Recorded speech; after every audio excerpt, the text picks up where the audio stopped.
Hey everyone, I sincerely appreciate your support. If you enjoy my audiobooks, I would be truly grateful if you could subscribe to the channel. And if you'd like to support even further, you're welcome to become a Patreon member, where you can access audiobooks of novels as long as they are freely available on the internet. Your kindness and support mean so much. Thank you. Life is tough. Yeah, she's right. I guess on Earth we're made too soft sometimes. For people that still live mostly as hunters, gatherers, and have to survive in the wild filled with monsters, I suppose being direct with stuff like this is for the best. Doing roundabouts won't work. You have to tell people the truth and quickly so they can grieve it, accept it, and move on. Most of the kids were crying. Although the red-haired one was the loudest, a lot of boys were containing their years. While tightly gripping their fists, their lips were trembling, and their eyebrows furrowing. Many were sorrowful, frustrated, angered, and confused. I can't imagine the pain of losing your parents at such a young age, as I didn't experience this in my previous life. But I can tell that it is something that leaves a mark on you. Sigh. I guess you're right. Ah, she's here. The kids suddenly stopped crying as they glanced at the sky with their eyes wide open. My giant ice fortress slowly began to descend from the skies, making them all baffled. "A flying castle!" cried the red-haired girl, her eyes shining with amusement. "Is this real life? I can't believe it.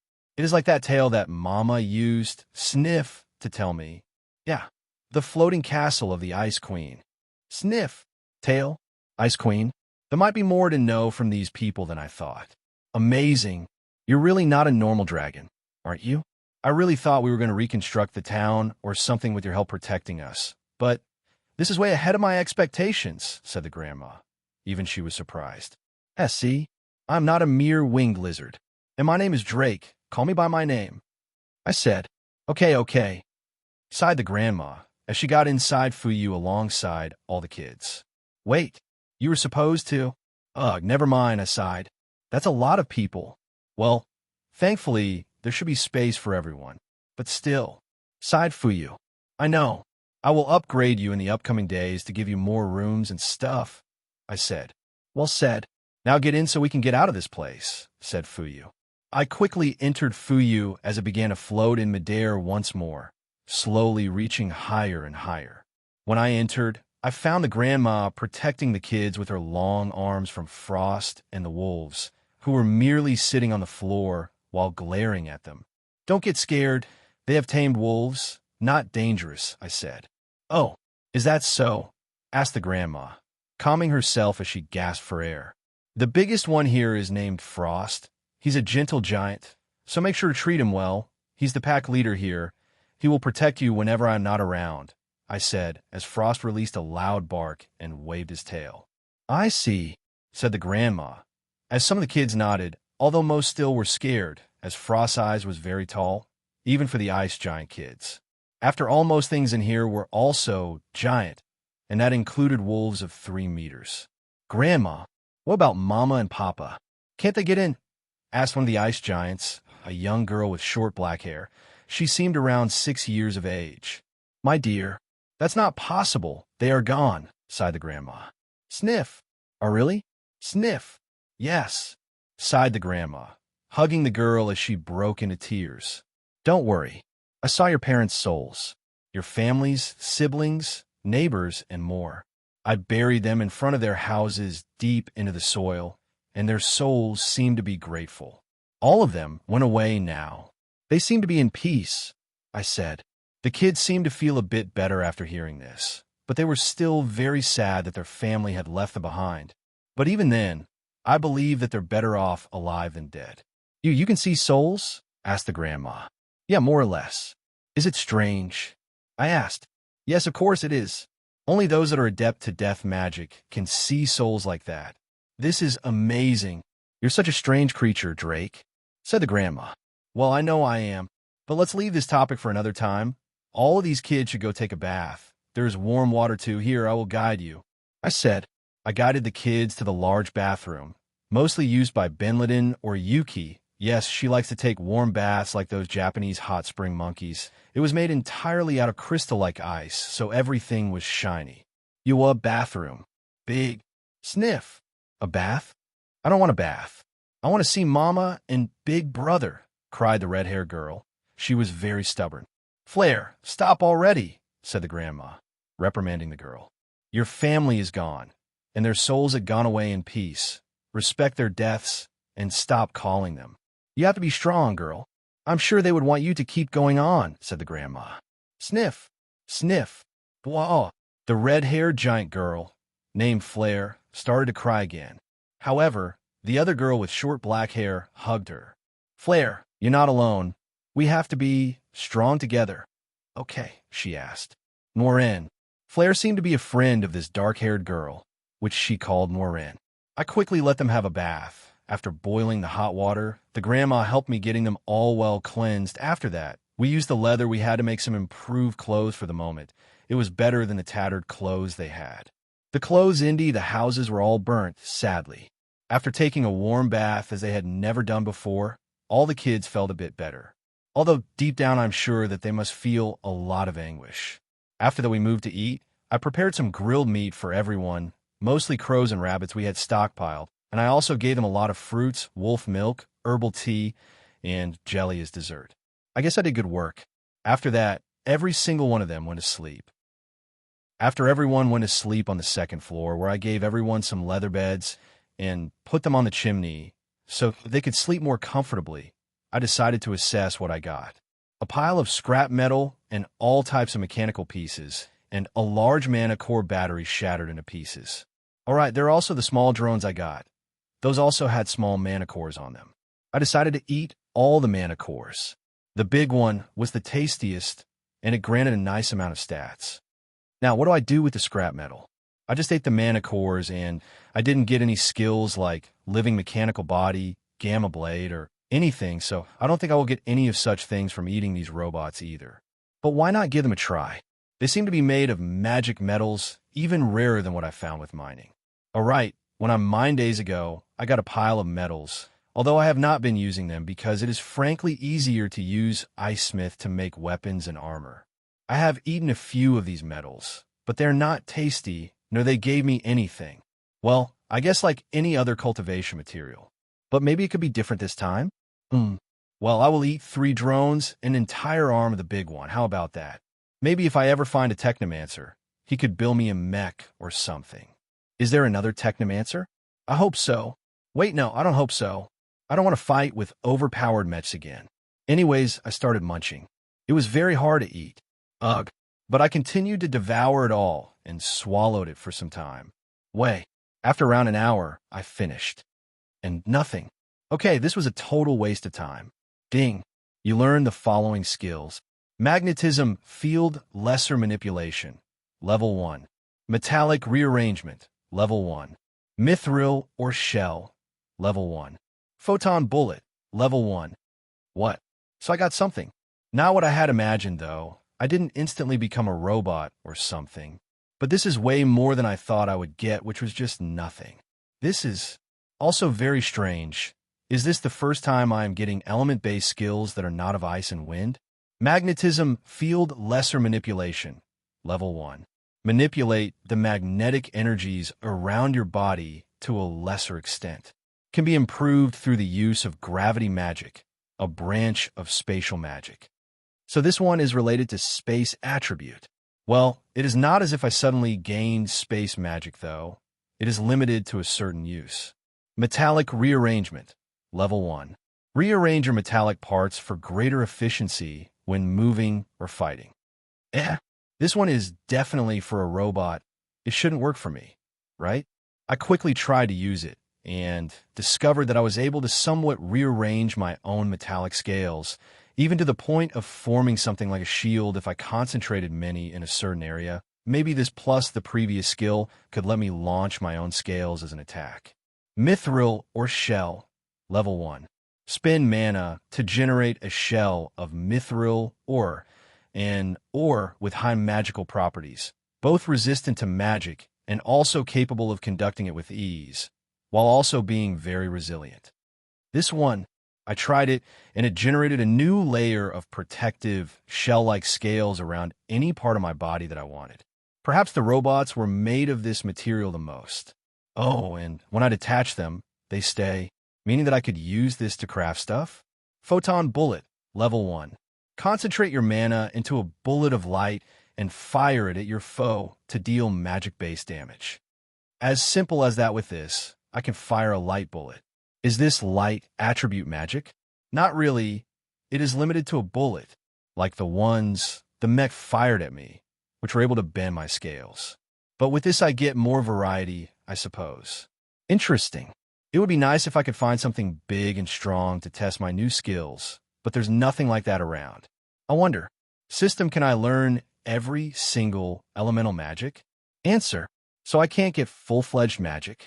Answer, I guess I will have to discover it by myself. Although if I were to just get all elements, it would lose the ice dragon vibe to it, right? Maybe it won't be as easy as I think, or perhaps it will be, but ice magic will still be my best one? Or perhaps it will merely complement it. Do I have any other element affinity? Answer, the user's magical affinity is ice and wind. The system helps in the aid of creating other elements through skills, such as photon bullet. Similarly to how tools, such as the mech, were able to create it despite not having an affinity for it. So, the system is like an artifact, in a way? Answer, not exactly. It is part of your power. For now, I suppose I should rest a bit. Wait. As I ate the last piece of mana core battery left, I suddenly felt like my mana resonated with power. The mana within changed quality, and so did my entire body. I think I ranked up? No, staged up, I guess. Ding! Your mana core ranked 2. Upper stage has reached peak stage. You can now evolve. Evolution options have become available. Now, what should I evolve into? System, show me the evolution options. Now that I became peak stage, I can finally evolve again. I can evolve every time I advance a stage, and also when I rank up, so this means I can evolve a crap ton of times because there are a lot of ranks, and each rank has a lot of stages in between too. Maybe thanks to my evolutions are that I was able to actually fight back against a robot while protecting Benin. Benin, I want to protect her. And I want to protect these kids too, and even the old grandma, and Yuki and Frost, and I managed to do it. I managed to protect them thanks to this strength. But how long will that last? I guess this system is really miraculous. Worth the last wish of my life. And what about the God skill? What will it even do? Well, it is sealed so I can't tell. Answer, the God unique skill possesses qualities that would instantly destroy the user's soul if used at your current state. Therefore, the system has sealed it. Wait, what? It will destroy my soul? Why? Wait, does this mean that if I didn't have the system, I would have died instantly when reborn? Answer, the God unique skill possess many qualities that cannot be seen now that it is sealed. Answer, without the system to seal the God unique skill, you would have most likely died when being reborn. Damn, just what does the God skill do? Answer, although it cannot be seen concretely, the system would assume that it gives an immense amount of power equal to a god, meaning that your soul and body would be easily consumed by it and result in your death. To instantly be reborn as a god, you should have wished for a skill, such as God body and soul. Thanks, I guess that's how it is. Though I don't think I will ever use that info now. Wait, do you know about wishes? Who gave me this power? Answer, what? I know we are about to evolve, but this is very intriguing. Can you tell me more? Answer, yes. The void is non-existent in the existence. At the moment of your death, there was a disturbance within the void around your existence. You cross through worlds as your last desire. As you originate from a physical, non-magical world, when this world generated a new body for you, compensation in the form of a greater amount of energy was generated automatically by the world itself, generating the desires to materialize into powers that also defy the laws themselves. I would assume that all unique skill users are like this, to an extent. That's a big revelation. Why did you never tell me something so important? Answer, because you didn't ask, right? Okay, sorry. But what about the wish limit? Answer, does this mean that literally anyone from another world that crosses over to this world would get power like a unique skill? What about other worlds? Are there other worlds? Answer. I see. Okay, let's stop for now. I don't want to exhaust you. System. Show me the evolution options. Ding. Evolution options. Ice Blizzard Dragon. Spectral Ice Dragon. Ice Fortress Dragon. 3 options. Let's check all 3. Ice Blizzard Dragon. An evolution granted to an ice dragon who has awakened wind magic and can create powerful blizzards with both ice and wind attributes. Ice Blizzard Dragons are mighty dragons that soar the skies and cause blizzards, burying the land with ice and ending countless lives with their mere presence. They have slim bodies. Enhances the power of both elements. Spectral Ice Dragon. An evolution granted to a phantom freeze dragon has developed its soul powers and phantom body abilities. Spectral ice dragons crawl in the darkness of night and catch prey by extending their claws and jaws as spectral forces. They are dangerous as they can even devour souls. Their bodies are often bulky, but they can fly. Enhances your use of ice magic and phantom body. Ice Fortress Dragon. A rare evolution of an ice dragon whose scales and physique had evolved to become bulkier and capable of taking many hits while also having outstanding regeneration abilities. Ice Fortress Dragons are immense creatures, the size of icebergs and whose bodies are like living fortresses. Their scales form several layers that could take on many hits, and they specialize in defense above all. Enhances defensive abilities, regeneration, and ice magic. Well, all 3 of them are looking great. But do I really have to make a choice? Can I pick all 3? Answer. No. I guessed as much. So all 3 options look good. But what do I pick? There is the classic Ice plus Wind, the better Phantom Freeze Dragon, and then Tank. I'm beginning to think that I need to develop my soul abilities more. So picking the second option should be my priority, right? But how much can I develop them with this mere evolution? I do wonder. It is quite intriguing, but I cannot simply sit here and think for a million years until I get my decision. So, well, I guess I will just pick the option I want the most. And that option is, boom, ding. Of course, before I picked it, I told Fuyu to move slowly while I flew to the ground and made a giant ice cocoon. The moment I pressed on the option, a large amount of power began to bathe my entire body, infusing itself into my flesh and soul, and making it all overflow with a vibrant aura of ice and phantom essence. The power took over my entire being, and I felt like I was about to pass out due to the overflowing essence. I gritted my teeth and resisted, trying to see how far I could go, but in the end, I ended passing out anyways. Day 82. HM. How long did I sleep? I finally wake up, and I feel a bit different, part of evolving, I guess. But there's something else, my mana core. It is overflowing with some newfound power within it. I can already tell that I had grown rather strong. Is it already the next day? When I went to evolve, it was night, so most likely, ding, I got 2 new skills, sweet. But what do? I think they are quite clear, but still. Spectral Dragon Breath, Level 1. Gather mana and harness the power of your phantasmal soul to release a deadly spectral breath towards your target, which consumes your own soul in the process, but can ignore the foe's defenses to an extent and directly damage their souls. Damage based in magic stat. Spectral Attack, Level 1. Coat your claw/tail/jaws with your phantasmal soul and unleash a powerful spectral attack, strong enough to ignore your target defenses to an extent and directly damage their souls a bit. I see they are rather good. This way, I have another way to use my soul to fight, but it consumes my soul in the process. I guess I won't use it unless it is necessary. Ding. And it seems that 2 skills awakened. Now, let's see how much my stats increased. Name, Drake. Race, Adult Winged Spectral Ice Dragon. Titles, Merciless, Savior, Pack Leader, Magic Teacher. Mana Core Cultivation, Rank 2, Peak Stage. Soul Cultivation, Soul Core Creation Realm, Middle Stage. Status, Hungry. Vitality, 76, 44, 76, 44, 10550/10550. Mana, 15105/1 5105-19205/19205. Strength, 7,048 greater than 9,021. Dexterity, 4,662 greater than 6,003. Magic, 14,030 greater than 18,330.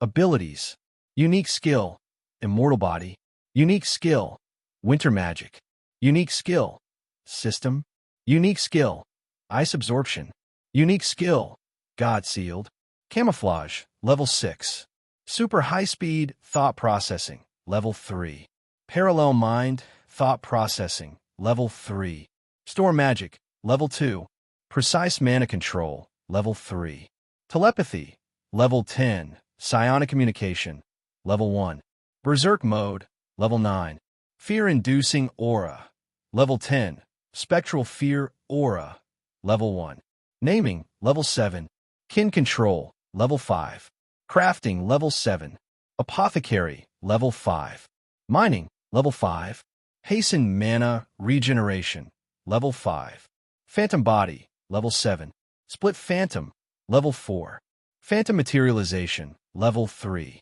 paranormal sense, level 3, ice thread production, level 6, ice smith, level 4, group cultivation, level 7, whip technique, level 5, spear technique, level 5, projectile fire, level 6, devour, level 3, body transformation, level 3, entanglement, level 2, legion, level 2, conceal presence, level 2, wind camouflaging coat, level 2, emerald winds aura, level 2, wind spirit blessing, level 2, magnetism field lesser manipulation, level 2, metallic rearrangement, level 2, mithril or shell, level 2, photon bullet, level 2, ice dragon natural skills, ice dragon bloodline, ice dragon frost breath, level 5, metallic ice dragon scales, level 5, medium self-regeneration,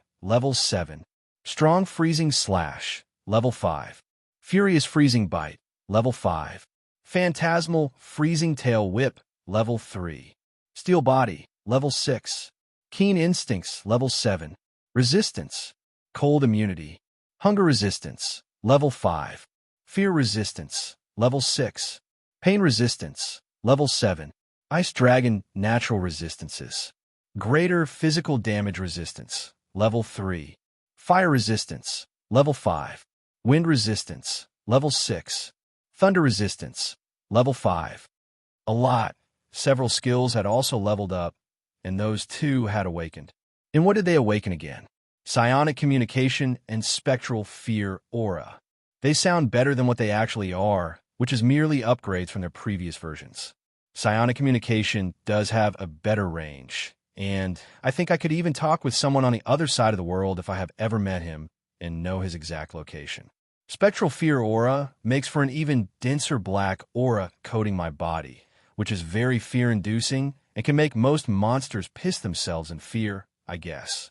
And about my stats, they all increased quite a lot once more, surpassing my limits with every stage.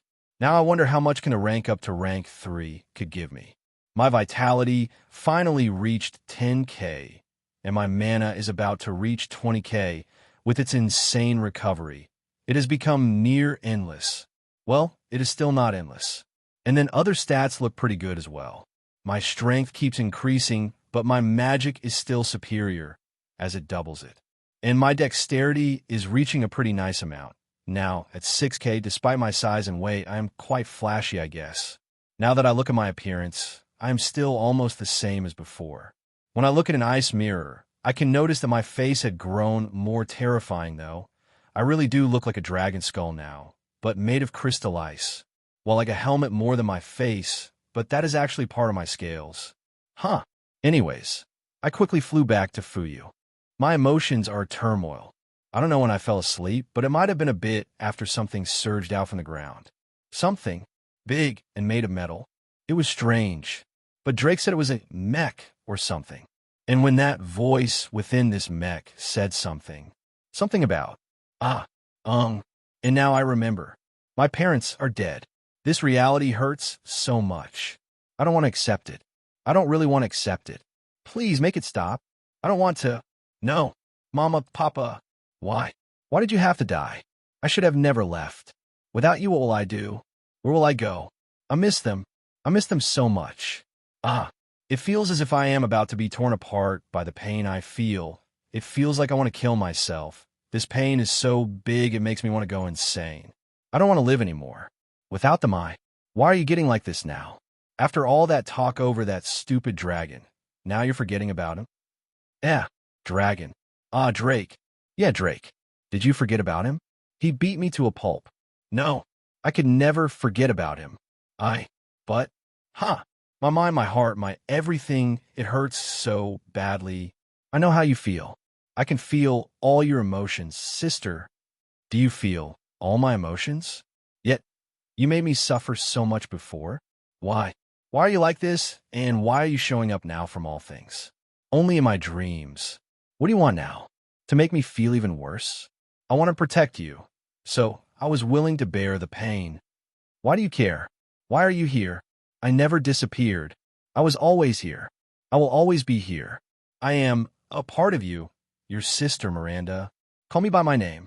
Call me by the name that my parents gave me. Benliden. You said it. I did. Sigh. Oh, look, I don't want to make you feel worse. I was just noticing how you were forgetting about the stupid dragon. So I reminded you of him for you. Yeah, I can see that. I don't know why I forgot about him. It must be because of the pain. So much pain. This is perhaps an even worse pain. Pain. I'm already used to it. Are you? Maybe. I feel so strange. Is this when you simply live with the pain? Wait. Within my fuzzy memories. Drake.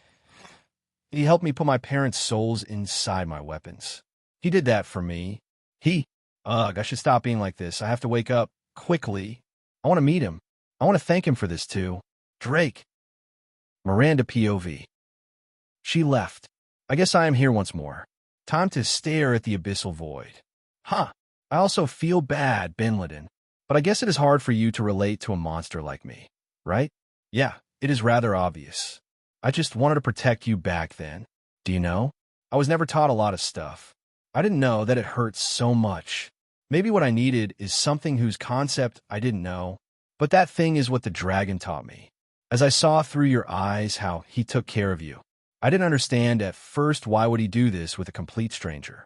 But I began to understand that he had something I lacked a lot. Empathy. Can I develop empathy? I think I'm developing it slowly. By just thinking about what I did, I can feel it within me. It hurts a lot. Is this the horrible pain I made you go through, Benliden? I can tell. What have I done? What am I anyway? An alien? Benliden's soul? Her mind? A split personality? What am I really? Even after everything. I don't even understand it well. I think that I might be her, but I just told her the truth, that I cannot go away from her. But she repulses me. I suppose it is fair after all I did. I'm not even worth her time. But without her, what do I do? What am I even? I have to do something, or simply fall asleep for eternity? Is this what she wants? No. Don't leave me behind. I also want to be with you, Benliden. I also want to explore this world with you. I am sorry. I just didn't know. There are no excuses, I guess. What can I do for her to know that I am sorry? I have to do something that could help her. But what can I even do? I am something that only causes harm. Without her, I am merely nothing. I am just empty. I walk into the endless void and continue walking endlessly until one day I feel tired and I rest in the darkness. It feels cold. Will I be alone forever? What do? I should really just die, right? That would make her happy. I just want her to be happy. After all of this, she must be in so much pain. I wish I could die, so I can make everyone happy at last. So I won't be there to annoy everyone. And so I can not annoy her new life. I'm just an annoying thing. I wish I could die, to disappear forever, and to be swallowed by the void. But as much as I wish, I cannot disappear. And even when I want to sleep, I can't sleep either. Let me disappear. Let me die.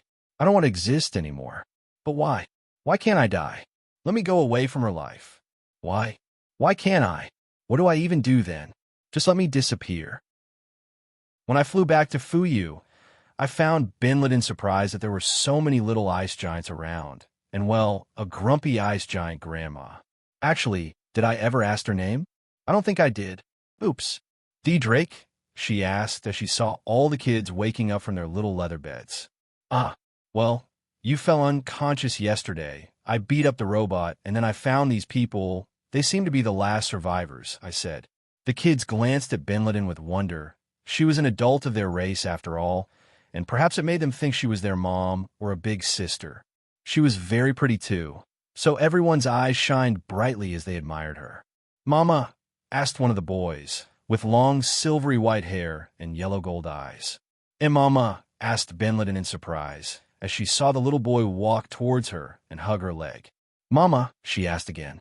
And no, I am not your mother, sighed Binliden, petting the boy. Sniff. Whoa. The boy suddenly began to cry out loud. Ah, you must be Binliden. Drake told me about you. I remember you a bit. Do you remember me? Asked the grandma. As Binliden comforted the little boy, she seemed to remember the old, ice giant woman's face. Why, you're one of the elders, did the others? Asked Binliden. That's right. I am the one left behind. Those old piles of bones left me behind with all the responsibility. And my back is killing me, sighed the grandma. According to Binliden, the name of this grandma was Dragon. She was a rank 2 magus and an elder of her tribe's town. The grandma seemed to do the awakening ceremony for most of the younglings, and she discovered she had something weird inside of her mana core, but Binliden escaped before that. After a few more explanations, the grandma seemed to want to apologize to Binliden. I'm sorry for that, Binliden, she sighed.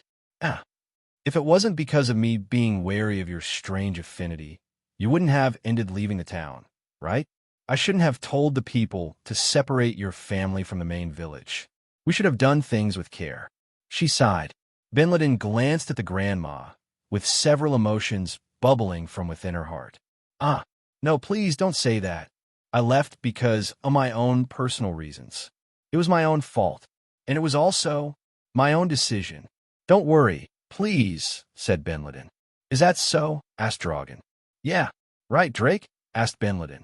Indeed, she told me why she left. But for now, let's not talk more about this. We have many other things to assess, such as these very sorrowful kids. I sighed. Oh, right, said Binliden. Binliden seemed happy that there were survivors, and that I had decided to take them with me. I could have perfectly ignored them, but I knew it wouldn't make her happy. And to be honest, I would also be fucking sad if I were to leave them behind. I would honestly feel terrible about myself, so I had to take them with me. She even hugged me as she started to cry. Thank you, Drake. You're such a good person. I don't know why I fainted back then. I wish I could have fought at your side. I'm sorry, she cried. Sigh. It's fine. Come on, don't cry. Look at me in the eyes and smile. There is a brighter future ahead. We have to work hard and grasp it with our own effort, I said. Drake, your parents' souls are okay, and I've secured their bodies and had sealed them in ice. We will one day find a way to revive them, I promise you. For now, they will slowly grow stronger within your weapons. You have to feed them with your mana too, I said. All right, she said, as she remembered that nothing was lost yet. She quickly ran back to her room and brought her axe and shield. Maybe I should upgrade them with new materials too. The two emanated a phantasmal presence. However, when I checked the souls inside, they seemed to be slumbering. They were already very weakened before, so it is rather expectable for them to rest for the moment. I see. Let's give them a bit of our mana, so they can feel better. Souls lack mana cores and cannot have enough mana. With enough mana, souls maintain themselves in this world. I believe if they run out of it, they will disappear and their most innermost of cores would return to Alham, I think, I said. I see. Drake, you figured so much, said Binliden. Well, of course. I am about to become a Dracolic pretty soon. Never mind about that. Anyways, let's begin, I said. We decided to slowly feed the axe and shield with our mana for some time until I felt like they had their fill, and then left them resting for the moment. Could I one day use them to fight again? Wondered Binliden. I believe you should be able to fight with them. The souls do not take physical damage, and their vessels will also absorb any damage whenever the weapon breaks or when they will end up without a vessel and escape or disappear. But that's why I will upgrade them tomorrow, or past tomorrow, I said. I see. Is Papa and Mama sleeping? Asked Benliden. Yes, I believe so. Let's leave them alone for now, I said. All right. Thank you again, Drake, said Benliden. It's nothing, don't worry about it, I said, petting her head. After this, the kids were called by Dragon, so they could introduce themselves, but most of them didn't want to talk and seemed quite timid. I noticed that each one had a faint magical essence coming from their chest. Their mana cores were most likely awakened already, despite some of them being quite young. They are very timid and a bit sorrowful as well. It will be hard to cheer them up yet. We can only make things slowly, sighed Dragon. Day 83. Yesterday we tried to cheer up the kids, and we cooked them so delicious food. Warm and nice hot pot of rabbit and crow meat seemed to have cheered them a bit, and then fruits and slime jelly for dessert also made them rather happy. After that, I began to build up individual beds for all of them, while simultaneously working on a third floor and a greater expansion of Fuyu. Fuyu also helped me on this, and we built up most of the third floor in this little time, while also expanding the other 2 floors to become wider. There were no drones following us around, and the day was mostly peaceful. I practiced my own magic and also cultivated with Benliden and everyone else except the kids and the grandma. I also tore apart my soul a bit and then regenerated it to train its density and expand its mass some more. It hurt, but I was already used to the soul pain. I planned to make another split soul and create another being similar to Fuyu. Maybe an ice golem or a living snowman. We'll see. Technically, Scotty also got intelligence, but it usually is rather silent. I guess each split soul inherits some part of my personality, as they are based on my split souls. Fuyu is rather calm, but overprotective, while Scotty seems to be silent and calculative, and she seems to like to kill, as she always brings us prey she hunted on her own. Yeah, I am referring to Scotty as her for now. She doesn't mind. Although it is a split soul, she is developing her own emotions and personality, similarly to Fuyu, so I can't call them as if they were technically me, especially because they're genderless beings too. Well, leaving all these side projects and other stuff aside, I've been trying to memorize all the kids and plan what to do with them. I can't simply let them live rent-free in here. I am making them work to get stronger. Yeah, call me heartless or whatever, I don't care, they are not slacking off. Especially because they are so young, so they would be able to enhance their growth even more if they were to train from such a young age. I'm also planning on giving them my blood alongside the grandma. Also, I think all of them have some interesting types of magic. Some could become useful if they were properly trained. But for that, we'll need some time. Well, today will be quite a busy day, that's for sure. Today, in the morning, I woke up with Benliden at my side, and there were 2 other little girls. There were 2 small girls. One was red-haired and the other black-haired. These are Flair and Morin, I think. I remember seeing them the other day, before evolving. Flair seems to be a very emotional girl, while Morin is calmer. Flair was crying the most out of all the kids, while Morin calmed her down. I always thought that all ice giants would have silvery white hair and yellow eyes, but some of these kids have very different hair and eye colors, so I guess the only thing they share is being tall and being blue-skinned. And even then, their skin tones differ. Some are paler, while others have a darker blue color. So interesting. Even as a subspecies of giants, ice giants are just as varied as humans on Earth. Anyways, how did these 2 little sneaky girls got in our bed? Oh well, Benliden's bed. But we always sleep together like this, so I'm beginning to think it is our bed now. You too, I said, as the girls didn't even hear me. They were deep in their sleep.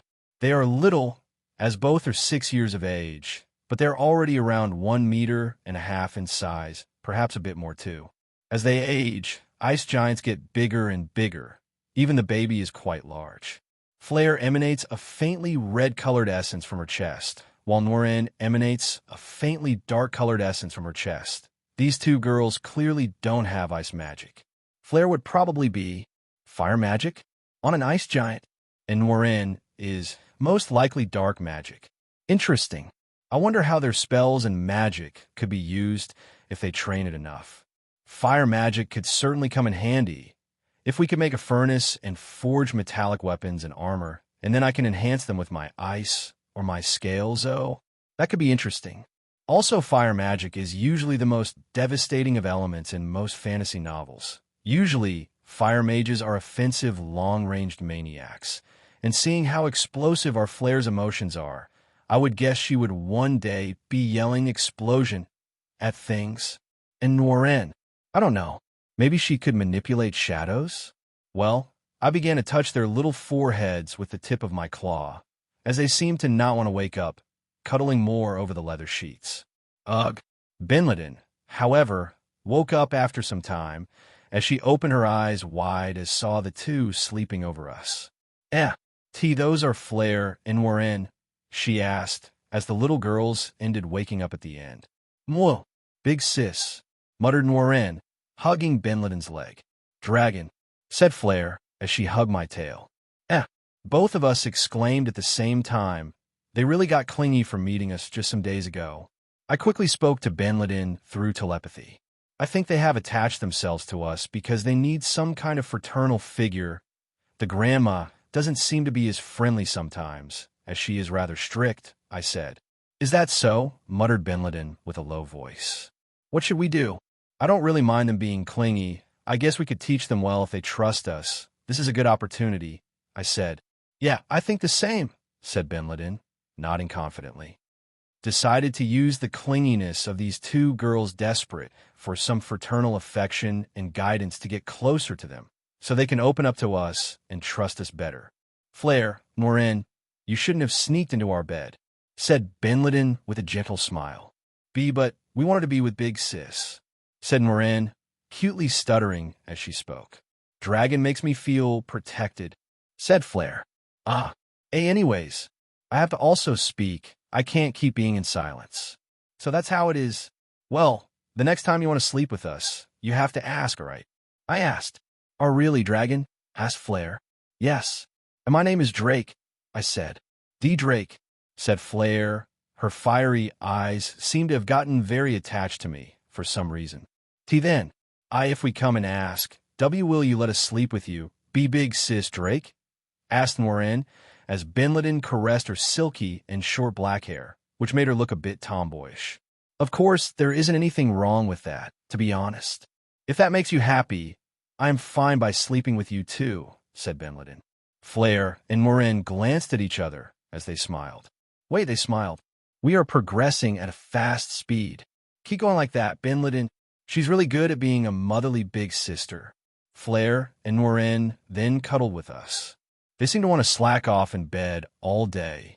However, for now, how about we go have breakfast? Are you girls feeling hungry? I asked. Oh, yeah, I'm a bit hungry, said Flair. Me too, said Noren. Let's go meet with the other kids, so we can all have a big breakfast together, all right?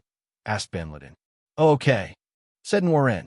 All right, said Flair, as she was the most energetic, jumping off the bed and landing perfectly over her bare foot. Oh, she's quite athletic.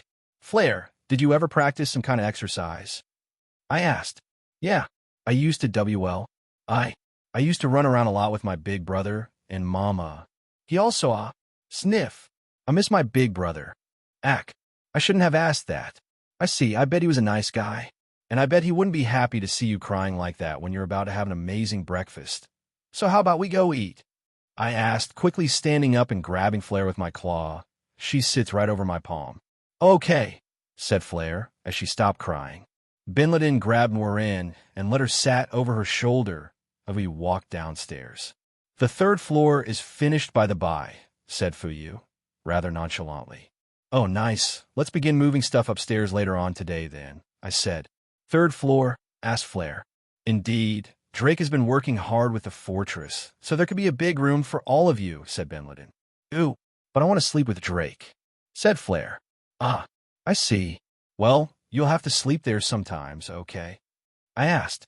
Okay, she said while nodding obediently. She was better than I thought. Flair might be not as explosively emotional as I had originally believed. Anyways, we quickly gathered with the other kids who were woken up by the grandma, and we began to cook some breakfast mostly grilled and skewered meat, jelly, wolf milk, and boiled roots that seemed like potatoes. I had begun to think about a way to make wolf milk cheese, but I and Binladin had honestly no idea how to make it. She did say that her tribe knew how to make it, but they used other milk from a cow-like monster. But there were no cattle monsters in the tribe, as it was all ruined and they most likely ran away or were killed as well.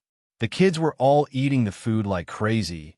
It seemed to be very tasty, the way we used the salt root to season the meat alongside dried herbs and all.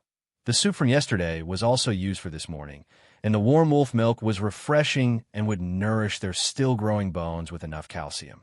I can't believe how you were able to make all of this by yourselves in the wild. It has been days since I ate such a delicious boiled root with salt. The sup is also refreshing, and the herb tea is right in the spot. Phew, I'm satisfied. Very good, said the grandma, as she rested in the seat for some time. We also served a bit of slime jelly to all the kids, who grew fascinated with the sweetness of the treat. It was also a way to make them feel closer to us as they were falling in love with our food. At some point, we ended chatting for some time with the grandma, while the kids enjoyed their jelly and spoke a bit between themselves. Wolf milk cheese? I had never thought about it, but it could be possible.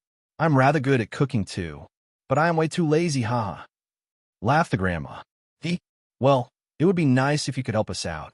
I really want to eat cheese again, and I'm sure the kids would like it as well, said Binladin. Certainly. I will try my best to help you out. I own you a lot. After all, I have to just get these old bones and put them to some work, said Dragan. She was an energetic grandma. Well, not really, more like youthful, I guess. Also, I've noticed that Flair and Warren had gotten attached to you. It is good, but don't spoil them too much, or the other kids will grow jealous.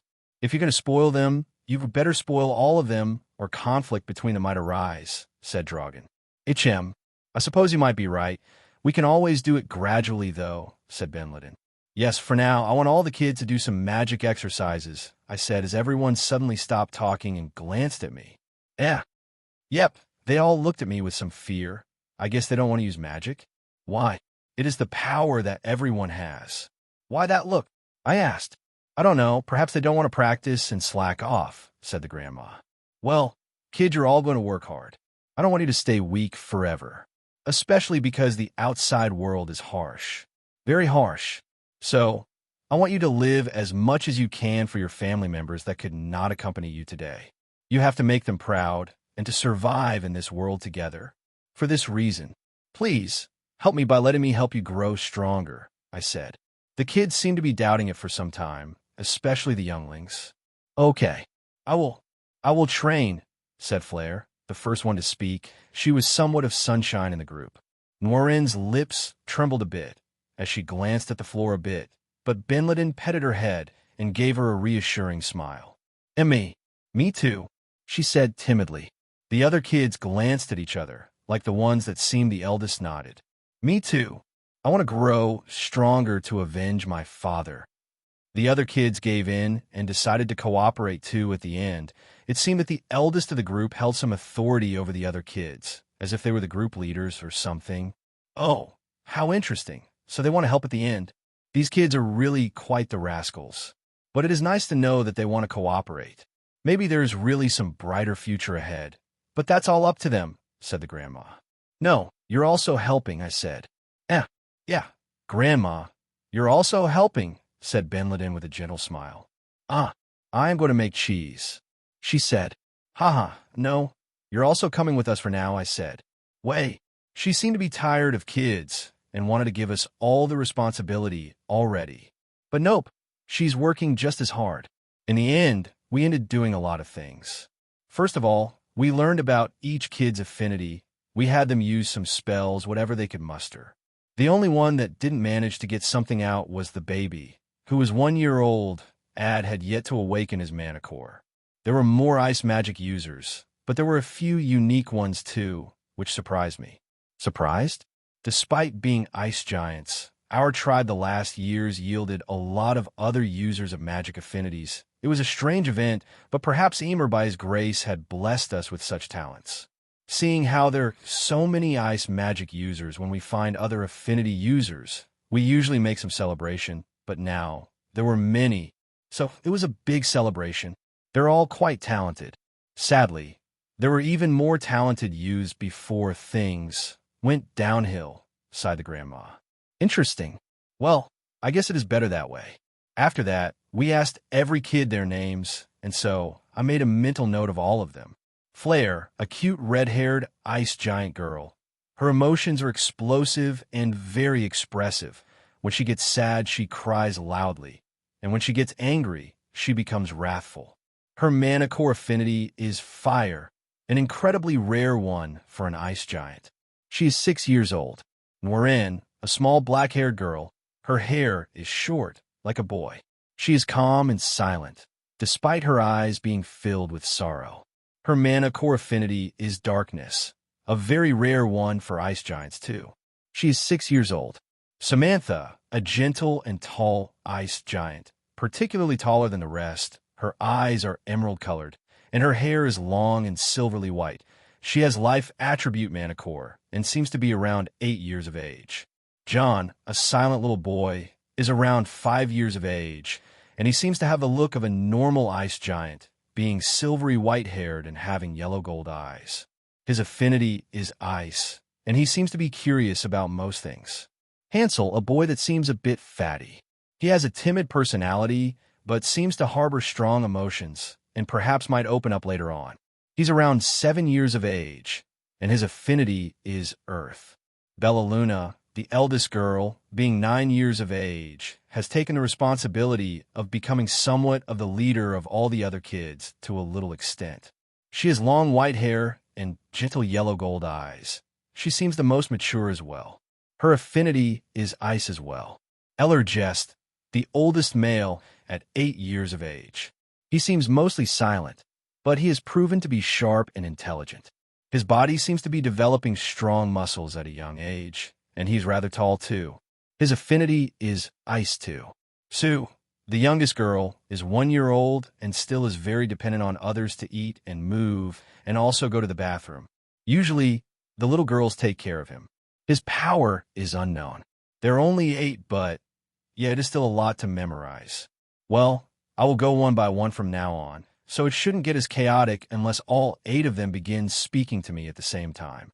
And as of now, most of them seem silent and had not opened to us as much as Flare or Noreen. What I think is that their affinities could come in handy, though. Samantha's life magic has tremendous potential, but she's just a little girl. It will be hard until the point where she'll become able to heal wounds completely or control plants or other stuff. Or maybe not. For now, I made them all drink a cup of my blood, including the grandma. They seemed to look at it with disgusted expressions. But in the end, they drank it. Some found it sweeter and tastier than they had expected. 90. Day 90. Last week we did a lot of stuff. Well, mostly taking care of the kids and slowly letting them open up to us. It wasn't easy, but it wasn't particularly hard either. We had to merely be patient. As the last survivors of Ben Laden's tribe, we had to take well care of them, especially because in the future they might one day make up a new tribe. So we had to teach them well and also make them grow stronger. After they drank my blood, they grew stronger a bit. Well, it wasn't obvious at first, but after some days, they did felt some changes, especially in their senses, physical strength, and magic power. I had been checking each one's status constantly to see if they could develop some talent or something specific that others didn't usually have. And indeed, some had begun to develop talents. After I was introduced to their names and had made a mental list of their appearance, names, and their affinities, we had begun doing magic practice. It was a bit terrible. The kids were very bad at using magic. Drogon said that it was because most were too young to use magic yet. You see, on non-monsters, people tend to mature their mana cores as they grow. Usually, monsters are born with fully functional and maturated mana cores, like me, but kids from these intelligent races grow their mana cores over the years as they mature. Due to this, those that are too young have a very small mana core, with barely many mana on it, and even less the potential to use any magic aside from a tiny spark of fire or a small shadow that disappears after a second of being cast. Usually, Drogon said that kids can begin cultivating their mana cores and bodies at the age of 13, where their mana cores would usually fully mature, and where most kids hit puberty as well. So their bodies have the potential to develop very fast if they put a lot of physical training into their routine. Bin Laden and I skipped over that part for our different motives. I was born a monster and could evolve, so I developed into maturity incredibly quickly. Meanwhile, Bin Laden did reach maturity naturally, but after the series of events with her mold, she stayed as a monster for years until I helped her. However, these kids, aside from Sue, the 1-year-old baby, had their mana cores forcefully awakened by Dragon because she was desperate for them to have some method of self-defense in the worst-case scenario. But well, even then, it is not like they can do much magic to begin with. Or that was before the week that passed by. I have to admit, the first 2 days were painful. The kids were not learning anything, and some are not willing to train yet, such as Hansel, the fatty 7-year-old boy with earth magic affinity, but I ended convincing him by bribing him with food. He was a food fan and wanted to taste all kinds of new food all the time, but I put him into a strong physical exercise so he wouldn't remain fat, as it could be detrimental in such a world where he might need to run for his life one of these days. Well, in 1 week, not many physical changes can happen. Well, not really. He actually decreased his weight a lot, so perhaps naming him Fatty won't be nice now. Anyways, as I said previously, the first 2 days were painful. But on the 3rd day, things started to change. The kids slowly became more willing as we took care of them. On the 4th day, they were finally conjuring new spells, as we taught them with Ben Laden and Dragon how to properly visualize spells and more. I think they were becoming attached to us and started to see us as their parental figures. Even the most silent of the boys, Ellergest, the oldest male at 8 years of age, ended trusting us some more. And well, I guess no one can resist the cute Ben Laden Sean. She's way too adorable and motherly, so she smothered the hearts of everyone. Wait, I just realized this after 7 days, but didn't her charm help us? It seems that was it. Well, not that much. I would say 50-50. Her charm must have made her more trustworthy to their eyes, but our actions still influenced the kids trusting us to begin with. Anyways, it is not as if she brainwashed them. Her charm is not like those weird charm powers from games or anime, where a succubus can somehow charm a person into a mindless zombie desperate for their pussy. No, Bin Laden's charm is slow, and it makes her more trustworthy. In some way, her words are also more tender to their ears. However, it is not without her true emotions that it shines. If she didn't intend to actually help and care for them, her charm would fail. It intensifies her true emotions. So if she's not truly willing to make the kids feel comfortable and trust us, it won't work. I also noticed something else. Her charm seems to affect me. No, wait. Not as it affects me directly, but as I'm always with her, it is as if her semi-transparent charm aura coats my own body too. And because I am immune, I don't end up absorbing it, and it sticks to me like a perfume, making me more trustworthy the more my true feelings of helping them showed up. So in the end, it made things slightly easier, but it was not something like brainwashing. But I suppose that if Bin Laden manages to somehow manipulate this semi-transparent pink aura, she could use it more intensively by spending mana and stuff, and could potentially become a weapon too. It all depends on her. Anyways, after all these days, the kids opened up some more, and they were finally able to develop their magic some more, and if we coupled it with the group cultivation, well, they were bound to learn a bit and become more useful. Day 91. Yesterday, after the kids finally showed that they were able to conjure a small spell with all their effort, we had decided to practice group cultivation with them. However, it didn't go as well. Sigh. It seems that our group cultivation might have been a bit too intense, sighed Ben Laden. Indeed, the kids seem to have gotten a bit of fever due to the overload of mana, more than their bodies could take. I said, is it because of that? It seems that when we did group cultivation, something happened. Was our mana being too strong? Dragon seemed fine. In fact, she looks more energetic, said Ben Laden. That's because I am a rank 2 like you two. You see, mana is different, said Dragon. Both of us glanced at her. We didn't get what she meant. Dragon sighed as she looked at us with her eyes closed, as she always had them. You two are really dense. I can see why you two never advance further in that relationship. She sighed. What is she talking about? I am not advancing in the relationship because we are two different species, you stupid old hag. What are you talking about? Said Benleden while blushing. Dragon, go to the point, I sighed. What a grumpy dragon. She muttered. What did you said? I roared. And nothing. Anyways, ahem. You see, mana is different when it comes to mana core ranks, said Dragon. Wait, it is? Asked Benleden in surprise. I didn't know that. I certainly think that it is a bit more potent, but that much of difference? I asked. Indeed, each time you rank up, your mana core is refined and becomes stronger, and that includes your own body, which is the recipient of your mana and your mana core, and also your very mana. The essence of mana is vast and also mysterious. It is the power that helps us survive in this harsh world, and it is also like its pillar. Each time you increase your mana core rank, your mana is refined into a higher quality of mana, with lesser impurities and more potency. Each time your stage increases, the level of quality raises once more. And so on, said Dragon.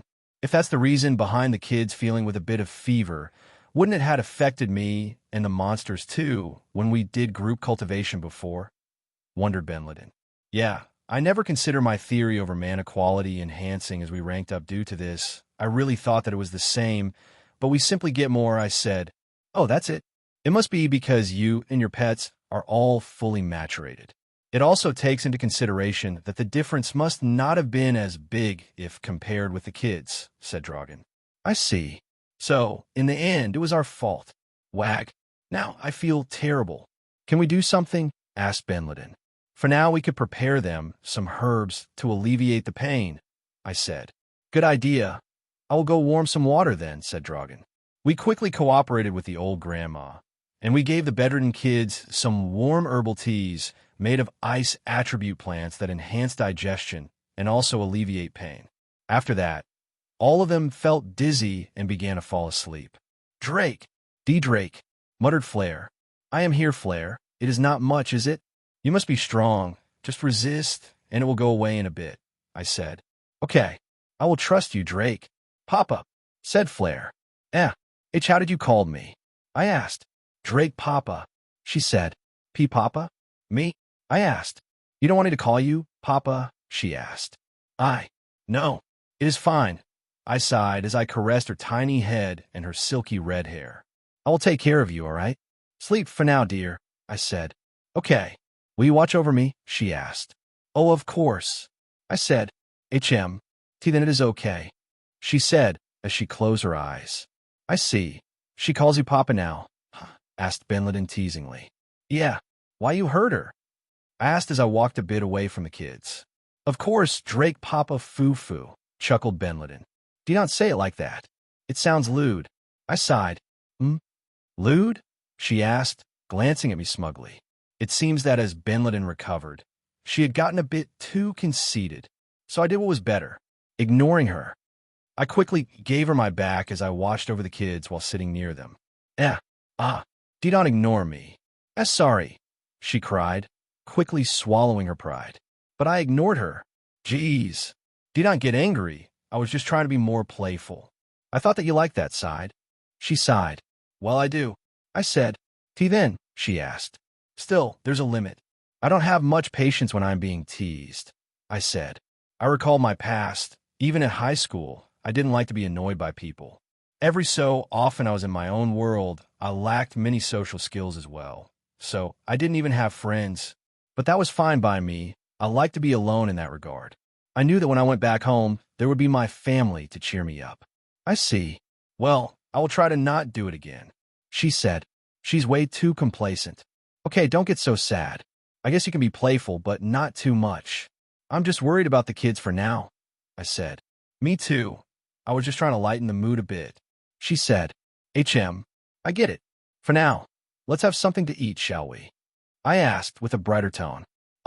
Sure, she said, smiling brightly at me as we walked downstairs, and we cooked some food, which we ate with Dragon. The wolf cheese was surprisingly good. Even better if melted over a minced meat patty. Now we just need the bun to make the legendary cheeseburger. Interesting. A dragon who is also an otherworldly demon. Who is? and it carries a truly powerful, unique skill. It has advanced to this stage in merely 3 months. What? Am I dreaming? Sigurd, you fool. It seems that my revenge might be sooner than you expected. Ha ha ha. Who is it? Good. Let's see how far you can go, little one. And your people. Let me give you a small little hand, and might your path be filled with the souls and blood of those that oppose you. Oh, and you better make sure to grab the loot. A true dragon requires a good treasury. Day 92. What the heck was that?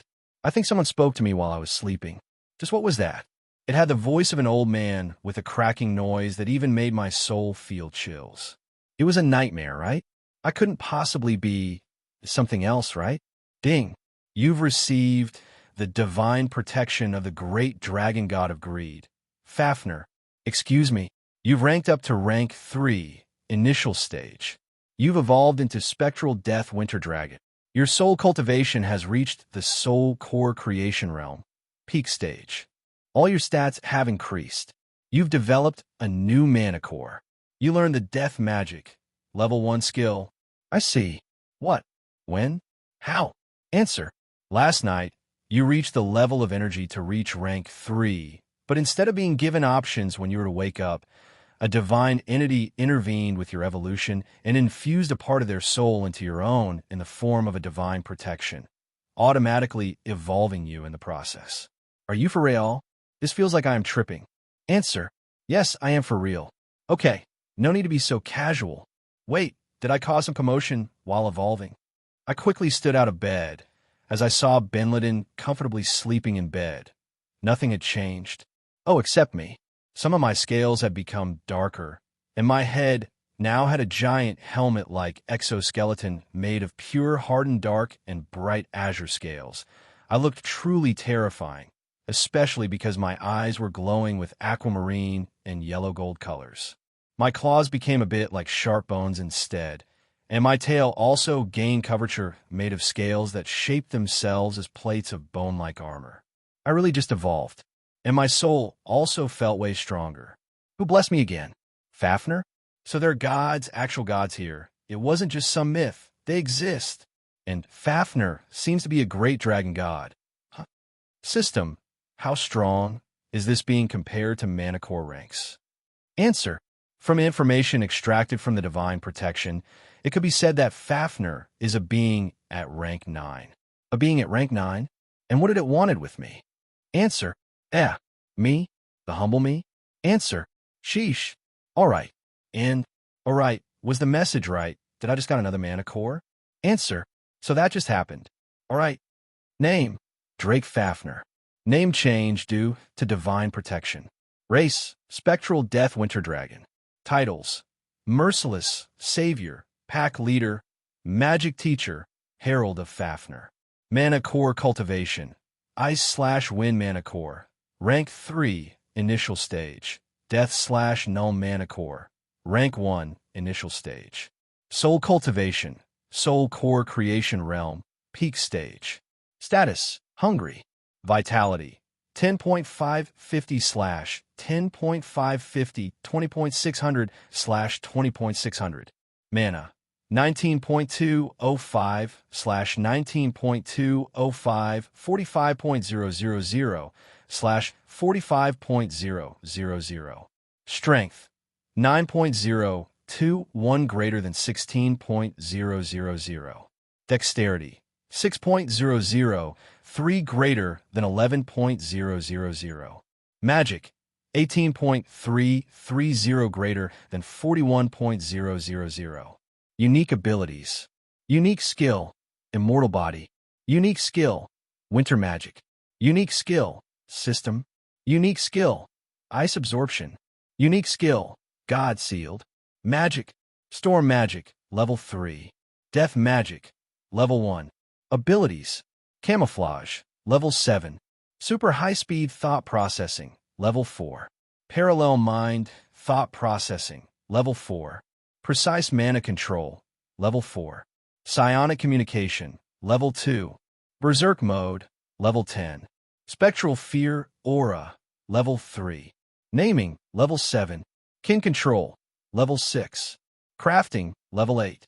Apothecary, level 6. Mining, level 6.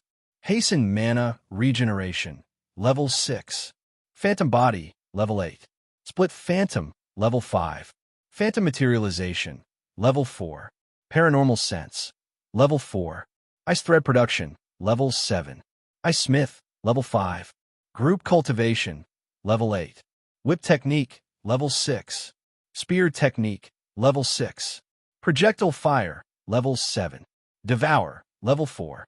Body transformation, level 4. Entanglement, level 3. Legion, level 3. Conceal presence, level 3. Wind camouflaging coat, level 3. Emerald winds, aura, level 3. Wind spirit blessing, level 3. Magnetism field lesser manipulation, level 3. Metallic rearrangement, level 3. Mithril or shell, level 3. Photon bullet, level 3. Ice dragon natural skills. Ice dragon bloodline. Ice dragon frost breath, level 6. Metallic ice dragon scales, level 6. Medium self-regeneration, level 8. Strong freezing slash, level 6. Furious freezing bite, level 6. Phantasmal freezing tail whip, level 5. Steel body, level 7. Keen instincts, level 8. Resistance, cold immunity, hunger resistance, level 6. Fear resistance, level 7. Pain resistance, level 7. Ice dragon natural resistances. Greater physical damage resistance, level 4. Fire resistance, level 6. Wind resistance, level 6. Thunder resistance, level 5. Death resistance, level 1. Divine protection. Divine protection of the great dragon god of greed, Fafnir. I glanced at my stats with awe. They had increased a lot. And I was a man that was easily satisfied by seeing numbers getting bigger, sadly, so I was weak to this. But this is insane. And I even got death magic to boot, though it was only rank 1. How do I cultivate this second core? Oh Jesus, I really just became a death dragon now. That was faster than I had expected. Well, I will do my best to meet your expectations, Fafnir-sama, and thank for giving me your name too, I guess. I was renamed. You see, before this, I was plain Drake. But now, after being given the divine protection, Fafnir was so benevolent he called me after him. So now, my name is Drake Fafnir. Why? I don't know. But maybe by being named by such a powerful being such as him, my growth can increase a lot, perhaps. This evolution brought me a giant amount of stats, that's for sure. So this is the power that rank 3 cultivators have. Huh? Quite something. Now I got death magic, but I have to train it well and also cultivate this new core located near my stomach. How can I cultivate it? Just using the mana and making it flow into it? Answer: you must be careful, as it was previously stated by that ice giant. If you infuse too much high-quality mana into your mana core of rank 1, it might shatter and explode, and you will lose stats and permanently lose death magic, as well as the possibility to learn no magic. Well, thanks for telling me something so important. I am glad I can ask you stuff, or I would be completely lost. No, well, I should have come out with that conclusion sooner or later anyway. I am quite cautious, despite what others might say. Answer: sure. Yes, despite what others might say. Anyways, then, I must use the mana produced by this mana core itself to rank up? What about eating low-ranked mana cores?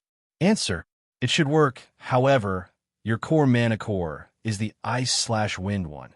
Your second mana core is cataloged as secondary, and therefore its effects and stats are not as strong. Although it will affect your evolution are still locked into your core mana core, so you won't evolve each time your secondary mana core ranks up or increases in stages. I see. Well, I'll get to eat a lot of mana cores soon after we go hunt for some time. So there's that. But I really didn't know that one could get more than one.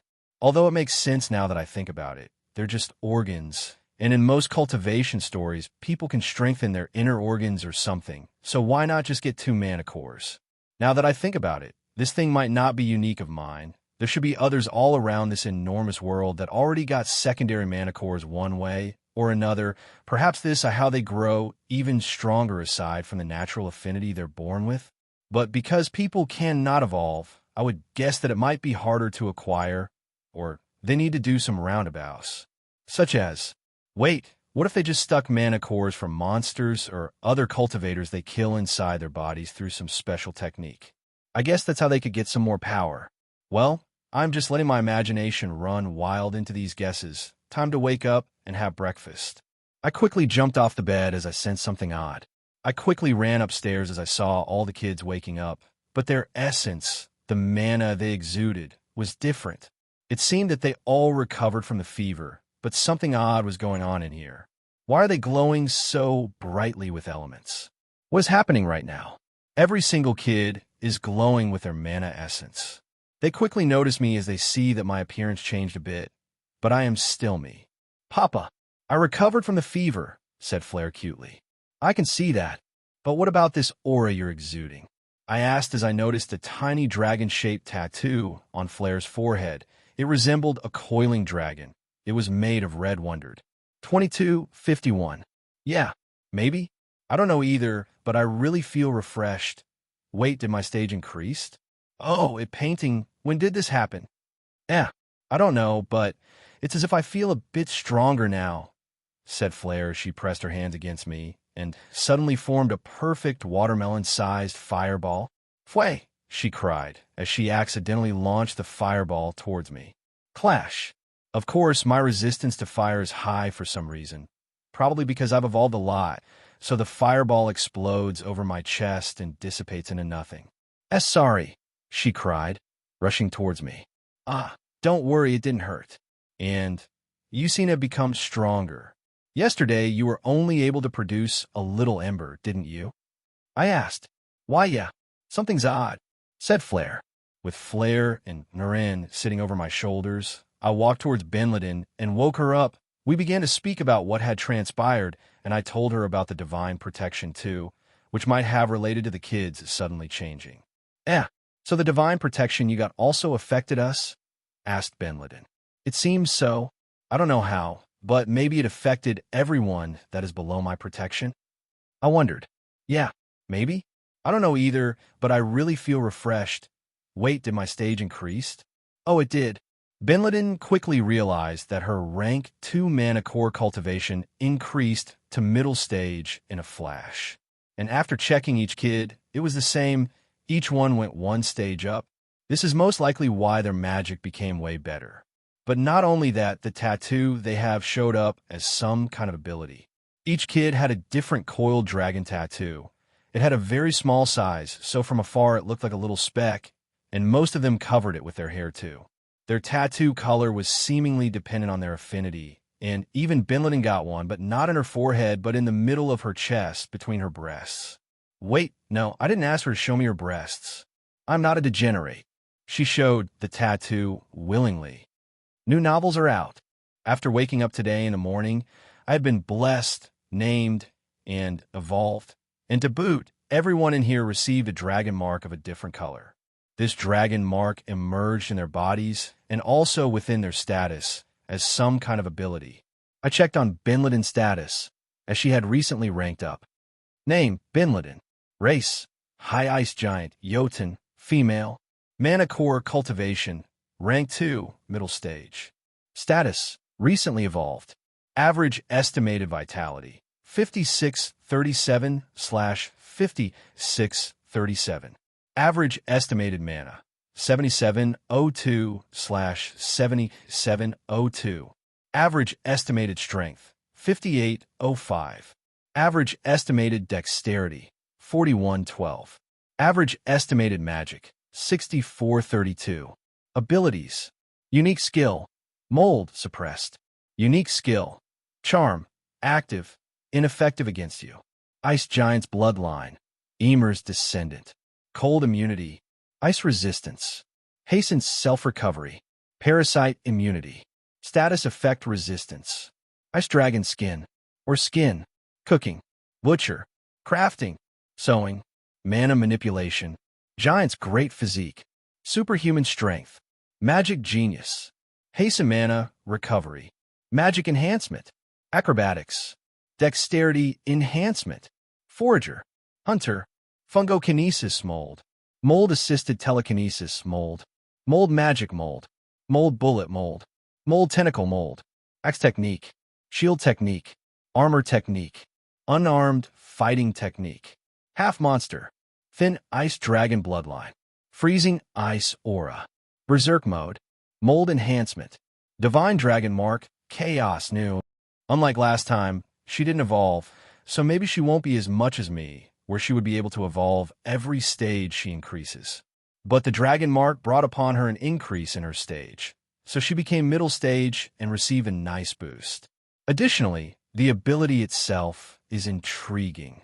But there it was, the dragon mark, chaos ability. It was intriguing, so I decided to check it at long last and satiate my curiosity while Benin was checking the health of the kids. They all seemed okay. Divine dragon mark, chaos new, a dragon mark given by a dragon heir from a powerful dragon god. This dragon mark is given to a subordinate who has proven its strength and is recognized by the dragon heir. This divine dragon mark enhances the wielder's growth and magic talent, alongside boosting their stats and cultivation stage permanently. Additionally, depending on the element it is, an extra effect is granted. Chaos effect enhances the power of the user's magic and grants it the ability to disrupt other elements, partially negating some of their power or intensity. Grants immunity to mental attacks. This is quite overpowered, isn't it? And everyone has one, except me. Well, I'm already the overpowered one here, and perhaps as the dragon heir, I get more benefits than them. Anyways, this seems to give some kind of chaos attribute power to Benliden's magic, giving it the effect of disrupting other elements, partially negating their power or intensity.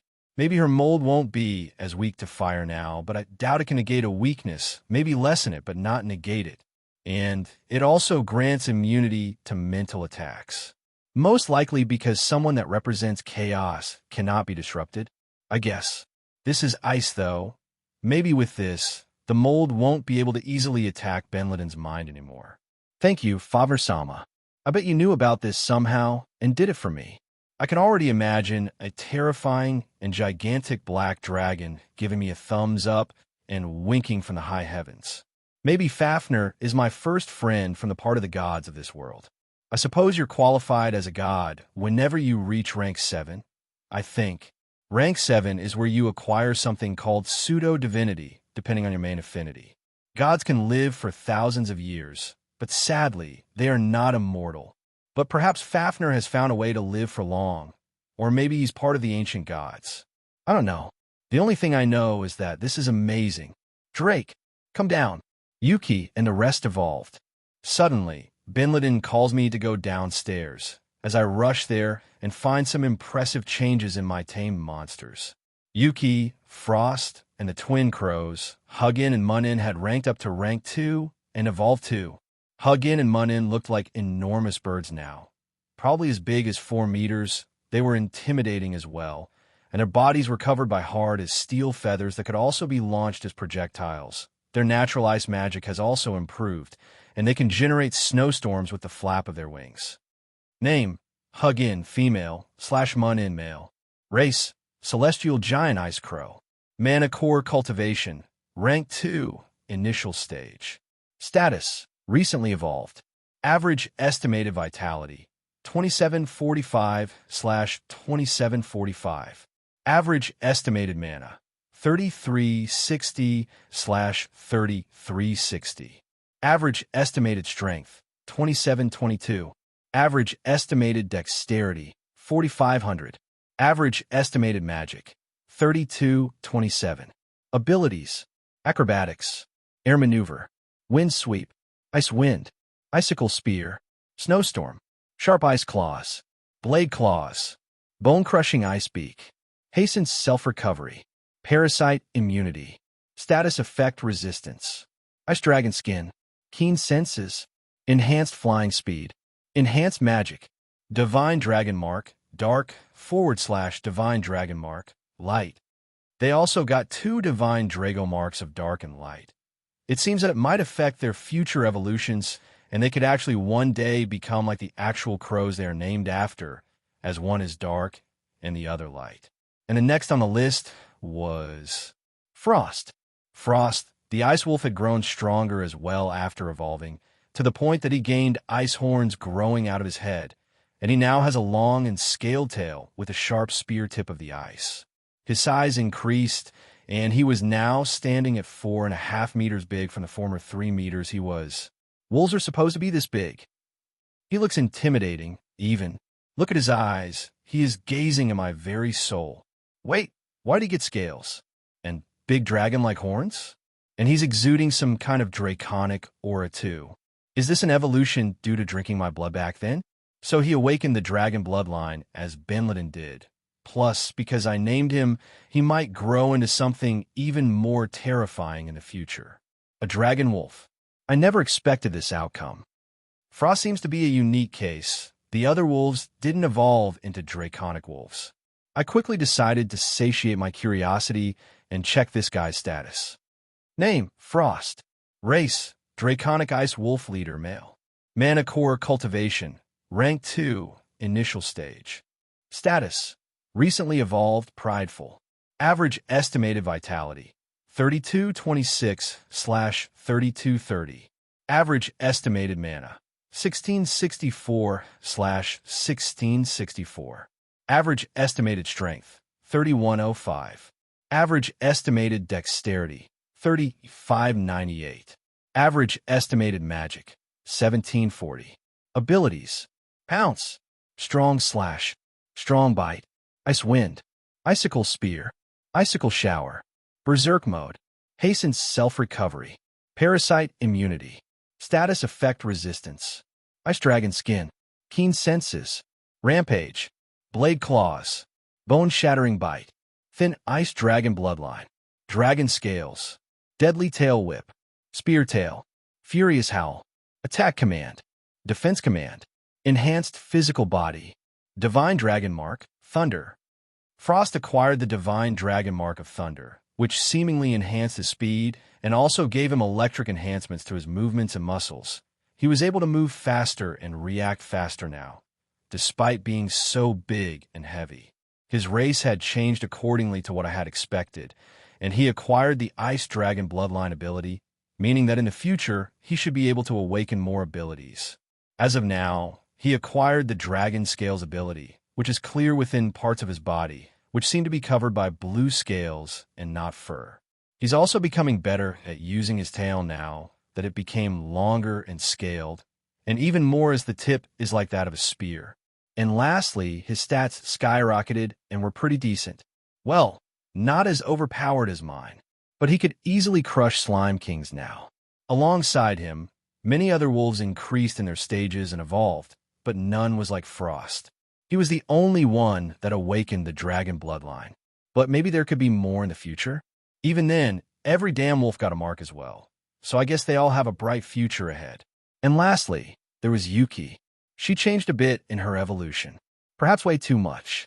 Phew, hey, I can finally speak to you. Yes, she can speak, and she talks like a cheeky brat. How is this even possible? And to boot, she looks humanoid. I mean, she looks like a ratkin beast girl or something. Her body turned humanoid and have the size of the other kids, around a girl in her 8. She also has some pale white skin beneath her fluffy white hair, and her face is very human-looking, although very cute as well, with big crimson red eyes, although her nose is still like that of a rat, and she's still got that big incisor fawn. She also looks rather adorable, having that long silvery white hair over her head, and also those cute and big rat ears.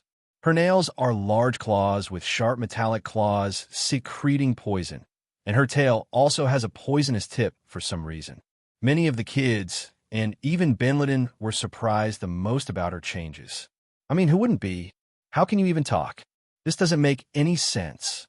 I said, well, that's an evolution for you, Drake, said Yuki. And I thought that you would at least not know how to speak. How intelligent were you before evolving? I asked. Way more than you. I actually stuck with you so you could protect me. Now I have evolved, and I can finally speak and tell you that. Keep protecting me? She asked cutely. You're getting way too cocky. Want me to beat some sense into that empty skull of yours? I roared, as Benin stopped me from crushing Yuki with my claws. Stop. She's just joking. Come on, Drake, said Benliden. Yeah, sorry. I am just very taken by the excitement of my new body and all. I really didn't mean to say all of that. I'm really sorry, apologized Yuki. Ah, she's such a... All right, let's calm down. Yuki still has helped me a lot. She also cooks and everything. But, why must it be you the one that got humanoid form first? I also want one. Fafner-sama, you just forgot that little detail. Well, maybe because I am a monkey and monkeys are close to humanoid entities, said Yuki. Is that so? So there's an evolutionary tree in this world, or are you just bullshitting me? I asked. Yeah, I don't have any idea what I just said. I don't know why I evolved into this, but maybe it has to be with the mark. It enhanced our talents, right, Drake? Asked Yuki. It feels so weird that she speaks so fluently. Sure. Do you remember your past life? No, I mean, when you live as a rat monkey. I asked. Well, yeah, I was always smarter than my peers. My mother and father died against one of those rat gorillas you beat up. Long story short, I was never related to those. My race is a smaller variant. Well, it's all in the past. I've been living alone for years while being chased by those stupid gorillas until I met you. So here I am, said Yuki. So there are monsters in this world capable of developing such an amount of intelligence in this world. Wait, maybe that you had a similar intelligence than giants, humans, elves, dwarves, and so on was a factor of your evolution, said Benliden, stealing the words out of my mouth. Oh, maybe that's the case, Benliden, said Yuki, addressing her with her name. Ugh, I just woke up, but what with this ruckus? Dragon quickly woke up as she walked towards us. She seemed to have a mark as well, although she still looked rather old. No, wait, I think she might have gotten a bit younger looking, but I can't tell with so many wrinkles. Who's this girl? Asked Dragon. She's Yuki, the rat, said Benliden. Yeah, I evolved Grandma Dragon, said Yuki. UEGH. By Emer, this is weird. What kind of abomination? I better calm myself down before I get heart attack. Sighed Dragon. I checked Yuki's status as I noticed the changes in stats and the new skills. Name, Yuki. Race, Snow Chinchilla Beastkin, female. Mana Core Cultivation, Rank 2, Initial Stage. Status, Happy. Average Estimated Vitality, 2057/2057. Average Estimated Mana, 3230/3230. Average Estimated Strength, 2606. Average Estimated Dexterity, 4900. Average Estimated Magic, 3770. Abilities, Acrobatics, Precise Throwing, Ice Wind, Icicle Spear, Snowball Roll, Impact Dampening Fur Armor, Venomous Metallic Claws, Hastens Self-Recovery, Parasite Immunity, Status Effect Resistance, Ice Dragon Skin, Cooking, Butcher, Gathering, Keen Senses, Mana Manipulation, Blade Claws, Transformation, Ice Magic, Fighting Technique, Mana Mastery, Cute Appearance, Thievery, Flexible Body, Divine Dragon Mark, Snow. She got a Dragon Mark of Snow, which seems similar to the one of Ice.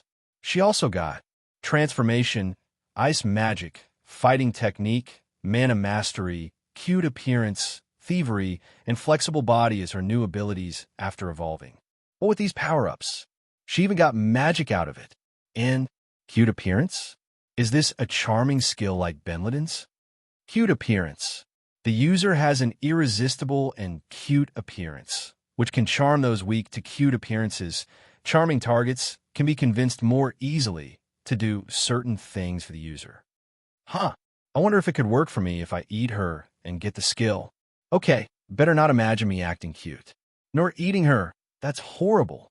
I guess it is part of our mind to have such bizarre thoughts. It is something that we must ultimately embrace. Anyways, Dragon also got some boosts in her power, and she got the Dragon Mark of Ice as well. Quite generic compared to the other kids, but nothing that we can do over it, right? At the very least, she got stronger. That's a good thing by itself. Oh, there was also another change. Oi, I think you forgot about me. I evolved as well, Drake. Fuyu surprised everyone as she spoke through the entire ice fortress. Her voice had become more feminine. I suppose being my split mind doesn't mean it will act like me. Or does this mean I have a feminine side? We are better at never finding out the truth. Yes, let's leave it at that. Yoa, it's true for you there's a new floor. And space also seems wider now that I see it, said Benliden. Amazing. So your living fortress can evolve and rank up as a monster. And by doing so, it becomes even bigger, asked Dragon, almost falling over the ice floor. Haha, Drake is filled with insane cheats. You have to get used, said Yuki. Amazing. Well done, Fuyu, I said. Fufu. I am amazing, aren't I? This is the amazing home you all live in, said Fuyu. I quickly checked her stats and saw that she even got a divine dragon mark. She had it over her mana core battery. Oh, I had also given her my blood, but she never got any skill out of it. Fuyu can't eat, to begin with, so I had tried spraying my blood over it, and nothing happened. Name, Fuyu. Race, Great Flying Ice Fortress Golem, female. Mana core cultivation. Rank 2, initial stage. Status, gathering mana, prideful. Average estimated vitality, 12.000/12.000. Average estimated mana, 8.000/8.000. Average estimated strength, 3.100. Average estimated dexterity, 800. Average estimated magic, 3.850. Abilities, comfortable interior. Housework, material body. Phantasmal icy aura. Ice fortress, cold immunity. Elemental resistance. Status effect immunity. Self-repair, material assimilation. Mana core battery. Wind magic rune float. Icicle spear. Fortress defense. Protection enhancement. Body manipulation. Architecture. Divine dragon mark. Steel. Fuyu stats skyrocketed quite a lot. She had gone from middle stage to initial stage of the next rank after all. Something that was incredibly odd to begin with. Maybe she was already close to getting to rank 1 peak stage and ended ranking up twice? Well, whatever. The good thing is that she got stronger and got some new abilities as well to ensure our safety and the protection of everyone inside. She got the Fortress Defense, Protection Enhancement, Body Manipulation, Architecture, and Divine Dragon Mark. Steel abilities. The first 2 skills enhance her defensive abilities, both magic and physical, while Protection Enhancement increases all her stats while there are people inside of her that she is protecting from an outside attacker. Body Manipulation helps her manipulate the formation of her own body. She can slowly adjust herself around, even moving whole floors and interchanging their positions. And Architecture gives her a greater insight while building her own body. Lastly, her dragon mark seems to have the effect of making her body harder than steel, reinforcing her materials to even higher degrees. It was a perfect dragon mark. Thanks a lot, Favner-sama. Our home got bigger now, so we can play more, said Flare. Why yeah, said Moran. Flash. Clash. Suddenly, a flashing spear opens the large gate and lands on the floor. It was Scotty, and she was covered in blood. Nothing better than bathing myself in the blood of my enemies, she said. She spoke. Don't tell me. Oh God, Favner-sama never misses. She had a dragon mark near her tip. Yoa, that's your spear, right? Asked Benliden, feeling horrified. Why is it talking? Well, it could move by itself, so I was already imagining it could do some crazy stuff, said Dragon. Drake gave it a piece of his soul, and it became something similar to Fuyu. It gained a dragon mark despite being a weapon too. Said Yuki, I've been blessed by someone, and my power has skyrocketed. Master, please, order me, and I shall slaughter anyone, said Scotty. Okay, let's calm down for now. How about you wash yourself? I sighed. Oh, right, sighed the spear, as she floated away and went to the bathroom. Well, that's that. We'll have to get used to a talking, bloodthirsty ice spear from now on. After the dragon marks, it seems that all the kids regained their strength was healed from the fever too, which was mana-related. Additionally, all of them gained mana manipulation and became better at using magic. Well, a little bit, but it is better than before, that's for sure. Day 95.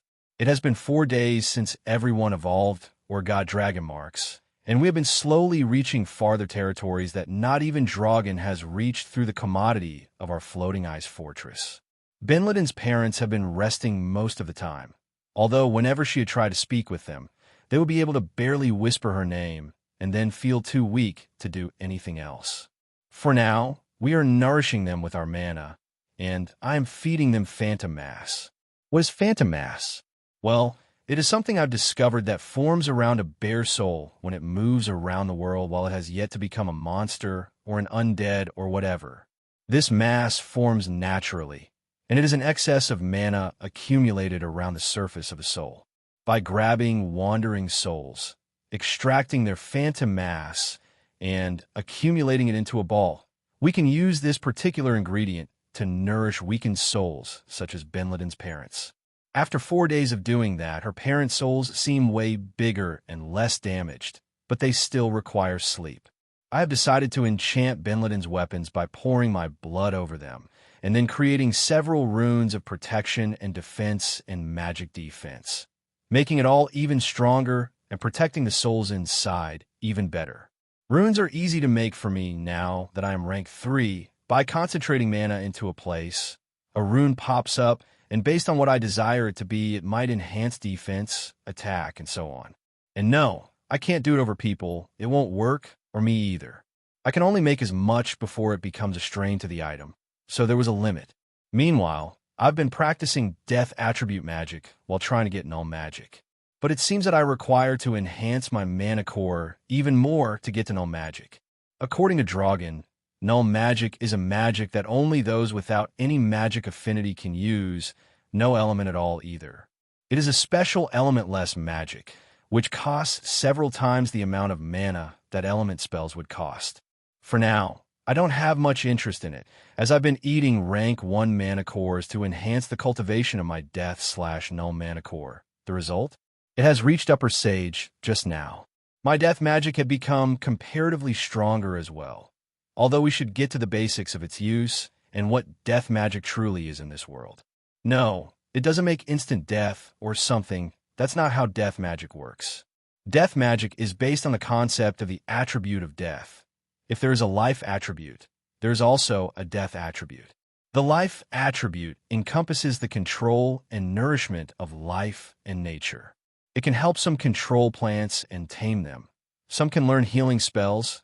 Others can learn enchantment spells that enhance the 5 senses, muscles, and so on, and others can learn the ability to cure diseases. In this case, death attribute does the opposite.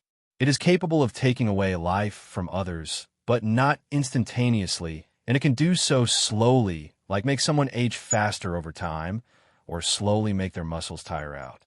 And I can also take death away from things. After all, life magic is the manipulation of life. Add death magic is the manipulation of death. There are other things it could do, such as creating diseases, making things age faster, mostly inanimate ones like accelerating the process of making cheese, wine, and so on, or even helping at making dried meat too. However, one of its major powers is the ability to manipulate the dead. It can be used to move souls and order them to do certain things. However, it is not as if they will obey me happily, and I had once tried making an ice golem using monster souls, but it went berserk and tried to kill me, so I had to destroy it. For now, I am trying to enhance my magic and power, so I can find a way to create a spell or something that lets me reign over the undead I can create. But for now, I seem to be lacking in that, so for now I can't. Also, phantom body, split soul, and so on are skills that are connected to this magic, and are enhanced up to 3 times if I combine them with this magic. I can easily materialize my own phantom now and shape-shift it around more easily. It is an amusing thing. This magic fits right into my previously learned skills. Oh, and through these last days, the kids have been training their magic diligently. Though we have not done group cultivation with them, we had taught them how to cultivate by gathering the mana around their bodies and constantly making it flow through them and their mana core. But it's not like in 4 days they will become geniuses, although some of them are very talented already. We have gone pretty far away, said Benliden. as she sat over my back. We were out in the skies, flying around on this clear day. It seems that we are finally reaching areas with fewer clouds in this region. Indeed, I wonder if there are places without snow in this place. I know I am an ice dragon and all, but it's getting sickening. I sighed. Yeah, I wonder the same, said Benliden. We traveled through the skies near Fuyu as we watched down below. There were a few patches of grass already popping out of the snow. This grass was not blue, it was green. Also, new types of trees that were not pine trees began to appear around, and we found several long rivers that led somewhere far away. We had been following the river because where there is water, there are always people. And coincidentally, we found people, but not the right people. It was a camp of what seemed to be bandits. Bandits? Indeed, the classic bad guys of every fantasy medieval setting ice sky. Bandits are outcasts, people without a home that wander through the wild and assault villages, plunder, kill, and do the other classic stuff such as violating women or enslaving people to sell for more money. Yeah, the type of scum you can always find in every fantasy world, I guess. Even these icy lands, there are several bandit groups. And who else to enlighten us about it than our trusty old grandma, Dragon? Bandits. Well, as I had told you before, I used to travel this region as a hunter and also as an explorer. I had actually run away from my town like Benliden. In my travels, I found many of these bastards. One of my friends died due to them, but I managed to never get caught by them. Usually, these bandits are weak. Most of them are rank 1 initial stage. The boss might be middle stage or upper stage, but they are barely managing.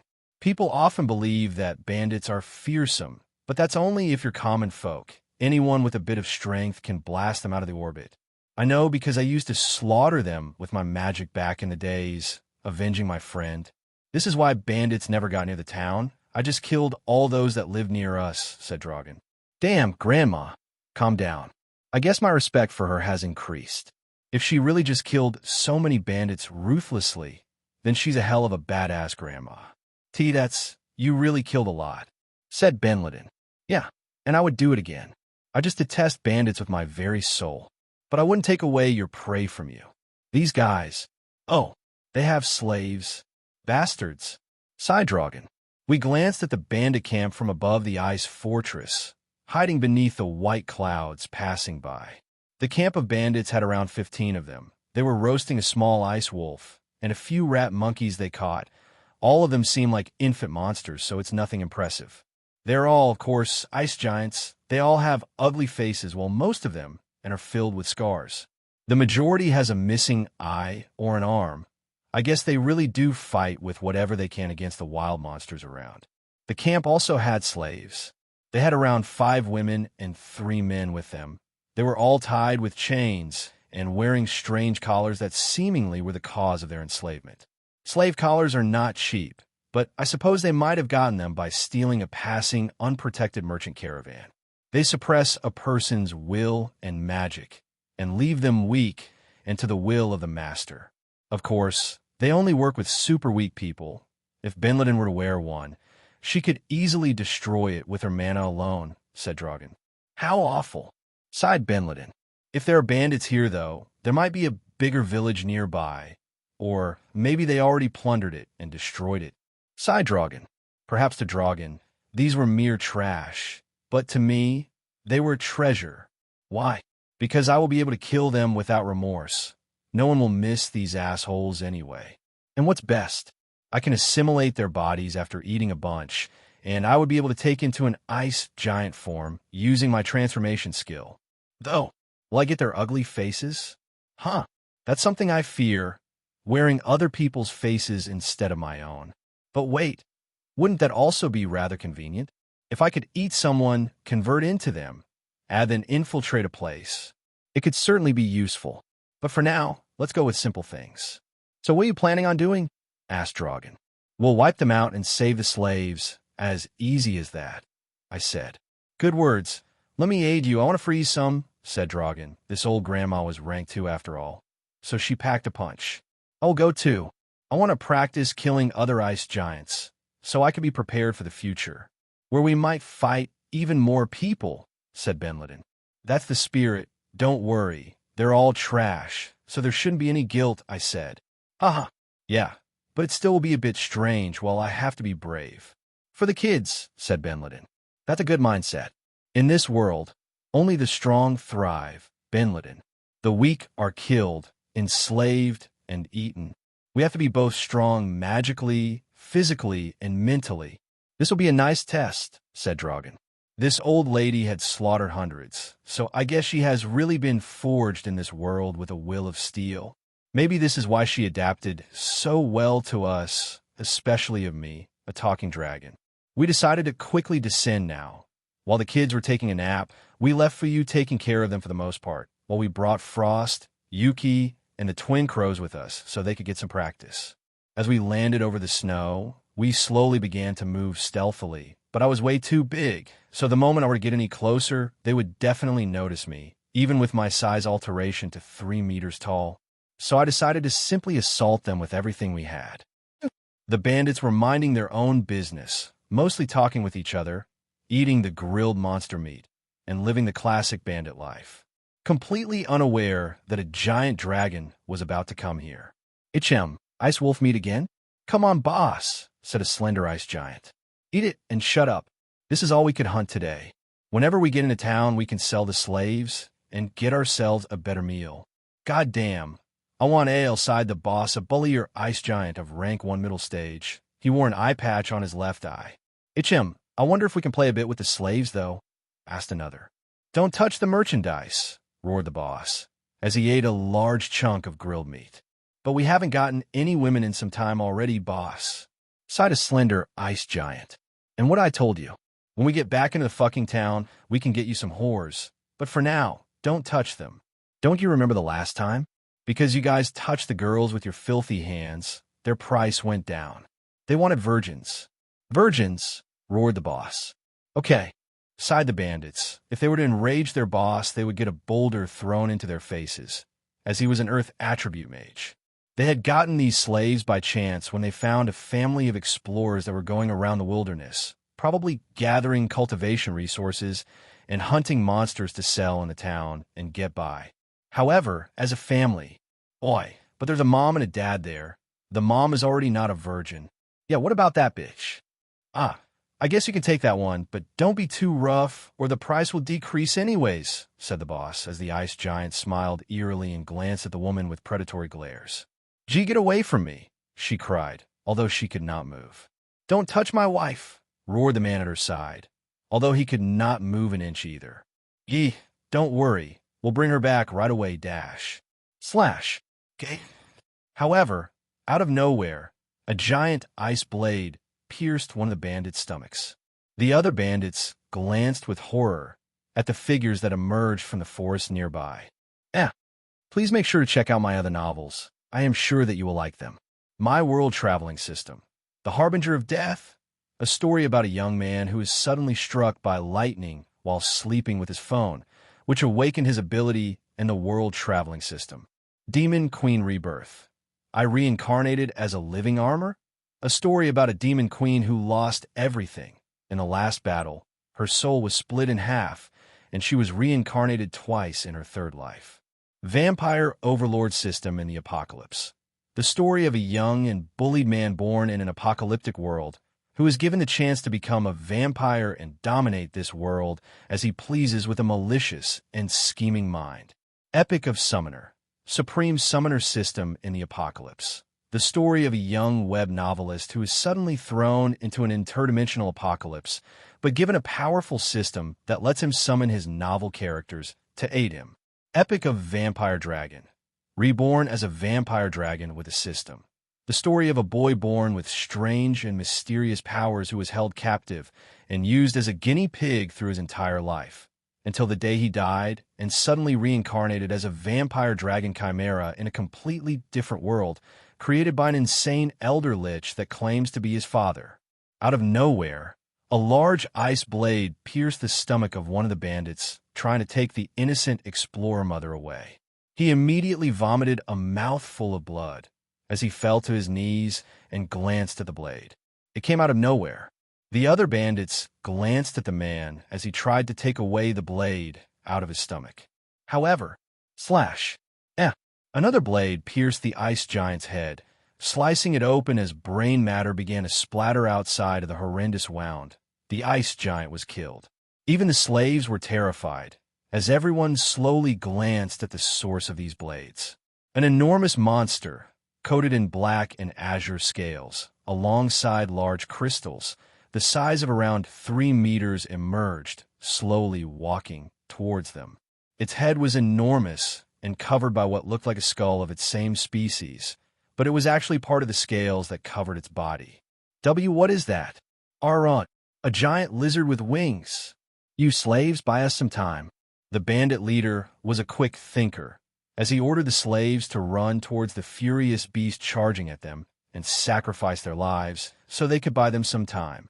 However, the monster wasn't a mindless creature.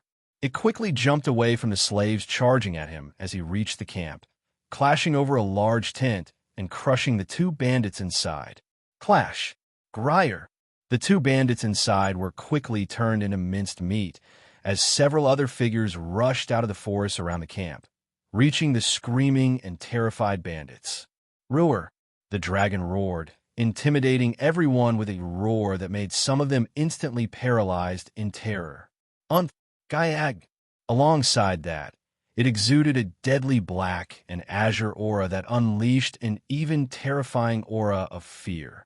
The figures that emerged, a giant wolf, a beastkin girl, an old ice giant woman, and a young ice giant woman, rushed towards the bandits, chasing those that managed to not get paralyzed. The bandit boss was not paralyzed, somehow, as he ran away for his life. However, one of the assailants, a young ice giant woman, rushed towards him as she suddenly conjured a strange type of magic. An enormous spear made of black and oozy slime emerged out of thin air as she launched it towards the man. Flash! What kind of magic is that? Cried the boss, as he conjured a large boulder and launched it at the spear attack. Both projectiles impacted one another, but the girl's attack splattered over the boulder and then threw it through the air. The woman smiled a bit as she controlled the black of oozy mold, which entangled the giant boulder and threw the boulder back to the bandit boss. The bandit boss screamed in surprise as he tried to generate a barrier stone wall to protect himself, but the boulder was incredibly fast, reaching him and clashing against his head. Clash! Gway! The power of the boulder was enough to crack his resilient head and splatter all the head into pieces, painting the white snow into crimson red. Splat! The girl glanced at the corpse with a bit of surprise. Oh, it wasn't so hard, she said, as she quickly ran towards her next prey. Meanwhile, the old grandma was laughing maliciously as she conjured large spears of ice and fired them at the bandits, impaling 3 of them with them and covering them with holes across their entire bodies, seeing them slowly die agonizing deaths. Clash! Clash! Clash! Wugragraph! It hurts! Stoop! Jahahaha! Suffer! Suffer, you damn bastards! Byemer! I love to slaughter bandits!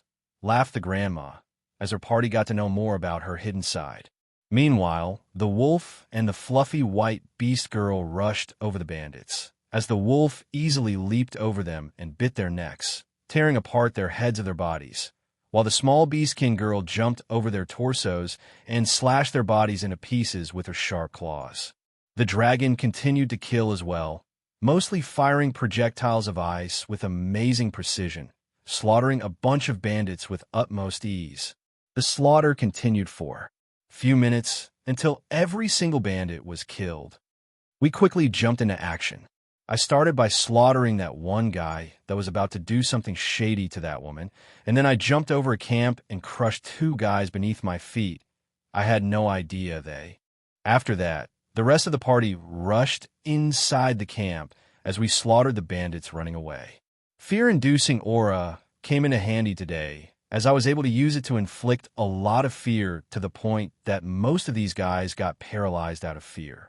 Benliden quickly killed the bandit boss by using her mold and grabbing the boulder he threw at her with his magic.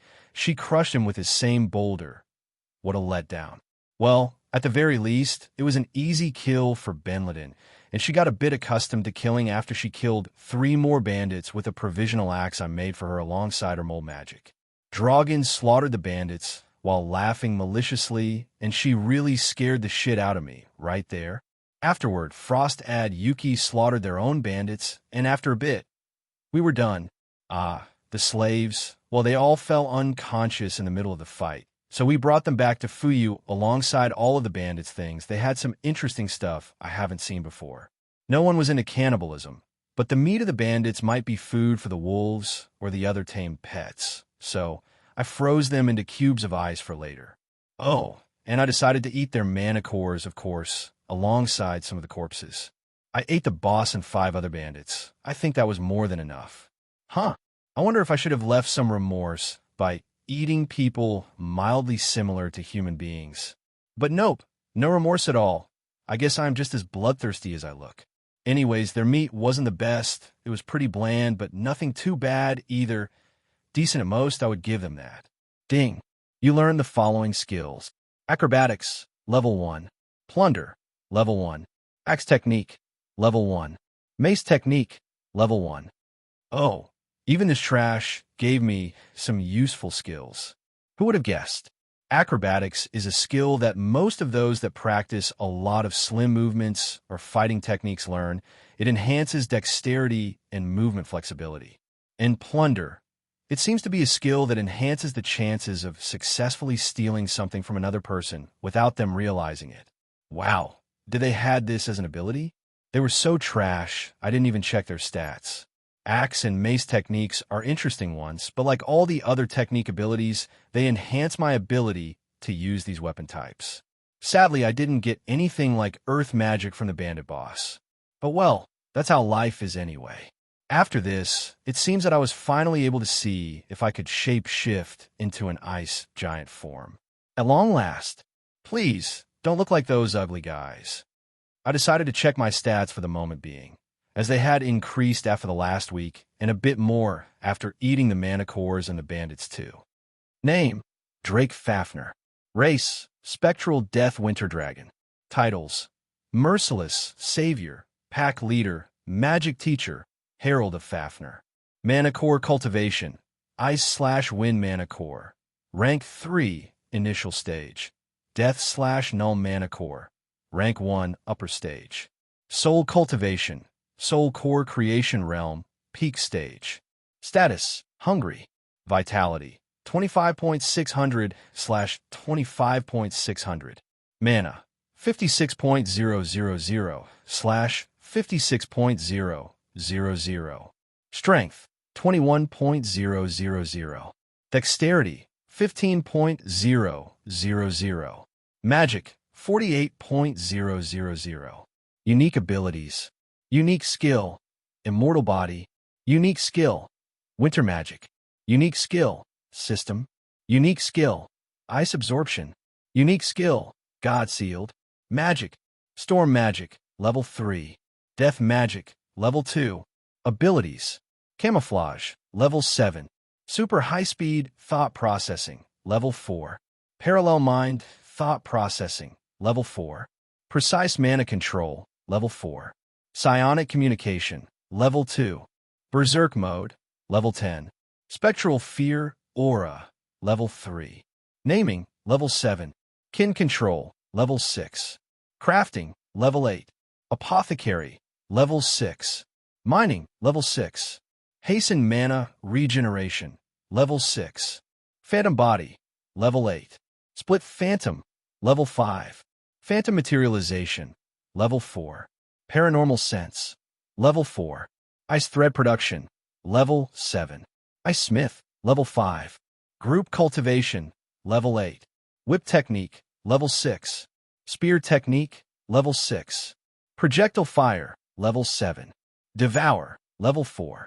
Body Transformation, Level 4. Entanglement, Level 3. Legion, Level 3. Conceal Presence, Level 3. Wind Camouflaging Coat, Level 3. Emerald Winds Aura, Level 3. Wind Spirit Blessing, Level 3. Magnetism Field Lesser Manipulation, Level 3. Metallic Rearrangement, Level 3. Mithril or Shell, level 3. Photon Bullet, level 3. Acrobatics, level 1. Plunder, level 1. Axe Technique, level 1. Mace Technique, level 1. Ice Dragon Natural Skills. Ice Dragon Bloodline. Ice Dragon Frost Breath, level 6. Metallic Ice Dragon Scales, level 6. Medium Self-Regeneration, level 8. Strong Freezing Slash, level 6. Furious Freezing Bite, level 6. Phantasmal Freezing Tail Whip, level 5. Steel Body, level 7. Keen Instincts, level 8. Resistance. Cold Immunity. Hunger Resistance, level 6. Fear Resistance, level 7. Pain Resistance, level 7. Ice Dragon Natural Resistances. Greater Physical Damage Resistance, level 4. Fire Resistance, level 6. Wind Resistance, level 6. Thunder Resistance, level 5. Death Resistance, level 1. Divine Protection. Divine Protection of the Great Dragon God of Greed, Fafnir. So many skills. I have to fuse them around sometime shortly. Oh, my stats are looking pretty fine. My mana has gotten up to 50k. And due to its regeneration, that's an insane number by itself. Right after that, I quickly began to shape-shift. My body mass began to shape as I didn't lose any size though, because I was already at 3 meter, which was my body size limit as a dragon, but also the general size that ice giants had. My body quickly gained a humanoid form, and oh man, it felt so light. How long has it been? Over 3 months since I got into this world, and finally, I can get to use a humanoid form. I created an ice mirror and watched in my own reflection. A tall and mildly slender ice giant man, with pale blue skin and dark blue scales growing over my shoulders, hands, part of my chest, thighs, and foot. There were also sharp claws instead of nails, and 2 large wings coming from over my shoulders. There's also a long and sharp tail, resembling a spear. Additionally, my face just looks like I look way handsome than I remember myself. I look like a typical Cultivation novel protagonist. No way. Maybe the dragon bloodline makes you handsome? I have long, silvery white hair that reaches below my shoulders, and 2 large horns made of crystals growing from my forehead. Damn, look at Mr. Handsome over there. I don't have clothes, though, but this is enough. I will go back to my dragon form. For now, I don't want to surprise everyone as I walk inside as a naked ice giant dragon. I will find the right moment to introduce this form later. Day 96. Today we decided to speak with the hunters that were caught in detail. Now that they woke up early, they were very grateful to us after all the wall of explanations we had to give them. And of course, we took away their collars. I ate one, but got nothing, and saved the rest for someday, whenever we need to slave someone that deserves it. Anyways, they were surprised about a talking ice dragon, a talking and flying fortress the size of a castle, if not bigger, and the strange beast girl Yuki. There were 5 women and 3 men, all of the ice giants.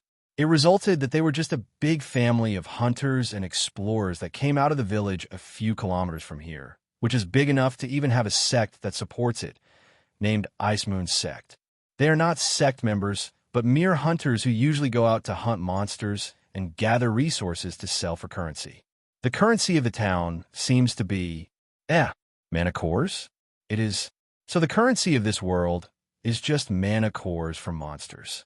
I guess they keep the mana cores they extracted and sell the rest of the body and the materials for more. It seems that people use them as currency because they are the most valuable resource for cultivation. This also gives meaning to hunting monsters aside from food, as it means that you literally can get money by killing them by extracting the mana core inside of them.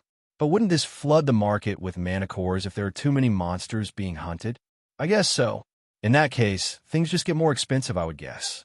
Anyways, mana cores were implemented as a currency mostly by sects, it seems, as they used them as a currency to exchange materials inside their residences, alongside grimoires and other useful things for cultivation.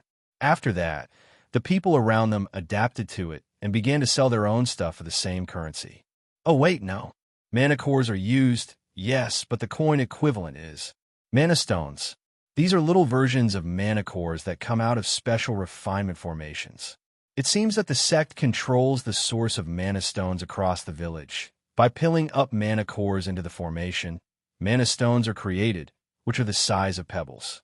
They can also be used for cultivation and are just as good, if not better than mana cores, as they come refined from all the impurities from mana cores.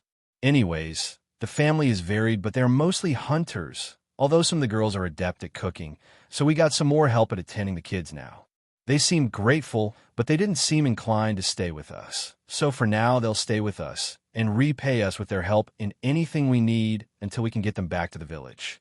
Though, it would be dangerous to leave these people to go after everything they saw from me. Wouldn't it be better to keep them with us? I will convince them, I guess, with delicious food, easy ways to cultivate, and warm beds. I bet anything they could ever want is here anyway. Anyway, the mother of the family is named Dreegen. She is a motherly and gentle woman, with a beautiful figure despite her age of around 87. Remember that ice giants live up to 300 years. The father of the family is a bearded and burly old man named Gaston. Benleden said that he reminded her of her father a bit. He was a reliable guy with a passion for hunting. The other 4 daughters are Annalise, the little one, Saman, the other little one, Gera, the middle one, and Sethys, the eldest. They are all proficient at using bows and hunting all sorts of stuff, and also good at cooking. Lastly, the 2 sons are older than Sethys and are twins, named Ghetto and Gatto. Pretty simple names. The 2 are as burly as their father, maybe a bit less, and are good at swinging an axe. All of them are rank 1 initial stage, though, the lowest of the low, but they have a lot of proficiency in hunting anyways, and by using just the natural strength of the ice giants, they can easily get by through such a profession. The father boasted that they had even hunted a middle-stage wolf once. So yeah, they're indeed pretty good at their job. They were captured by the bandits while camping in the night, so they were caught off guard, and before they could fight back, the collars were put into their necks. "I'm really thankful for what you've done, Lord Drake," said Gaston. "Oh, Lord? Well, it's nothing. We mostly wanted to kill bandits," I said. "Still, Lord Drake, thank you," said Dreegen. "Well, thank everyone then. Everyone helped with a little bit," I said. "Oh, yes, of course." After a lot of giving thanks to us, the family settled down and helped us cook and more. The day went flying by as we did our daily activities, and we assessed our gains. There were a lot of weapons, some mana stones, and clothes. Nothing too interesting aside from this. A large blade was covered in blue jewels. Was this a treasure? Why were they not using it? I checked it with the system, and it seemed to be pretty okay as a weapon, but nothing too crazy. My weapons are definitely better. Anyways, I decided to eat the large weapon to see if something shows up. Ding! You learn the following skills. Improved slashing power, level 1. Improved piercing power, level 1. Silver blade of slicing water, level 1. I got 3 skills out of it. I have tried eating weapons I make before, anything, but I never get skills out of it. However, I guess this worked. It was a magical weapon, it seems. But how was it made? It didn't look like it was man-made. Oh, the weapon you just ate came from a dungeon, Lord Drake. A dungeon. So it seems that I ate a weapon, and it gave me some skills, as it was a magical weapon of sorts. It seems that magic weapons comes from dungeons. I don't know where these dungeons are, or what they are, but Dragan quickly joined with us alongside Benleden as they started to explain to us what this was. Dungeons are something that everyone knows about. You never came across any of them through your journey? Sighed Dragan. Not at all. Not even Benleden did. I suppose the areas where we came from lacked them, I said. Indeed, it seems to be the case, said Benleden. Well, to resume, dungeons are, well, like underground structures where monsters appear. They're often like giant underground mazes. They're filled with interesting monsters you don't see outside that much. Often they drop things when you kill them, said Dragan. Useful items? Asked Benleden. It varies. Most of the time, it is useless garbage. But high-ranked dungeons can drop better stuff. The magic blade the dragon just ate was one of the better prizes you can get. Whole sects are working around dungeons because they are amazing sources of items and so on, said Dragan. Ooh, so cool. Maybe we could get into a dungeon? Maybe we could get some prizes. Do they drop food? Asked Benleden.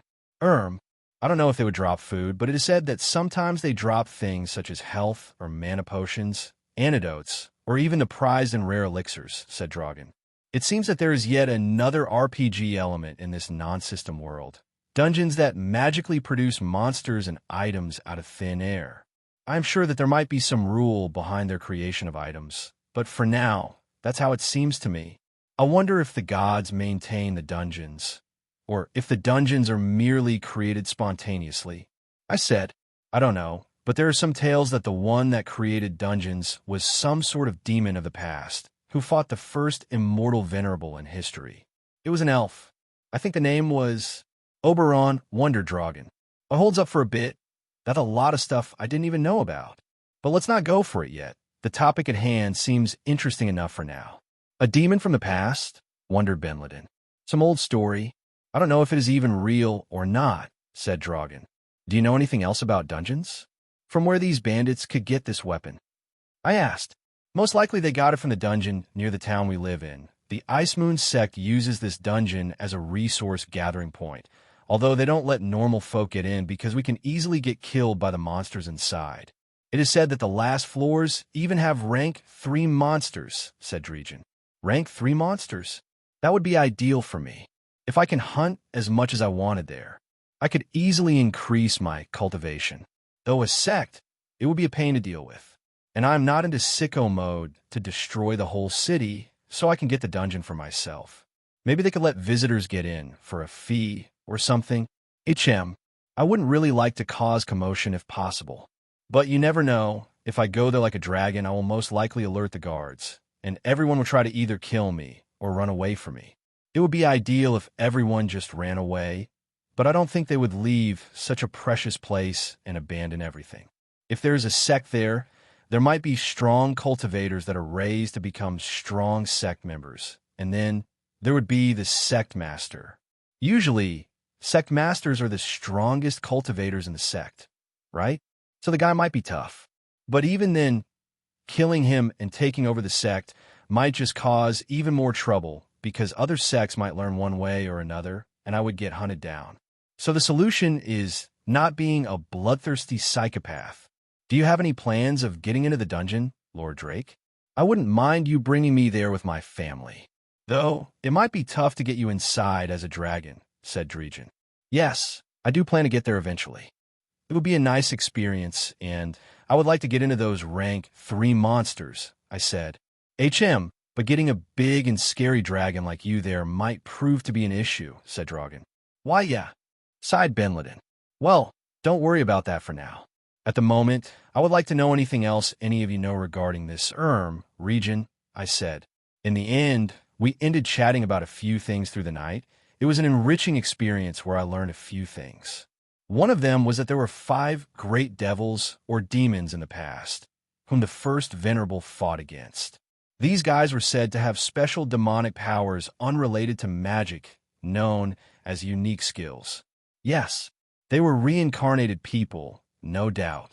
Each guy brought into the world something new that wasn't in this world before. One brought dungeons, another technology, another monster through summoning, another made it so the dead as able to raise, and another broke fate and generated many natural disasters that changed the landscape.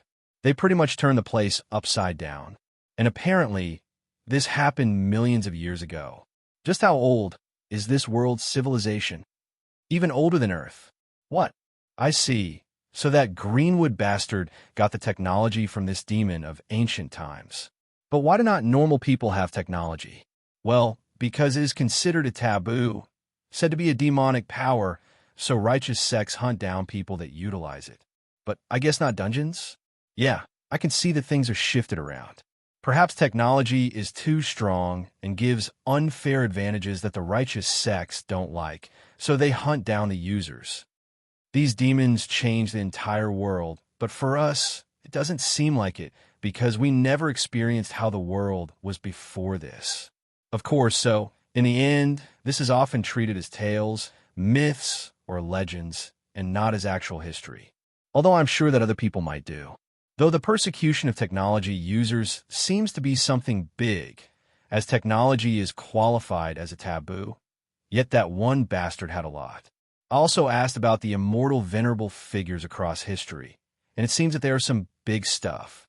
Each era had an immortal venerable that brought a change to the world in one way or another. Immortal venerable are cultivators who reached rank 10 in cultivation of their mana core and acquired the power to defy and conquer heaven and earth. However, even as strong as they were, there was still something that bound them to eventually die: fate. No matter how much they increased their lifespan using artifacts, grimoires, or items, in the end, there would be a cap, and they would die out of old age. Yeah, it seems that it is like that. But what about the soul? Yeah, we see souls around, and they're undead. Couldn't the venerable immortals be brought back through necromancy or death magic? In a way, yes, but actually no. I don't know the details, but they said there are mythological places across the world, such as the Gate of Life and Death, where souls of these immortal venerable are sealed by fate. Others say that their souls are present somewhere, waiting to one day be able to revive when fate weakens, as it is suppressing such a chance. It is said that if fate and the will of Yggdrasil discover those that defy fate, heavenly tribulations and calamities befall them. Quite literally, the entire world splits open and attacks the user with everything it has. Terrifying. And this is just common knowledge that folks know, few. Anyways, aside from this, I asked about the eras, but they are common mortals, so they don't know their names in detail, but they do know that there are many up until the present. However, they do know about the immortal venerable, and through some conversations with the whole family of hunters, I came to a better understanding of each era and their venerable. Of course, they didn't know the details nor the names of each venerable, but these are usually things taught to people in churches as they grow. Here's the list I made. Eras and venerables. Odin, Ymir, and all the gods. Remote antiquity era. Primordial fairy of life and nature, immortal venerable. Oberon, elf, the protector. Moon princess of starlight, immortal venerable. Dark elf, the knowledgeable. Olden antiquity era. Savage sun flare, demon venerable. Fire giant, the destroyer. Onyx hammer, blacksmith, demon venerable. Dwarf, the blacksmith. Divine heaven path, immortal venerable. Human/half-Asir, the successor. Medieval antiquity era. Dream-seeking fox, demon venerable. Foxkin beastwoman, the dreamer. Heaven-defying providence, immortal venerable. Human, the fortunate. Late antiquity era. Crimson blood, lord, demon venerable. Human/vampire, the bloodthirsty. Ice queen, immortal venerable. Ice giant, the queen. In my resume, there have been 9 immortal venerables in all of history, and some of them are also demon venerables. You see, immortal venerables are those that were good people and did good deeds for the better of all the world and were righteous, while the demon venerable is the title given to those that were demons, meaning that stray from the path of righteousness and do vile acts, such as plundering, killing innocents, all for power. The factions of righteous and demon cultivators had always been a thing here. I guess we could be considered to be righteous, as we haven't gone killing innocent people, nor we are looking for trouble. We kill bandits, but I am sure that we would be rewarded for that instead. And I would assume that this faction thingy might apply more for stronger cultivators, not for us folk. Wait, I am very strong. Also, these guys are the ones that reached rank 10. Many only got a rank 9 and never were able to cross the gap. It seems that the knowledge and understanding of something important are needed for that. As I could see, there was a big variety of venerables from all the years up until now. The most recent venerable was the Ice Queen, immortal venerable, and she was also an ice giant to boot. She lived approximately 100k years ago, and like any venerable, she died due to her lifespan ending. She's the most known because she was both the most recent and also an ice giant, so pretty much every sect in Jotunheim and Niflheim was affected by her doctrine. She was a firm, often cold, and also expressionless woman. It was said that although she was expressionless, she was a good leader, and she looked for cooperation between the races and harmony. She acted as a great ruler while she lived and established many new righteous sects across the entire world. It was thanks to her that the reputation that giants had with other races was lessened, as she was seen as an amazing venerable that finally brought an era of peace after the demon venerable before her died. And this was Crimson Blood Lord Demon Venerable. This was a man, a mysterious and malicious man that took the lives of millions of innocents to raise to the level of power he had. He was an otherworldly demon and had the unique skill, Vampire Progenitor, which essentially made him the first vampire of this world. He slaughtered people and absorbed their life essence through drinking their blood, hastening the cultivation of his blood attribute mana core, the attribute he had mastered, which was late introduced across the world. He had terrorized the world for thousands of years until he finally kicked the bucket due to his lifespan ending.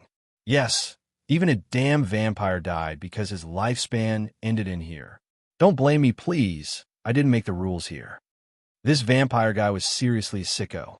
I mean, I would have probably done the same in his place, but maybe not as insane. I get it that he needed blood, but God Lord calms down. He was the one that brought vampires into this world whose concept of vampires didn't exist before. He had also brought a new attribute in the blood attribute, which his mana core was. He had used the power of his unique skill to devour the life essence of the living beings of this world while also drinking their blood for nourishment. Through this method, this old bastard managed to turn the order of the world upside down. It was said that the population of people had been reduced to almost 70% due to his massacres. However, in the end, fate never loses. He was defeated by the lifespan, and he died. Not without leaving an enormous legacy. Of course, he had terrorized the entire world and spread vampiric monsters and vampires of all types across the entire world. The era afterward was often referred to as the Era of Blood, as it wasn't nothing but something close to a vampire apocalypse. The world was reigned by vampire houses, and they held great power. They dominated the world and used common folk as cattle. The blood attribute was spread through the entire world.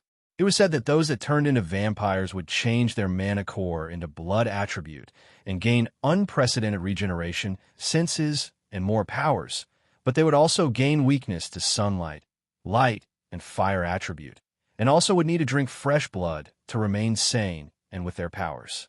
The Ice Queen finally put an end to the era of vampires, as she used everything she had to defeat them even when she was still rank 9. She was a brave and strong warrior, and after raising to rank 10, she used her power to make the vampires go almost extinct, as she saw them as the pest of this world. It was said that she lost her family to a vampire attack, and since then she had harbored tremendous hate against them. After her efforts, the population of the world finally began to grow back to normal. Vampires that survived hid for many years. Many died in the process, but even up until now, it is said that there are some of them going around. It is said that they're spreading around the faraway lands of this region, and perhaps in many others. But they're also being persecuted and killed by righteous sects, just as how technology users are being chased and imprisoned or even just outright killed.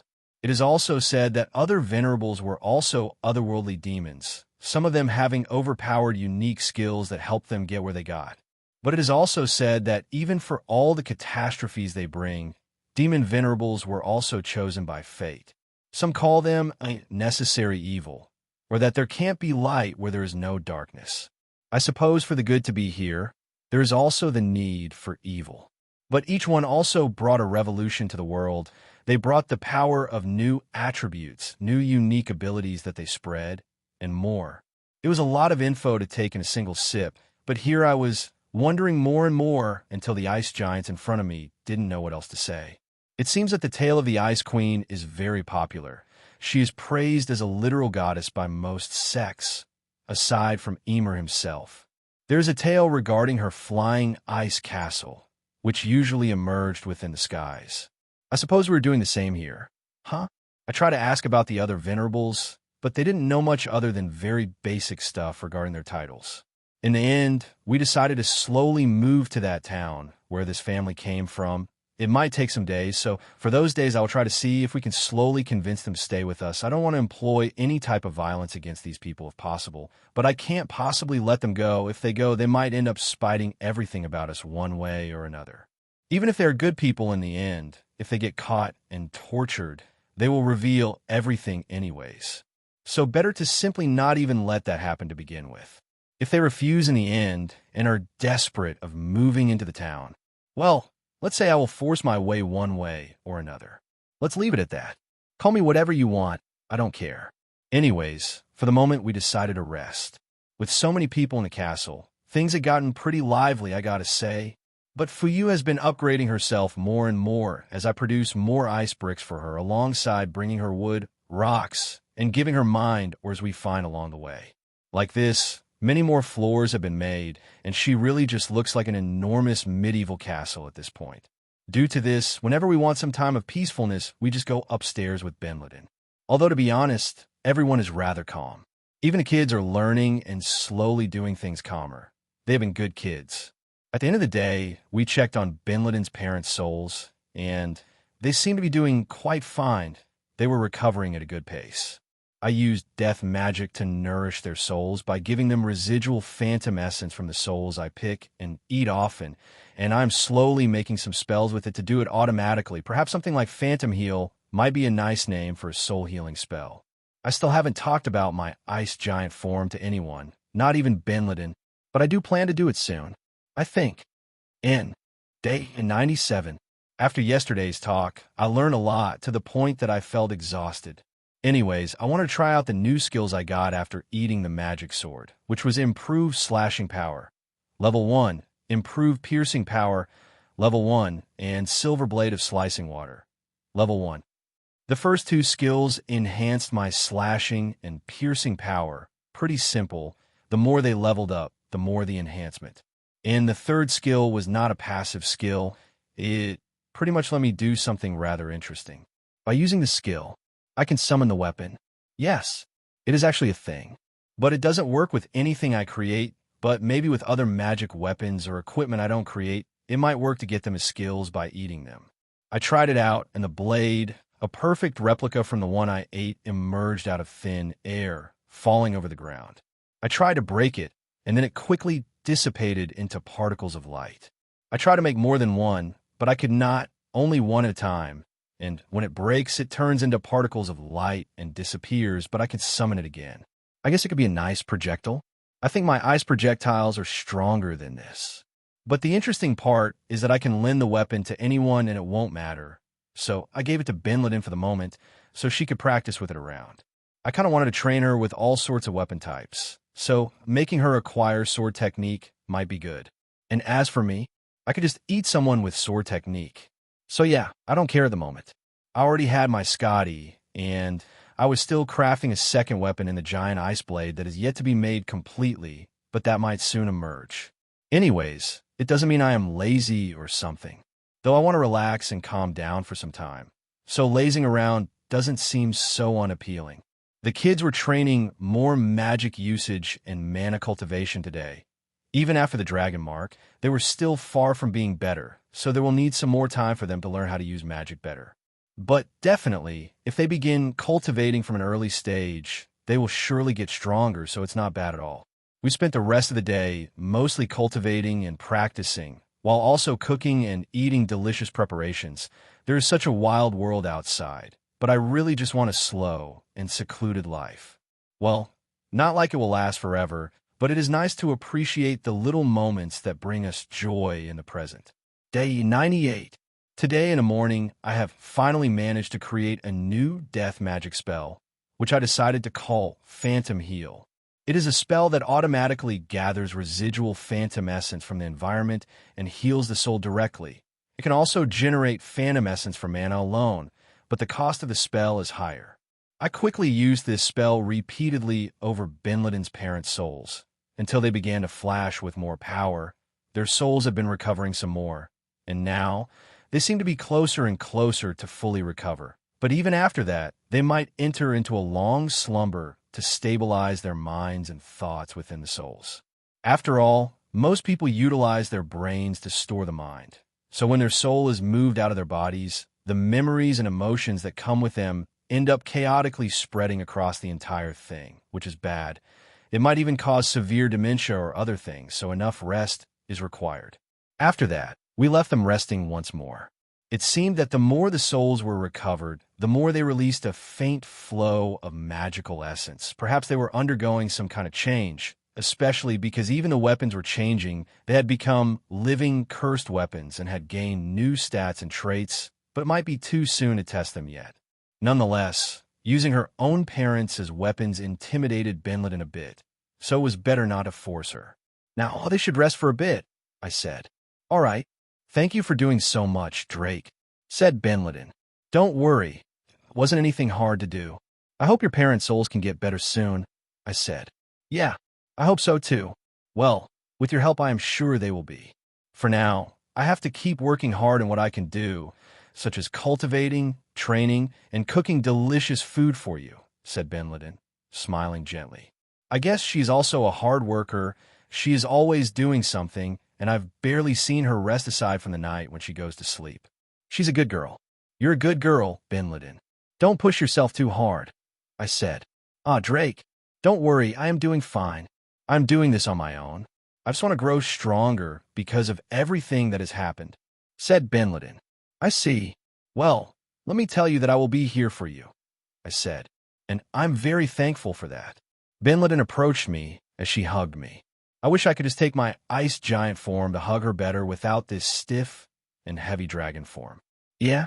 What? Drake. Suddenly, without realizing it, I shape-shifted into my ice giant form, which also has some dragon features, out of nowhere. Is this because I wished it? Benliden ends up staring at my figure with eyes wide open. She saw the whole transformation occur. We were on the 3rd floor at this moment, so thankfully no one else saw it. But still, Drake, why you can take an ice giant form? Why you're as handsome as I always imagined you, she said, saying something very bold, embarrassing me. I was planning to make it a surprise. I sighed. What a surprise it is. Would you like to get some clothes? Asked Benliden, averting her gaze from my body as she blushed, getting as red as a tomato. All right, I was naked. By mistake, I ended ruining the surprise and took into my ice giant form because of my inner desires. I feel so ashamed I want to throw myself out the window. Well, let's get over it. After this incident, I ended having to show this form to most of the people inside. It wasn't taken so badly, especially because everyone seemed used to all the fantastical things that I could do. The kids had a hard time believing it, but I just shape-shifted back into a dragon until they finally accepted it at the end. Fuyu. I didn't want to show them all the things I could actually transform, as I was even able to become an ice, water, or wind slime. But that's not something I will ever show to others. I just don't want to. If I do, they will want me to divide myself into pets or something. And I haven't even developed the body of a slime properly. I know there might be the possibility to get some of their skills, and it is on my to-do list, but for now, I have other issues, such as Benliden. What am I supposed to do now?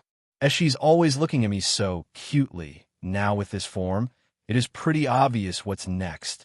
Or is it? Should I just go for it? I feel bad. I feel like I'm taking advantage of her by doing so. What if I am just taking advantage that she feels terrible due to the death of her parents? In the end, I will end like a creepy guy taking advantage of a girl that needed comfort and love. Or am I being too much of a pushover? I know that she liked me even before this, but maybe she had changed her feelings. Or not. Why am I being so terrible at this? I suppose never having a meaningful romantic experience in my previous life does this to me. Benliden is pretty much the first person that I've gotten to love like this, and also the first one that actually loves me back, something that never happened in my previous life. And the most ironic thing is that it happened when I was a monster, a dragon from all things. What can there be in life for someone to enjoy it? Others are happy by just slaughtering people, monsters, and growing stronger endlessly. Other people find comfort in living solitary lives. And others, the more fortunate ones, build a family and dedicate their lives to it. What is the correct choice? The truth is, I want the last one. I already got a family done, so it is not so hard. Despite being a loner, I wasn't someone that particularly enjoyed being alone. But for now, I won't force my way into her, and I will try something out slowly. After all, I wonder if she still wants me to sleep at her side, even in this form. I guess I could go back to my dragon form, which I feel more comfortable with. But these hands, and this posture, and this light body, man, I really missed human-like hands. I could do all sorts of stuff with them without having to use my soul tentacles for it. We decided to cook for dinner together, me and Benliden. And I enjoyed my hands as I cut the meat, butchering the things Scotty hunted, cut root salt, and more. How does it feel to have a body like that? Asked Benliden. It feels refreshing, although I'm still too used to my dragon body. But well, I used to be a human back on Earth, so it obviously feels quite amazing to use hands and have a human-like body for once. I sighed. I see. You really? Ah. And nothing. Benliden tried to say something, but suddenly got all red and didn't say anything else. What? I asked. Well, you're looking good, said Benliden, while blushing more and suddenly closing her eyes shyly. I look good, I asked. Why, yes, she muttered. I'm glad you think that. I thought you only liked me as a dragon, I said, smiling a bit.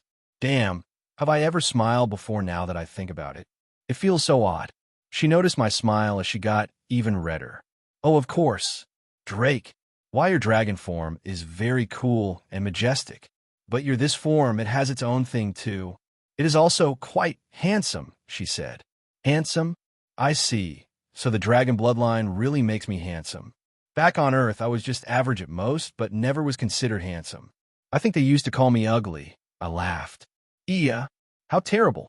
Why would they ever treat you like that? Asked Benliden, getting concerned. Well, that's how people are. I guess you didn't experience it as much. Or did you?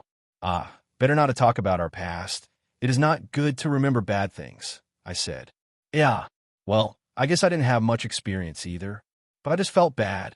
I don't know why anyone would be mean with you, Drake. You're such a good person, said Benliden. Good person? Me? I don't think so. I sighed. Why not? You have helped me so much. And everyone here too. Well, that's what I think, said Benliden.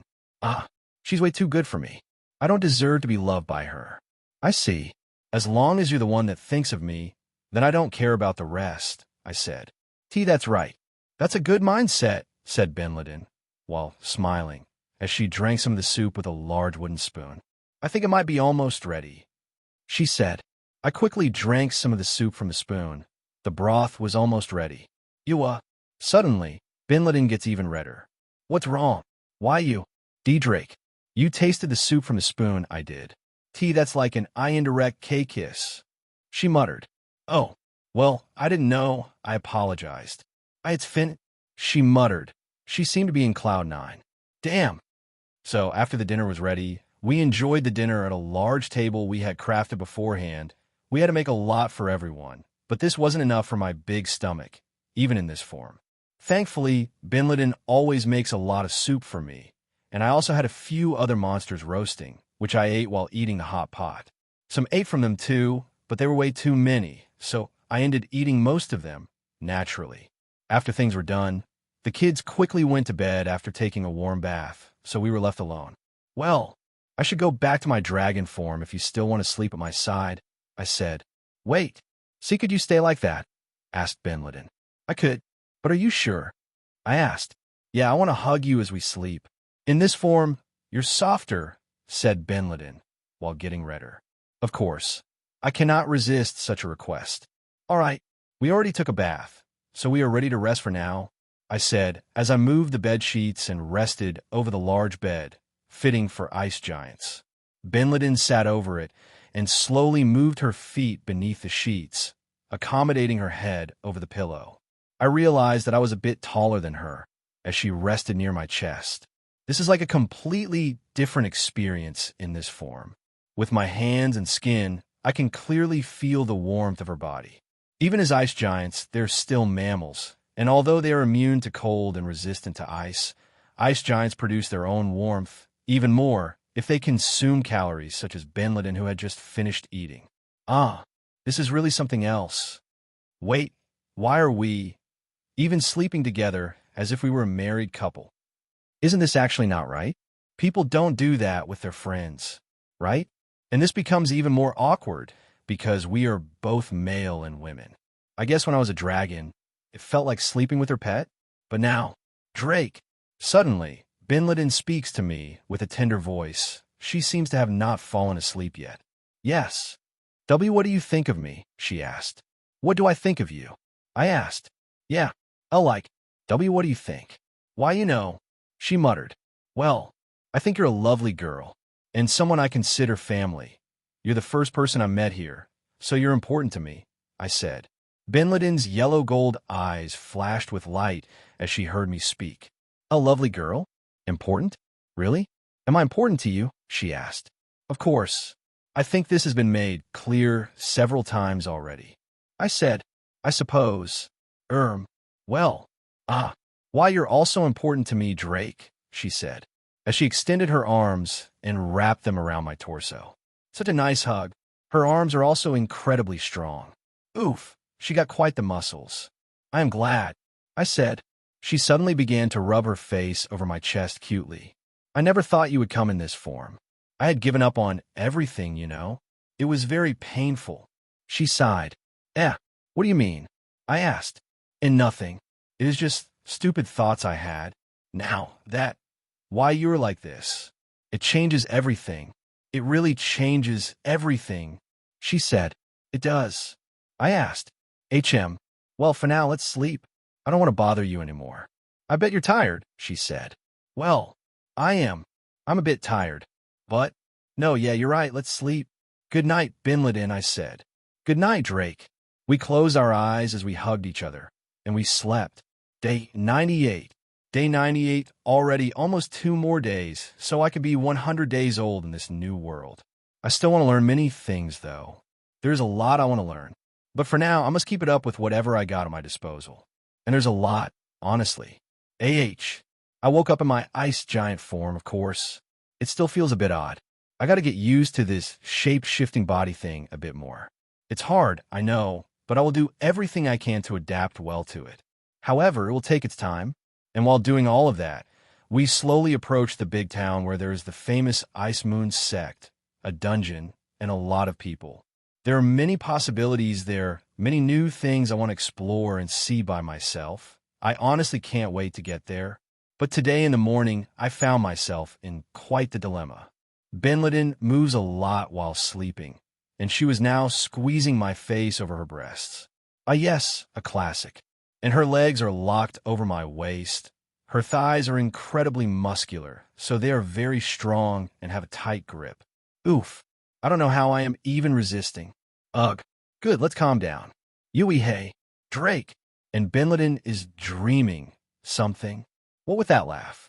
And that perverted smile? What is she even dreaming about? And I call myself a degenerate for finding her attractive? Yet, what is she even dreaming about now? I decided to take a peek into her dreams through my phantom body by entering her soul's subconscious. What I found was a garden of sorts. There was a table where Binladin was sitting at my side. Both of us were wearing princess and prince clothes, while we enjoyed a tea party with sweets. I looked like a typical prince charming from girls' manga or anime. Even my eyes glowed with brightness. My princess, you look radiant as ever, said my own version. Hee hee, Drake, do you really think so? She asked cutely. Of course. Let's enjoy a tea together, said my version. He seemed to be a mysterious man. Wait, isn't this super cute and innocent? I thought she was having a perverted dream. This is actually cute. After taking a peek at her cute dream, I quickly decided to pull back my consciousness. And as I did, I arrived elsewhere. It was a different world this time. It seemed to be a world with perpetual darkness. I glanced around as I couldn't help but be reminded of the place where Binladin was being held captive by the mold's alter ego. And within the darkness, there's a figure. Someone is there, waiting. There's a girl. It is a girl. She looks human. She is a girl between her 12 or 14. Her hair is black and reaches her shoulders, and her skin seems to be pale white. She's wearing a black dress and is barefoot. The girl seems to be in a fetal position while sitting over the black floor, glaring to nowhere. Wait, is she? Miranda? I ask this as the girl suddenly seems startled. She slowly moves her body and glances at me. Why? How are you here? She asked. I guess I am the deepest area of the subconscious of Benleden, her soul, I said. Why are you here? What do you want? Did you came to beat me up again? She roared. Is that the appearance Benleden had on Earth? I asked. Yeah, so what? She asked. Did she die at a young age? I asked. No. This was her appearance due to my powers. But without medication, she slowly deteriorated into an old woman. Sighed the girl. I just evaded her previous question, and she seemed to answer immediately. I guess there's no point in acting if she's answering me so calmly. Why are you so calm now? I honestly thought you would try to kill me, I said. I am not a monster, you know, she sighed. That doesn't seem to be the case to me, I said. You're a dragon. You're a monster. What do you know, she sighed. Precisely because I am a monster I can tell you're one, I said. TSK. If you came here to just mock me, you're free to leave, said Miranda, crossing her arms. Wow, you're really not just going to fight against me? I asked. Not like I could if I wanted to. I am weakened. Your attacks were stronger than I could have ever taken. I lost. She sighed. I see. So my powers have such an ability. If I attack you now, could I be able to delete you safely from Benleden's subconscious? I asked. I don't know. I've been with her since having consciousness of my own. I don't really know how it works, but it feels like both of us are in the same soul or something, said Miranda. I see. Well, you're indeed right. You and Benleden are in the same soul. I had already seen it before. Let me tell you something that you might have not figured out yet, I said. What now? She sighed. You are not the same mold as the one with Benleden in the past, I said. What? You're not the same as the one from Earth. I said again. What do you mean? She asked again. Benleden wished her powers to carry over to her new life here. The thing is, she only crossed through with her soul, meaning that this new power she got was made by the wish itself, not anywhere else, I said. Miranda seemed shocked. Indeed, your existence is made out of magic, out of physical mold. Nonetheless, because Benleden has mold magic, she can conjure mold out of thin air and control it. This is magic, a concept you didn't know about, right? I asked. I didn't know. She sighed. Well, that's it. I just wanted to clarify this with you. Oh, and another thing, I said. Miranda was shocked as I unleashed a strong bloodthirsty. If you ever dare take over Benleden or torment her body and soul, I will come here and seal you for an eternity, where you won't be even capable of staring at the void of this mindscape, said, making M voice clearer to intimidate her a bit more. This. I wasn't trying to take over her or make her suffer. Well, what would you know? You're a filthy dragon trying to take advantage of her innocent personality, she roared. I'm not trying to take advantage of anyone. I was just helping her. Stop insulting me as if you knew about me or something. You don't know shit. I said, TSK. So what? She roared. You're getting bolder and angrier out of nowhere. Did you want to show off some bravery or something? Well, I am here waiting if you want to wrestle. I said. She seemed to step back the moment she got insolent, gritting her teeth. Also, you say you didn't want to do all of that. Yet that's exactly what you've been doing this whole time. You're the bad influence for Benleden. You only make her suffer. Why can't you understand that she wants to be happy in other ways than just being caged with you? I asked. I know. She just said that to me the other day. She sighed. You spoke with her? I asked. Yeah. It was brief, and I didn't make anything out of it. I just wanted to stay more time with her, or something. But she neglected me and ended getting angered at me. She said, Well, that's just karma.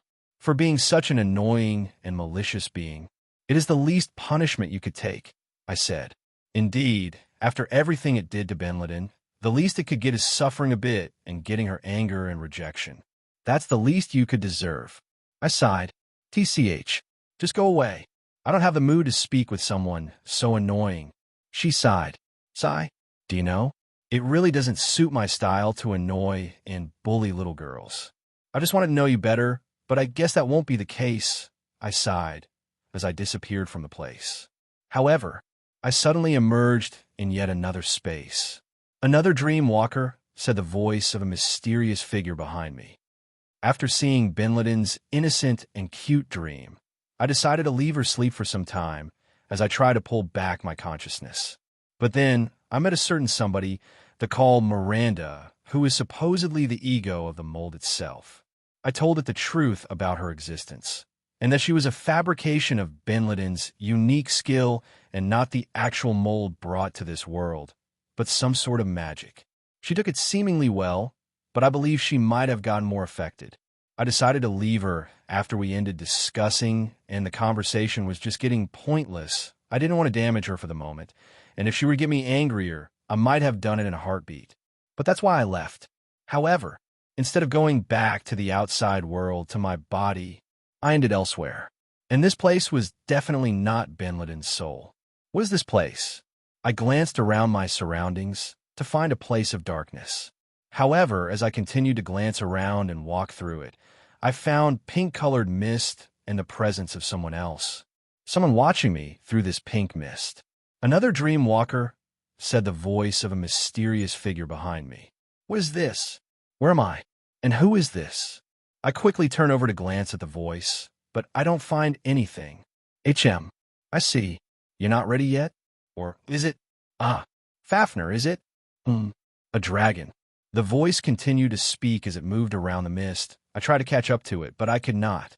I also couldn't identify the voice's gender or age because it sounded strange, as if distorted.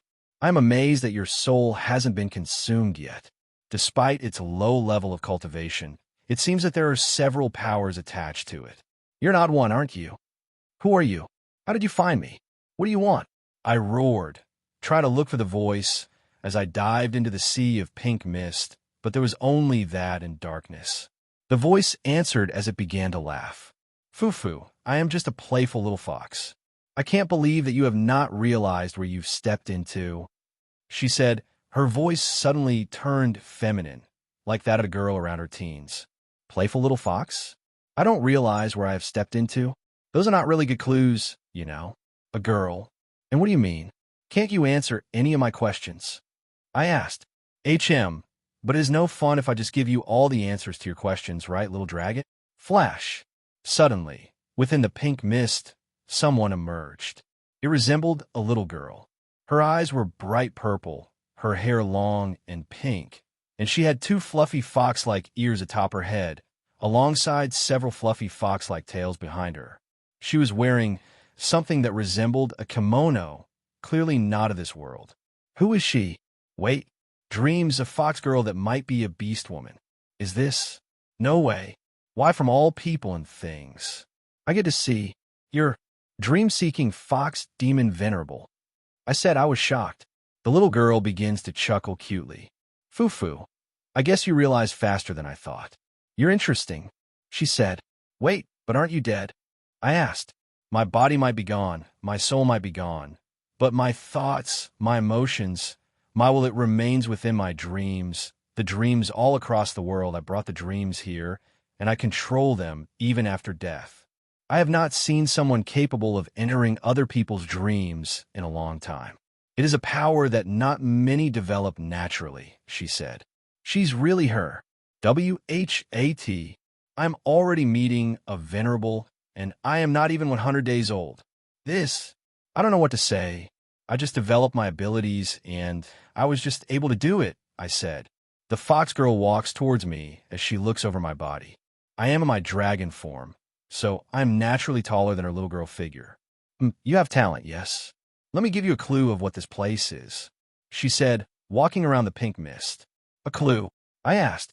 Long, long ago, while I was about to die, I thought, hey, why not leave all my legacy within dreams? This way, no one who is not capable of entering dreams will never reach it, and only those worthy will be able to find it. Or so I thought. While my real body and soul thought that. I am but a mere residual will of my former self. She said, your legacy, Dragon spoke about something like that. When cultivators or immortal cultivators are close to their death, they leave inheritances that contain all of their life's efforts and treasures for someone worthy to find them and continue their legacy. I said, "Bingo. You're very intelligent for being a little dragon. This is as you thought, my inheritance," laughed the fox girl. "No fucking way. It seems that out of nowhere, I was brought into the inheritance of the venerable of dreams. Wait, will I be trapped here forever until I solve this? Can I come back later? Am I trapped here? And how did I even reach this place?" It wouldn't be fun if I answered them all, right? After all, you're still not even inside of the inheritance. You're in what I call the waiting dream. Within it, you must solve my puzzle, a labyrinth within dreams. After that, you might be worthy of entering my inheritance, she said. A labyrinth within dreams. Like a dungeon. I asked. Not really. But maybe you could call it that, why not? Well, for now, you should go back. You must come prepared, and with a stronger soul next time. She said. Wait, how will I be able to come back here then? I asked. Look through dreams, and the path to my inheritance shall open. You're a worthy one, so it will not be so hard, foo-foo, bye-bye. And just like that, I suddenly woke up. Bin Laden was already awake and had moved out of bed. She seemed to be in the room's bathroom. What the hell was that? Because I am capable of peeking inside dreams. I was somehow capable of entering a dream inheritance set by the venerable herself. That was definitely whack, without a doubt. She said that only those that were able to enter dreams could randomly enter the initial dream that led to her inheritance. Perhaps people with dream attribute magic is rare. Wait, I don't have any of that magic to begin with. I just use my soul and subconscious to enter other people's subconscious, which leads me to their dreams. And I also need to do it by close range. Strange. I guess you could call that a roundabout. Can I make it into a spell using death magic? If death magic can also be used for souls. Or my own soul. Maybe? But what correlation does death has with dreams? This hurts to think about. For now, let's calm down.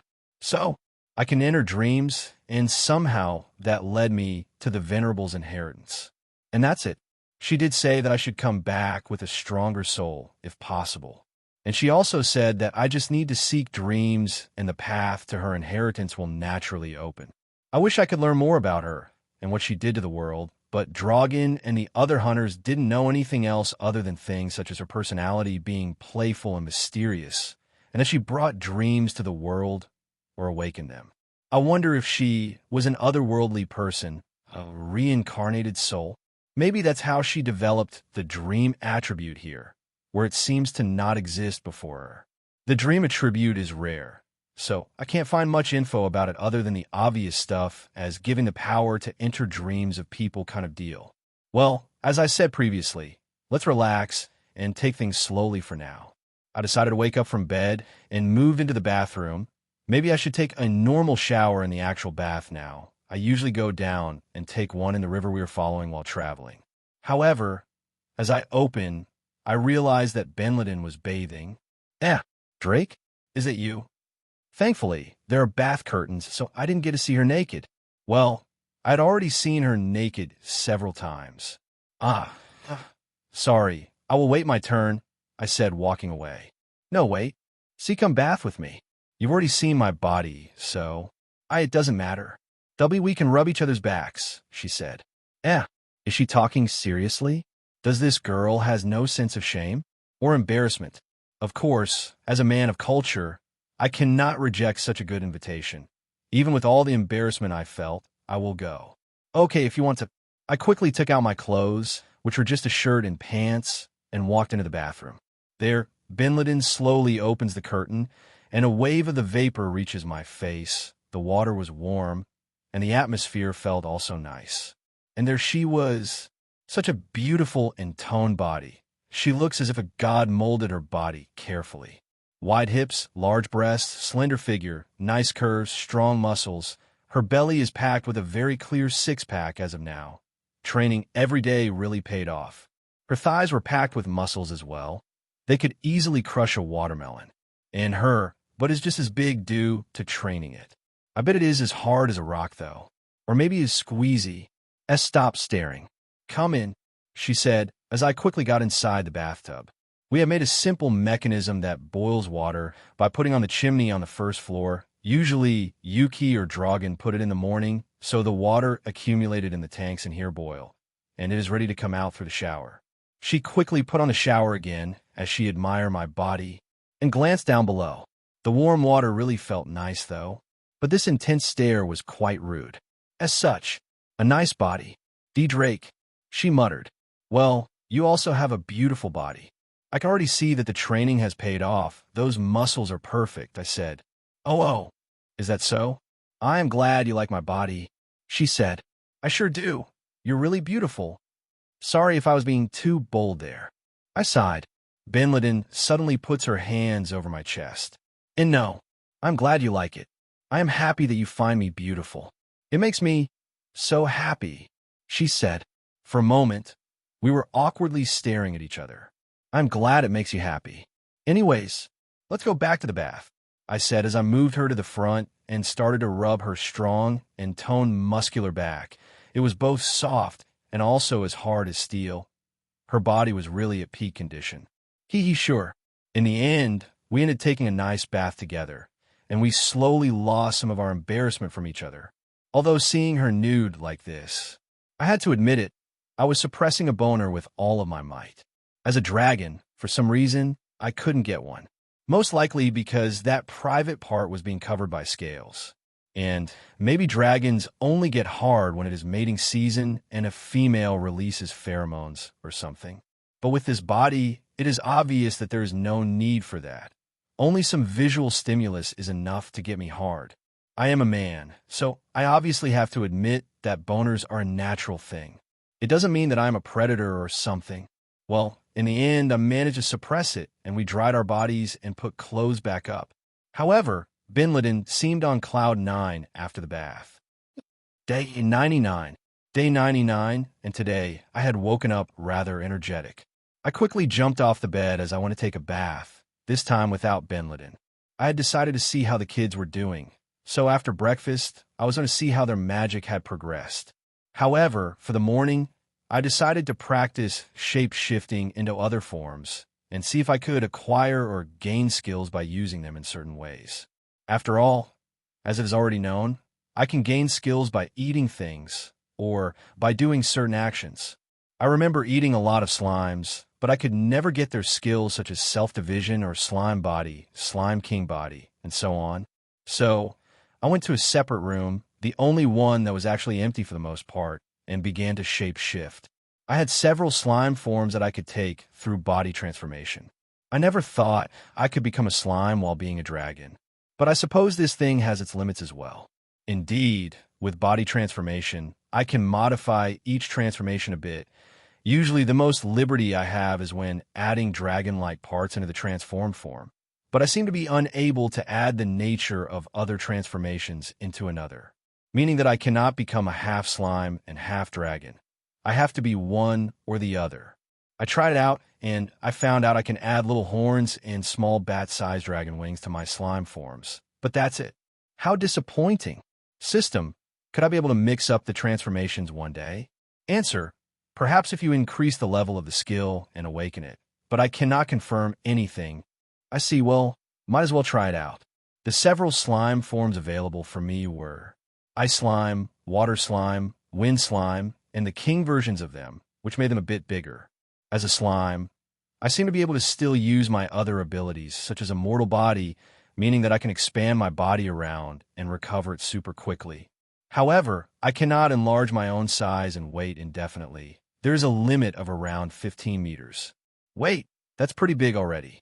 Anyways, as a slime, I have a huge weak spot. My mana core reveals itself right in the center of my body. Anyone strong enough could send a piercing attack and easily crack my mana cores floating inside of my gelatinous body. That's bad. Well, for now, I tried self-dividing. I expanded my slime body and then cut myself off. Slice.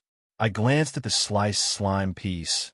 It seemed to tremble a bit until it splattered over the floor motionlessly. I seem to not be able to, even in the king slime forms that were able to self-divide. Should I try putting a soul inside of a piece of slime? I quickly grabbed a wandering soul as I divided my piece of slime and then threw the soul inside. Flash! Let's see what comes out. The slime begins to move. Is there some hope? And it's moving. It moves around like a slug. It doesn't even know what it is, so it can't jump like a slime. Interesting, so I made it. Though, this guy is not obeying me. Oi, jump! I order it. However, the little bastard doesn't listen to me. This is my grip right now. I can sort of infusing souls into stuff, but they don't obey me. They fall apart afterward too. I require the ability to dominate undead, so I can actually keep the souls inside the vessels. Ugh, how frustrating. I'm a mere half-assed necromancer, it seems. Favner-sama, draw me some skill for this, will ya? Okay, let's not say that ever again. I might be offending the entire dragon race with my shamelessness. Now, I try to self-divide and infuse souls into my divisions for a while, several times. I even spent over an hour. In the end, over 40 slimes were wandering around. These slimes are weird because they lack mana core, so they're absurdly weak and are made of my slime with a random soul inside. I call them undead slime, and they are as useless as a slime that doesn't even know how to jump can get. And, well, it seems that I didn't get anything. How frustrating. Ding! You learned the self-division. Level 1 skill. Huh. I knew it from the start. See? This is what putting over an hour of hard work generates. A new skill. Now that I got it, time to check it out using other types of bodies, such as my dragon body. Flash. I quickly shape-shift into an ice dragon as I activate the skill. Will I get a mini ice dragon? How does this work? Pop. However, the horror. What happened was rather horrifying. My left whole arm detached itself from my body and fell over the floor. It suddenly began to move by itself. Oh God, what am I even? I glanced at my own arm as it moved around, aimlessly. It probably became some kind of undead dragon arm. Should I keep this bad boy until he evolves into an overpowered giant walking hand? No, I better not do that. The kids will get scared. I quickly took the arm and attached it back. It seems that the regeneration worked. Oh, while I used body division, immortal body didn't activate to bring a new arm, so I guess I have to will it to bring back a new arm in this situation, but because I didn't, it wasn't brought back. I played around some more with body division, detaching my own body into pieces and making them walk around. However, I cannot control their flesh nor meld them together into a weird limb golem, and they seem pathetically weak, so for now, it won't have any issues. But maybe in battle, I'll be able to fire a rocket punch or something. Day 100. Because I spent most of yesterday trying out new shapes and forms using self-division and only getting creepy results, which ended in Benliden, Flare, and Marin entering my room and fainting in horror after seeing my entire body dissected over the floor. I wasn't able to properly test the kid's magic. Calm down, nothing bad happened after that. I quickly reassembled myself, and it was a happy ending. We had lunch and then dinner, and we chilled out for the most part. However, I was quite satisfied with what I did yesterday, so I had no plans on dissecting myself and see my own lungs crawl out of my open chest to see how much I could hold my breath. Yes, I did that. Anyways, today was the day I was going to test these little rascals. So we quickly descended into the ground for today and had a little camp set up around Fuyu. The hunter family began to prepare food, mostly grilling a lot of meat, while I brought the kids with me to an epical area that I filled with dummies made of ice. All right, kids, today is the day. You're going to show me off your progress. I want all of you to destroy these dummies with your abilities. I said, Yua, can we do it? But isn't your ice super resistant? Drake, that's unfair. The kids started to complain. I know. That's why I want you to do your best. Now, show it to me, your resolve. I said. The kids' eyes seemed to gleam a bit after hearing me ask them for their resolve. Even the most crybaby one got a bit serious. I see, so they are ready. The only one that wasn't participating was Sue, the 1-year-old baby. That baby is just sleeping leisurely, so let's not disturb him. The kids quickly began to unleash their magic over the dummies, and I was able to finally see with greater insight what they could do now. Although some had similar ice elements, there were still a variety of other elements. Just as Dragan had said, they were talented. They were part of the most talented generation born in that village, after all. They are all diamonds and brute that I must polish. Now, let's calm down and see. Slash. Clash. Suddenly, one of the dummies explodes into pieces, and it was no one else than Flair's target. Her explosive fireball made of the dummy a quick work. Amazing. Although I feel like due to her fire affinity, this is a good matchup for her. But well, a conventional dummy would also be one, as they're usually made of wood, leather, and straw. All of them can easily be put into flames. Fire attribute is a wonderfully magic affinity. It brings forth a lot of power right off the bat. Its explosiveness can make up for excellent offensive long-ranged mages. Flair has a bright future ahead. I did super fast, she muttered. Good work, Flair, you passed the test. I said, yay, though I feel like I cheated. She sighed. So she also realized. Clash. Boom. However, a second kid quickly defeated her target after a few attacks. It was the little and shine were in. The little ice giant girl with short, black-colored hair seemed surprised with herself as her eyes opened wide open. Her shadow magic was strong. She fired 3 shadow spears, her first offensive shadow magic spell, and the ice dummy fell over the ground after being pierced by 3 powerful spears made of shadows. I did that, she wondered. Indeed you did. Good job, Noren. I said, thanks, said Noren while shyly blushing. She's a cute girl, and she's also growing brave. She reminds me of Benliden, who pairs both of these things quite well. These 2 girls were the first to finish the test, but I still had hope for the rest, so I continued watching. We can't lose to our little siblings. Suddenly, Ellergest and Bellaluna roar at the same time, as they fire 2 enormous icicle spears towards the dummies. Klee and Ash. The 2 dummies are then broken to pieces with utmost ease. Superb. Bellaluna is the eldest girl, while Ellergest is the eldest boy, both of them being 9 and 8 respectively. Well, they're still small, but more mature than the rest. Both are quite tall already, so I guess they're not really small. Their affinity is the normal one, being ice, which Dragan and Benlin's parents also had. They simply used ice against ice, and it worked perfectly. Great work. We couldn't possibly let Flair and Noren get all the praises, Drake, said Bellaluna, while smiling happily. I just showed off my strength, said Ellergest. He was stoic and often expressionless. You did great, I said. There are still 3 more kids left, Samantha, John, and Hansel. Samantha was the second eldest girl. At 8 years of age, she was characterized for her sharp emerald eyes. Her attribute is the most troublesome for offense, life attribute magic. However, she was somehow managing. She had learned to not only heal little wounds, but life magic also encompassed the power of plants and animals who held life, and ultimately, even her own body and that of others. Using this logic, she decided to control the roots of the trees nearby and was using them to attack the dummy. However, as she had not as much mana, she was taking rests in between each strong bit from the root tentacles.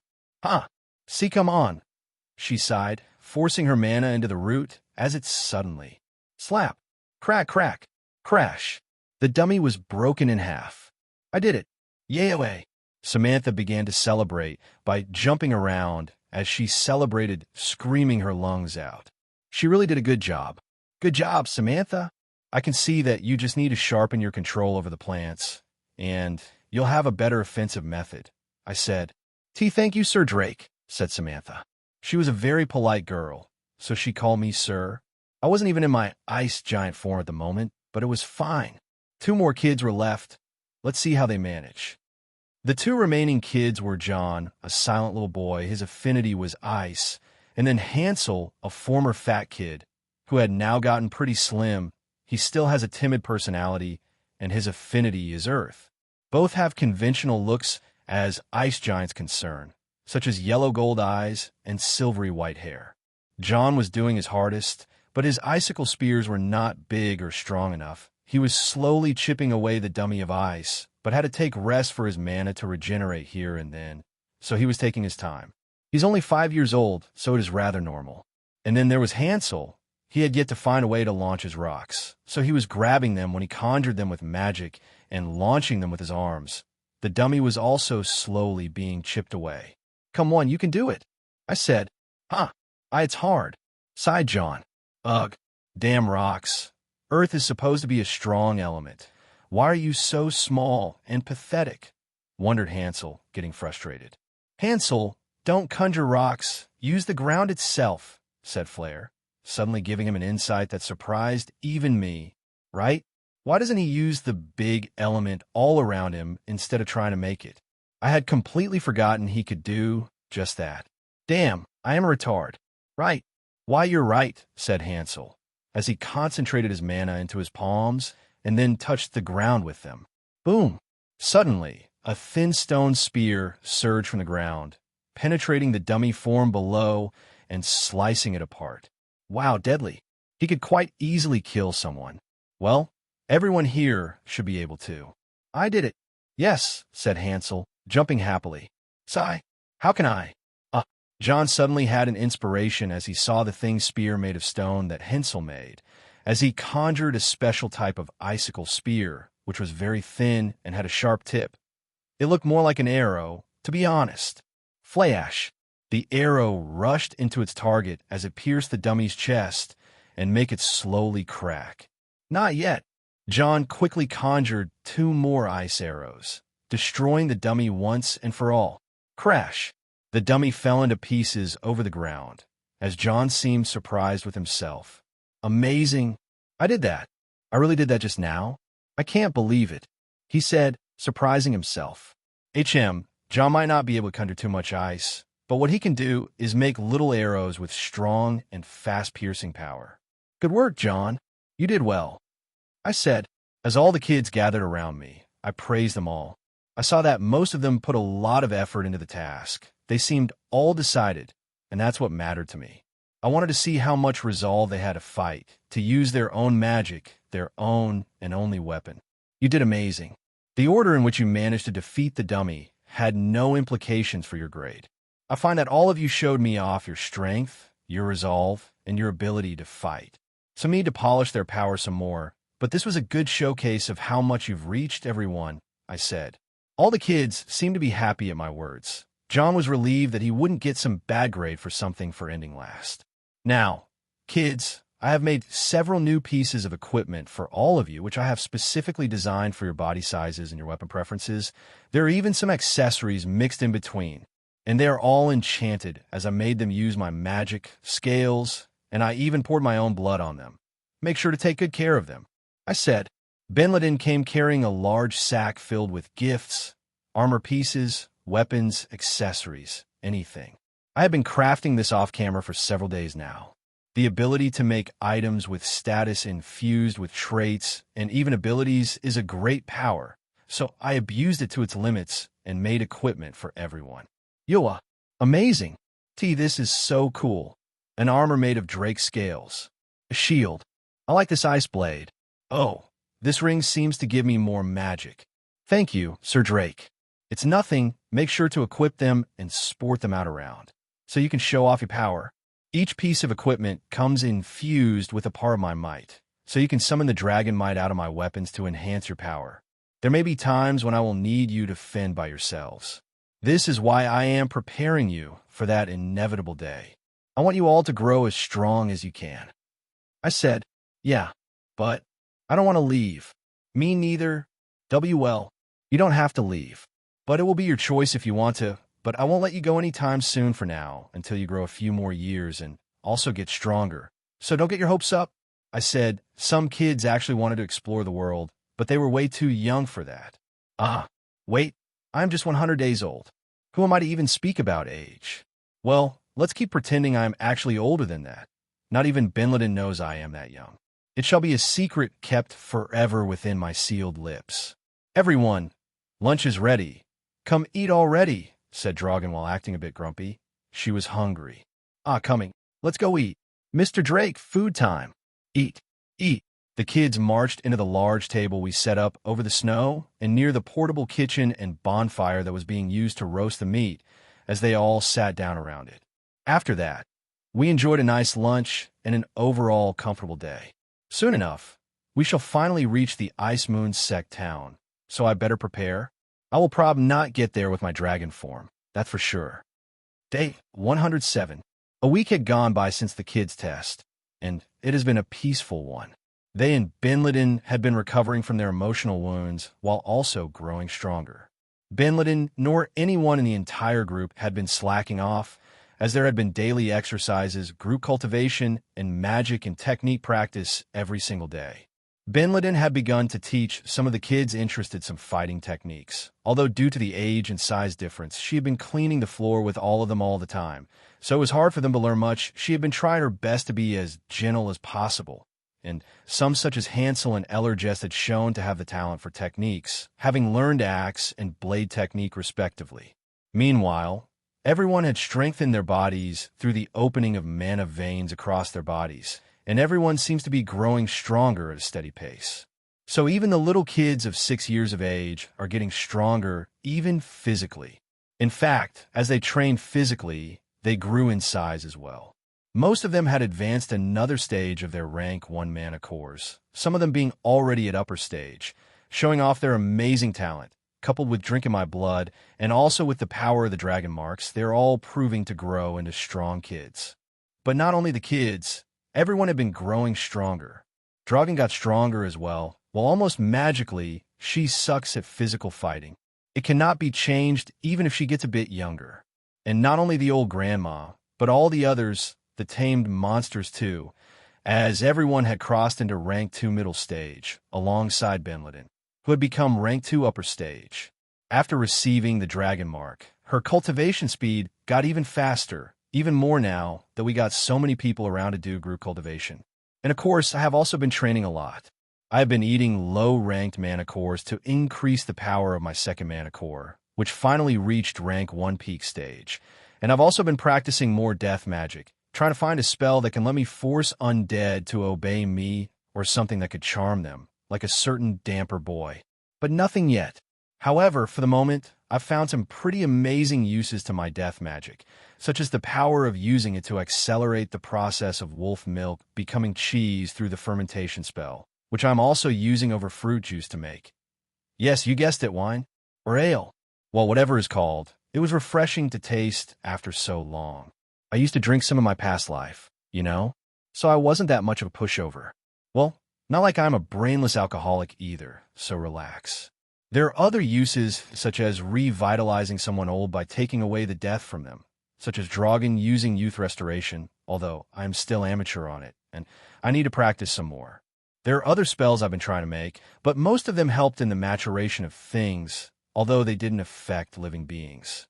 A certain spell that could be produced, which I had recently found out was named Cold Flames, which is a type of phantasmal fire made using death attribute magic, which is incredibly cold as ice, and not warm at all. It is a type of fire that freezes instead of burning. It works like this by absorbing and leeching off the heat from other things. It seems to work with living beings, but it requires practice. I am not as masterful with it as I am with ice, but it could bring some new possibilities. In my resume, I've been practicing a lot, but I still require getting better at it. Aside from all of that, I've been abusing my new ice giant form to practice a lot of stuff and grab all sorts of skills I could not previously get. First of all, I got several techniques right off the bat, such as unarmed fighting technique, blade technique, armor technique, shield technique, archery, cooking, alchemy, and architecture. Yes, I did all sorts of stuff and practice with all sorts of weapons too. I can't seem to get to make any weapon stronger than Scotty though, so that's my limit for now. For now, it was finally time to check out my stats. Name: Drake Fafnir. Race: Spectral Death Winter Dragon. Titles: Merciless, Savior, Pack Leader, Magic Teacher, Herald of Fafnir. Mana Core Cultivation. Ice/Wind Mana Core. Rank 3, Initial Stage. Death/Null Mana Core. Rank 1, Peak Stage. Soul Cultivation. Soul Core Creation Realm. Peak Stage. Soul Core Nourishment Realm. Initial Stage. Status, satiated. Vitality, 25.600/25.600, 27.400/27.400. Mana, 56.000/56.000, 61.000/61.000. Strength, 21.000 greater than 24.000. Dexterity, 15.000 greater than 17.000. Magic, 48.000 greater than 51.000. Unique abilities. Unique skill, immortal body. Unique skill, winter magic. Unique skill, system. Unique skill, ice absorption. Unique skill, God sealed. Magic, storm magic, level 4. Death magic, level 3. That increased a lot, although part of it was that I reached a new soul cultivation realm after a lot of practice and soul tearing. It seems to be a realm where you nourish the soul core and make it richer in quality and essence. I guess you could call it that.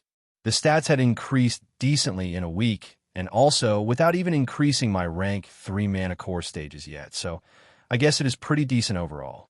My magic, both of them, also leveled up, and some skills such as Berserk mode had awakened into Furious Berserk mode, while stuff such as Intermediate Self-Regeneration has awakened into Hastened Self-Regeneration. In other more interesting news, it seems that the family of hunters was easily charmed by my amazing benevolence and decided to serve me and stay by my side, but they wanted to get back to the town to grab the things inside their hut. Oh, and the town near the Sect. We are reaching it right at this moment. We move through the skies inside of Fuyu until we reach the skies above the large town below us. I decided to tell Fuyu to move back a few more meters because God knows what kind of crazy magus there could be there, so I didn't want anyone to find out our method of transporting. "We are here," said Benliden. "Indeed. I really want to explore the dungeon and see how it is, while also hunting down monsters and getting rank 3 mana cores if possible. But I wonder if it will be that easy to get inside? For the moment, we might as well try." I said, "Well, we can also buy new food and spices in the way, right?" asked Benliden. "Oh yeah, I had forgotten about that. We might as well grab some food and other things. Well, we have to investigate things thoroughly. We want to know what might happen next," I said. "Yeah," said Benliden. Are you planning on bringing all the kids? We are already a big group. If we're even bigger, we might awake suspiciousness," said Dragon.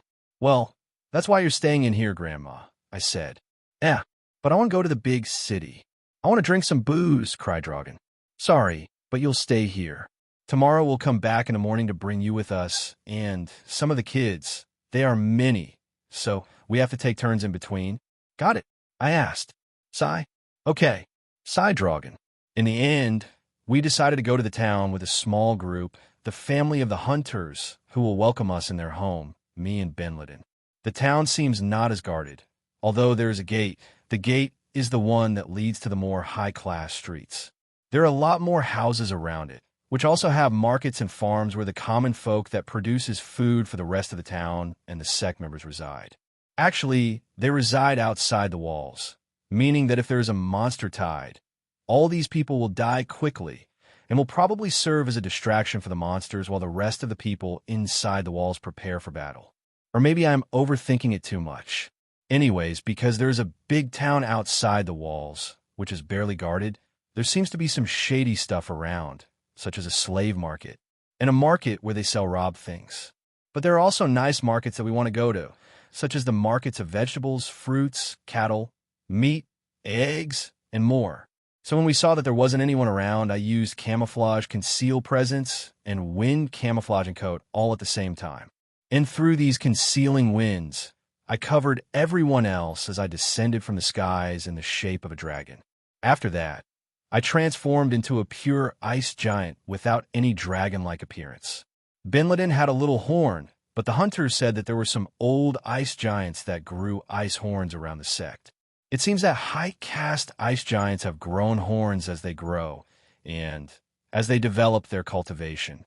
We live around the outskirts. Our house might be around the first streets. It is not a bad place. and our neighbors farm all sorts of veggies. It seems that even in these ice land mini plants can grow. People here plant rock salt, permafrost carrots, charcoal potatoes, and other types of strange magical vegetables that grow in these mana-rich, snow-covered lands. The cattle monsters also feed on them, such as the ice buffaloes, whose females produce very delicious milk, which they also make into cheese and yogurt. Frost cockatrices that were domesticated until they were not able to attack with petrifying gazes, whose eggs are as big as watermelons, ideal for ice giants in enormous sizes, and they also seem easy to raise. I should probably buy a few of these animals and take care of them inside Fuyu. This way we can get better milk and also eggs. I'm a bit nervous, sighed Benliden. Just stay at my side and it should be fine. Let's have fun looking around, I said. Benliden nodded timidly as she touched my hand with hers. I quickly grasped her fingers and tightly held her hand with my own. She felt more relieved as we held hands, although the people will most likely think we are a couple. Well, not like I mind. Benliden smiled cutely as she averted her gaze from me, touching her hair nervously while getting all red. She's so cute. We walked into the town slowly, going through the main road. Some people were walking back to town as well. We even saw some people carrying large loads of things through large carriages. Some of them were being carried by just other ice giants, although other people with more money employed ice buffaloes or the rare frost horses, who were immense horses reaching up to almost 4 meters of height with 3 sharp ice horns over their heads. They were big and packed with muscles, the ideal horse for ice giants. But it seems that they were rare around these lands, so they were quite costly to have and take care of. The people were all ice giants. I have hoped to see another race amongst the many there were in this world, but it seems that this region was very ice giant-centered. Although Dragon had once mentioned having seen beastkin and ice elves, they were more secluded races that lived far away. With such a big amount of ice giants, I would guess that it would be hard for these people to be able to get by in this place. The discrimination might be big, especially if we put the size differences. A small beastkin wouldn't be able to communicate properly with an ice giant unless they would crawl over their shoulders or scream very loudly for them to hear them. When we reached the town, we were greeted with something unexpected. This is awful, sighed Benliden. What appeared in front of us was indeed quite fucking awful. Although it is a pretty common trope in all of Ice Sky, I had always hoped that such stuff actually didn't happen in this world. But yeah, when we massacred the bandits and saved this family of hunters from being sold as slaves, we realized that it wasn't the case. Slavery is quite certainly a thing in here, especially in these lawless areas of the city. So the thing in front of us when we just arrived here was a large group of slaves, around 10 ice giants ranging in ages from kids around 5 to older women with ages similar to Dragon, all of them wearing these damned slave collars and being lined up for exhibition. Most of the common folk can't afford slaves or simply don't like the practice, but there's a lot of merchants going around here, and all of these disgusting old men looked at these people with eyes filled with interest. It seems that it is always interesting to look up for slaves to these idiots. How awful, sighed Benliden. Her face seemed to be filled with pity to these people. Maybe we could have resisted the urge to feel pity if they were criminals or something, but these people clearly looked like common folk. There was even a little 6-year-old boy there. What the fuck is wrong with these people? I really just wanted to rush there and crush into pulp the cellar while freeing the rest of these people. But of course, I would never do something as reckless. To think that we saved ourselves from being sold as slaves. Indeed, it was all thanks to our Lord. Our Lord's benevolence knows no bounds. He doesn't even treat us as servants. What are you implying? You're not my slaves. If I ever work out you to death, it's because I want you to grow stronger, I said. Fufu, my lord, we didn't mean that, chuckled Dragon, the mother of the family. Anyways, it is indeed awful, but we can't do anything. For now, we must first get inside and investigate Benliden, I said, as I held her hand tightly. I see. Yeah, I understand. She sighed as she walked at my side, glancing at the little and malnourished boy chained together as he trembled in fear while the various merchants looked at him as a good. Of course, this is a lawless area, isn't it? And I don't think these slave traders will mind us cutting their throats at night. After all, Anything goes here, isn't it? I told her through telepathy. Benliden's yellow-gold eyes immediately flashed with a crimson hue. That's right, she said. Perhaps a day, we won't do anything. But what about the night? What if we just infiltrate the slave trader's hideout, kill him and his thugs, and we rescue these people, putting them inside Fuyu and protecting them while rehabilitating them? Doesn't sound so hard to pull out, as long as there are no survivors. But for now, let's concentrate on the present.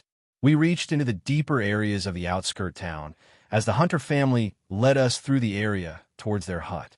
Through the way, we saw a lot of farms with big blue-colored plants growing in shallow water. They reminded me of rice.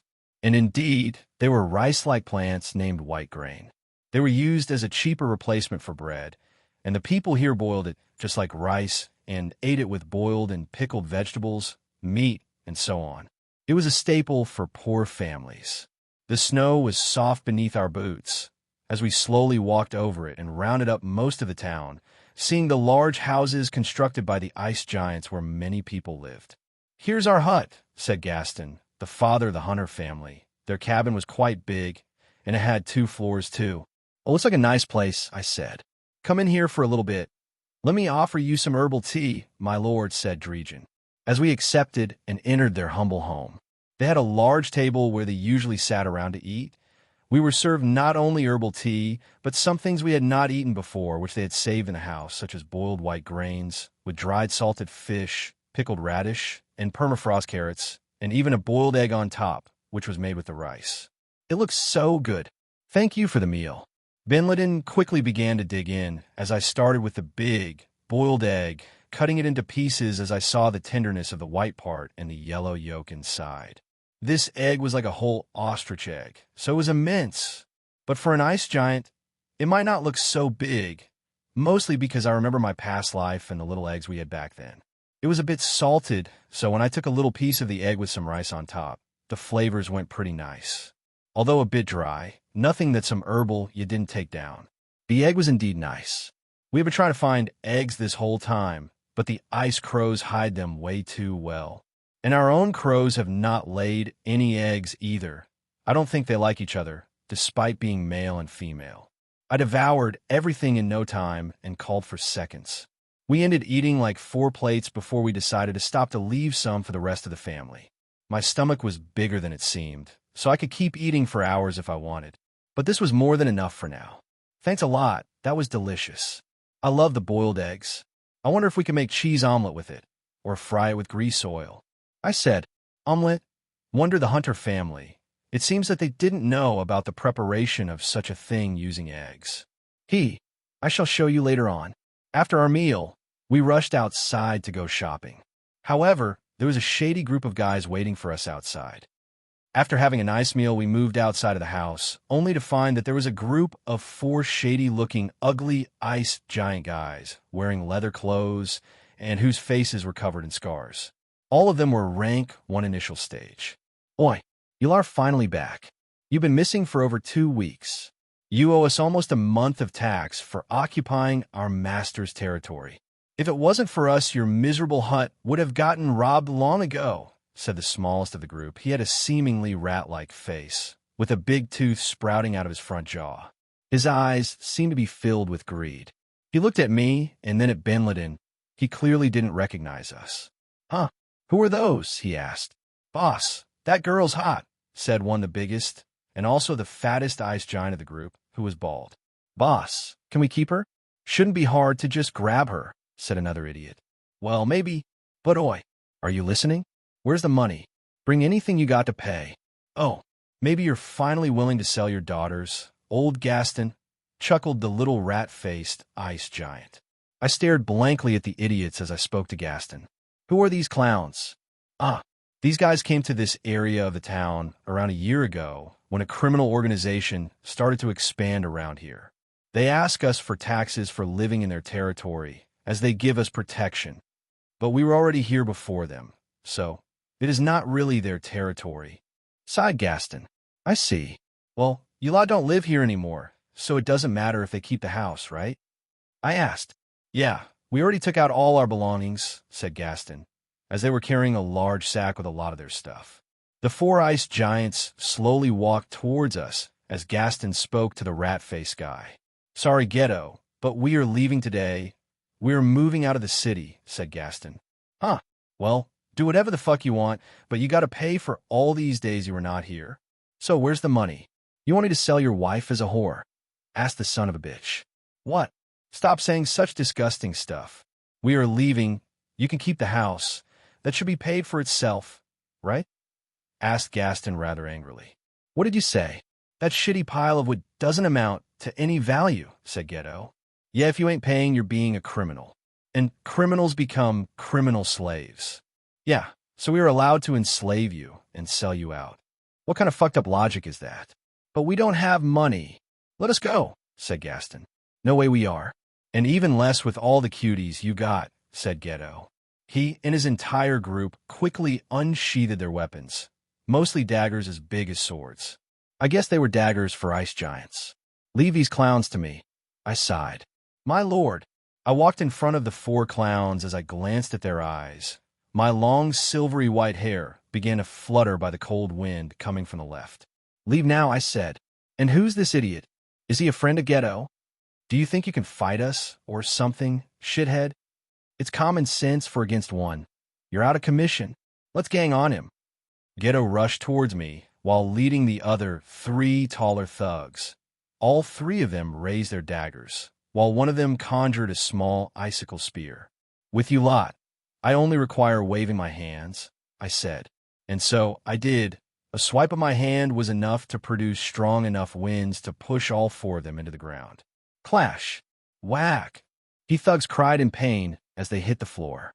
On your knees, maggots, I said, as I continued to push the winds over their bodies. They were so weak they were left paralyzed. I could easily fire a photon bullet into their heads and kill them instantly now. Who are you? Is this wind magic? Why you don't know who you are starting a fight against? Our boss is gonna fuck you up. Stop barking, mongrels. Do you have a death wish? I asked as all four of them felt my fear-inducing aura, making them piss themselves. Gaye. In the end, all four of them were so terrified by this skill's power, they fell unconscious out of fear. Well, that was something. They fell unconscious? Asked Gaston in surprise. To suppress these ants, I don't even need to move an inch, I sighed. Amazing. This is the power of our Lord, said Drejan. I decided to call Benladin. Benladin, come here, I said. Okay. She was still in a daze. Everything happened way too fast. These four idiots are perfect for your new spell. Why don't you try them out? I asked. Indeed, Benladin got a new spell through the last week of training her magic. After a lot of stuff, she suddenly got braver with the mold.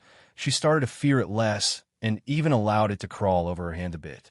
With that, she managed to learn a new spell where she makes a telepathic connection with a mass of mold and inserts it inside a living being, effectively parasitizing someone. She tried this out with monsters, and it even worked in weak wolves, although stronger than that, and it proved to be harder. What she can do is pretty simple. She can mind controlling the host she parasitizes with mold, so is perfect to make spies. I see. All right. Benladin quickly generated 4 masses of slimy black ooze and sent them crawling into the ears of the unconscious ice giants. The mold quickly reached their brain and began to parasitize it, expanding its roots through all. Just a few seconds after that, Benladin's eyes flashed with crimson-red colors. As her left eye turned red. This was the effect of using this spell. It seems that she somehow takes into the characteristics of Miranda. Please make sure to check out my other novels. I am sure that you will like them. MYWORLDTRAVELINGSYSTEM. The Harbinger of Death. A story about a young man who is suddenly struck by lightning while sleeping with his phone. W. Hitch awakened his ability and the world-traveling system. DEMONQUENREBIRTH.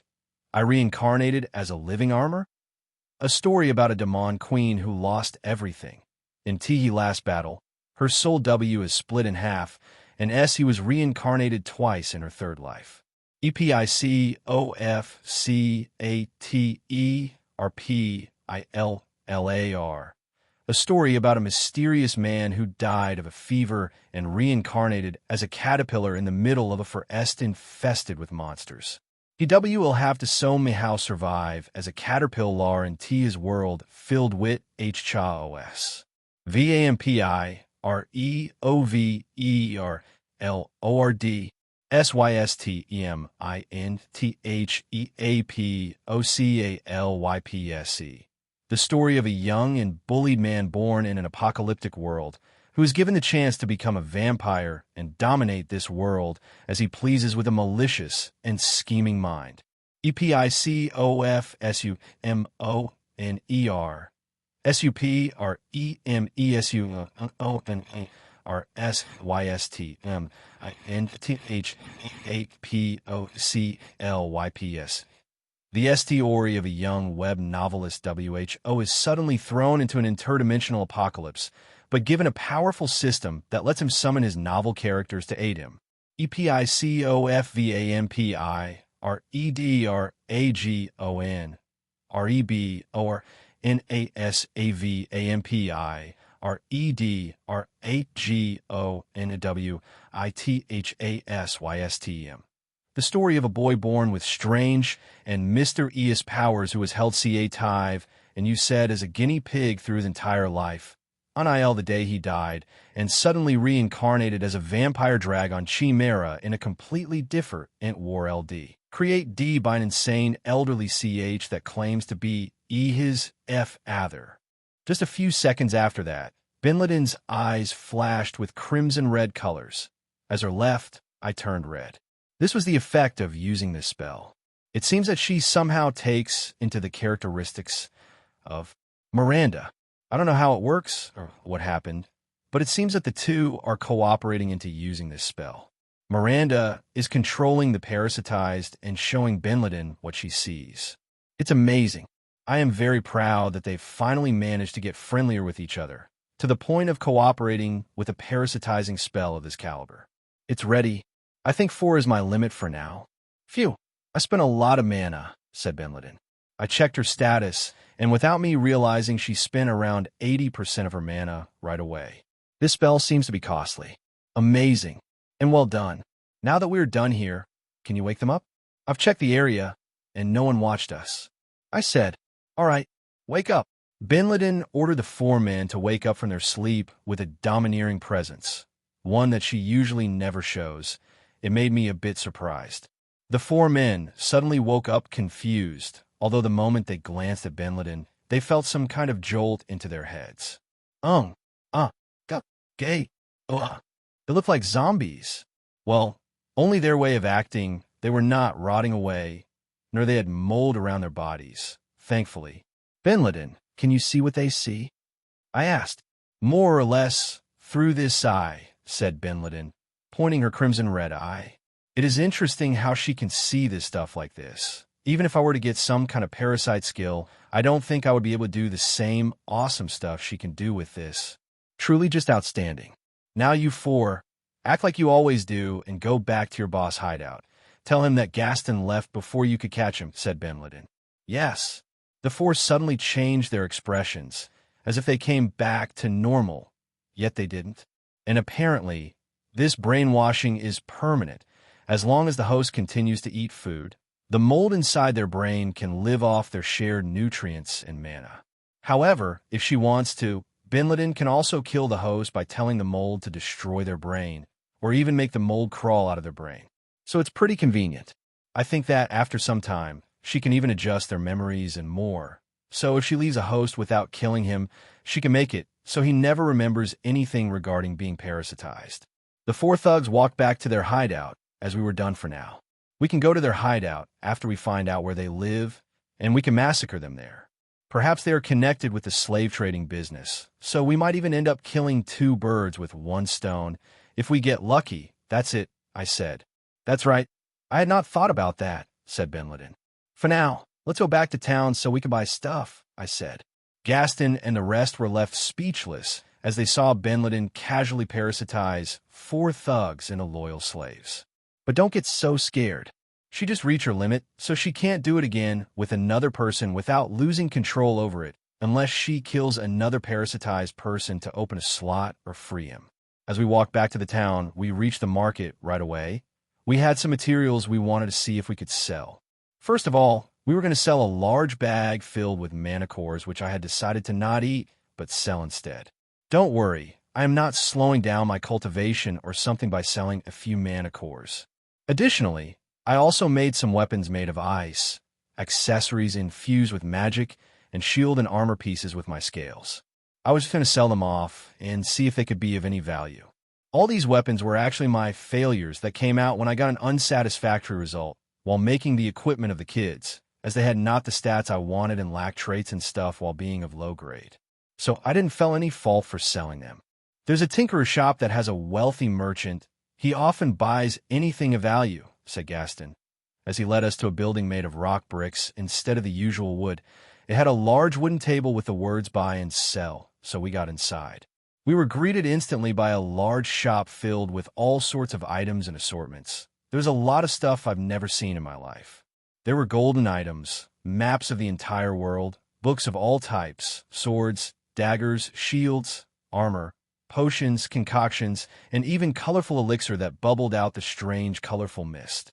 The number of items were so many, I was surprised that such a shop wasn't being robbed in this area of the city. However, when I sensed the power of the owner, I quickly realized why that was the case. "Welcome to my humble shop. Is there anything you see here that is of your interest, customer?" asked an old man with a long white beard, blazing crimson-red eyes, and blue skin. His body was packed with muscles and covered in scars. From his chest, there was the power of a rank 2 middle-stage mana core. He was strong. He quickly noticed my presence as well, as he squinted his eyes and gasped. "Rank 3, he said. "I thought I had concealed my power enough." I sighed. "Huh, you can't escape the eyes of this old man." He laughed. "I've come here to sell stuff here," I said, as I put the 2 leather bags in front of him. He opened the smaller one filled with mana cores, as he nodded. "A fine pile of mana cores. Now let's see, by the gods." As the man opened the leather bag containing the crafted items, he gasped in surprise. The ice giant shopkeeper was amazed as he opened the large leather bag which packed up the items I had crafted. These items were mostly the bad results I threw away, as I wanted the best one for the kids. They were all of low grade. None of them was C nor B rank in quality. If you don't remember, all the equipment I create with my system has certain quality and stats assigned to them, even abilities that I can see as their own status panels. Through that, I can analyze the quality of the weapon. The highest quality I've achieved is Scotty at B rank quality, which is also my limit. But perhaps I could create A rank quality items if I put a lot of effort and soul into it. I would guess that the quality of items goes from F rank, E rank, D rank, C rank, B rank, A rank, and maybe S rank, SS rank, and SSS rank afterward. Anyways, this old, bearded blacksmith was amazed. "By the gods, these items are all gleaming with so much quality," he said as he grabbed a small ice knife, which had the tip made of small piece of my scale. "This knife, what kind of material are these? This ice is not normal. I can detect a lot of magic from within it. The particles of ice are so compact and well-made. It was as if they were created in this shape from the beginning. And the tip of this knife, this sharp metallic material. This is not metal. It is organic. Some type of chitinous thing. Scales, wonder the man. He was detecting everything with amazing detail. He didn't have any system or whatever. "You have sharp eyes," I said. I checked his stats and found out he had several abilities I had never seen before. Some were magic blacksmith or appraisal, smith magic, and even transmutation. This old man was an amazing blacksmith who had even combined his own magic with it to get such abilities. It was obvious that he was able to see in detail my items if he had such amazing capabilities. Although I might end up risking my true identity as a dragon, it was worth a try to find someone so talented. "I do. You're not in the field for over 200 years for nothing, young man," laughed the ice giant. Apparently, he was over 200 years of age. Recalling what Benliden said, ice giants lived approximately 300 years, so he was fairly old as he was over half his estimated age. Amazing, You're a talented blacksmith, aren't you? Asked Benleden. That's right, young lady. I used to travel all around Jotunheimer. I even traveled through the Bifrost when I was younger and reached the neighboring continent of Midgard and Nibelheim. I traveled both. Humans are not as bad as they say. Although don't spread around that I said that, said the old man. You must have visited a lot of places. So interesting, said Benleden. What's your name? I asked. Name's Rakasha. I settled down in this town because this is where my mother died when I came back from my travels. Since then, I've been stuck in here, holding into the past, sighed the old man. I see. It is hard to lose your parents, sighed Benleden. Rakasha glanced at Benleden as he realized that she might have gone through something similar. However, due to her youth, it was more impacting. Perhaps his mother died out of natural causes, or when she was already pretty old. Well, you're still a young and pretty lady, so you just got to keep going. Life is long and hard, but there's always something nice we can find along the way if we keep perseverating, said Rakasha. Benleden suddenly tightened her hand-holding as she nodded. You're right, she said. Rakasha noticed that we were holding hands as he chuckled a bit. Hee hee, I see you two are a couple. Did you make these? Honestly speaking, if you did, then I would like to ask you if you could teach me your ways because these items are mind-blowing. But I would guess you don't really want to meddle with this eccentric old man. Ahaha. Honestly, I don't think I have enough money on me to buy everything, because everything here would cost over 60,000 mana stones, said Rakasha. 60,000? Drejan and his group, who were silently watching over, were shocked. Is that a lot? I asked. That's as much as a Sect member makes over a year. Probably way more, said Gaston. Actually, I believe it would be way more. If you want to make a lot of money, maybe try to sell all of this to the Sect. I don't even have enough funds to pay you for everything. But let me buy this dagger and these 2 rings. They all look amazing. They would resell for a fortune. Oh, and I'm taking the mana cores too for 6,200 mana stones. What do you think? Said Rakasha. With how much can you buy a loaf of bread? I asked. A single mana stone gets you a kilogram of bread and even some milk, eggs, and butter too, said Rakasha. So a mana stone is around $2 or $3 based on my country's prices, although it might be cheaper or more expensive depending on if it is elsewhere. Wait, so he's handling me around $12,000 or more? I feel like I am stealing this old man's life savings. Is he willing to give me so much money for my failures of equipment? I wonder how crazy he would get if I showed him the higher quality stuff. And with how much money will you end up with? I don't want you to leave you starving or something. I said, no need to worry. I got my own savings and I like to invest in valuable stuff, said the old man. Did he say that he wanted me to teach him before? Would it be too soon to ask him to join my crew? Perhaps. Well, that's good then, I said. In the end, we ended with 6,200 mana stones, enough to buy whatever we want in the market. Although we got some nice mana stones, which are the currency of this place, I decided to make some trades with him, as I was interested in a lot of the stuff he had on his shop. He was happy to trade with me, as he chose a blade, and he let me pick up whatever I wanted in exchange. He said he would tell me whenever I reached the price. We glanced around the beautiful shop, filled with so many things that looked convoluted. All of them looked interesting. All right, everyone, pick up whatever you like from here, I said. Really, Drake? Asked Benleden. Drejan and her family were also surprised. Yeah, the old man will tell us whenever we are above the price, and if that happens, he can grab another item, I said. Yeah, all right, then.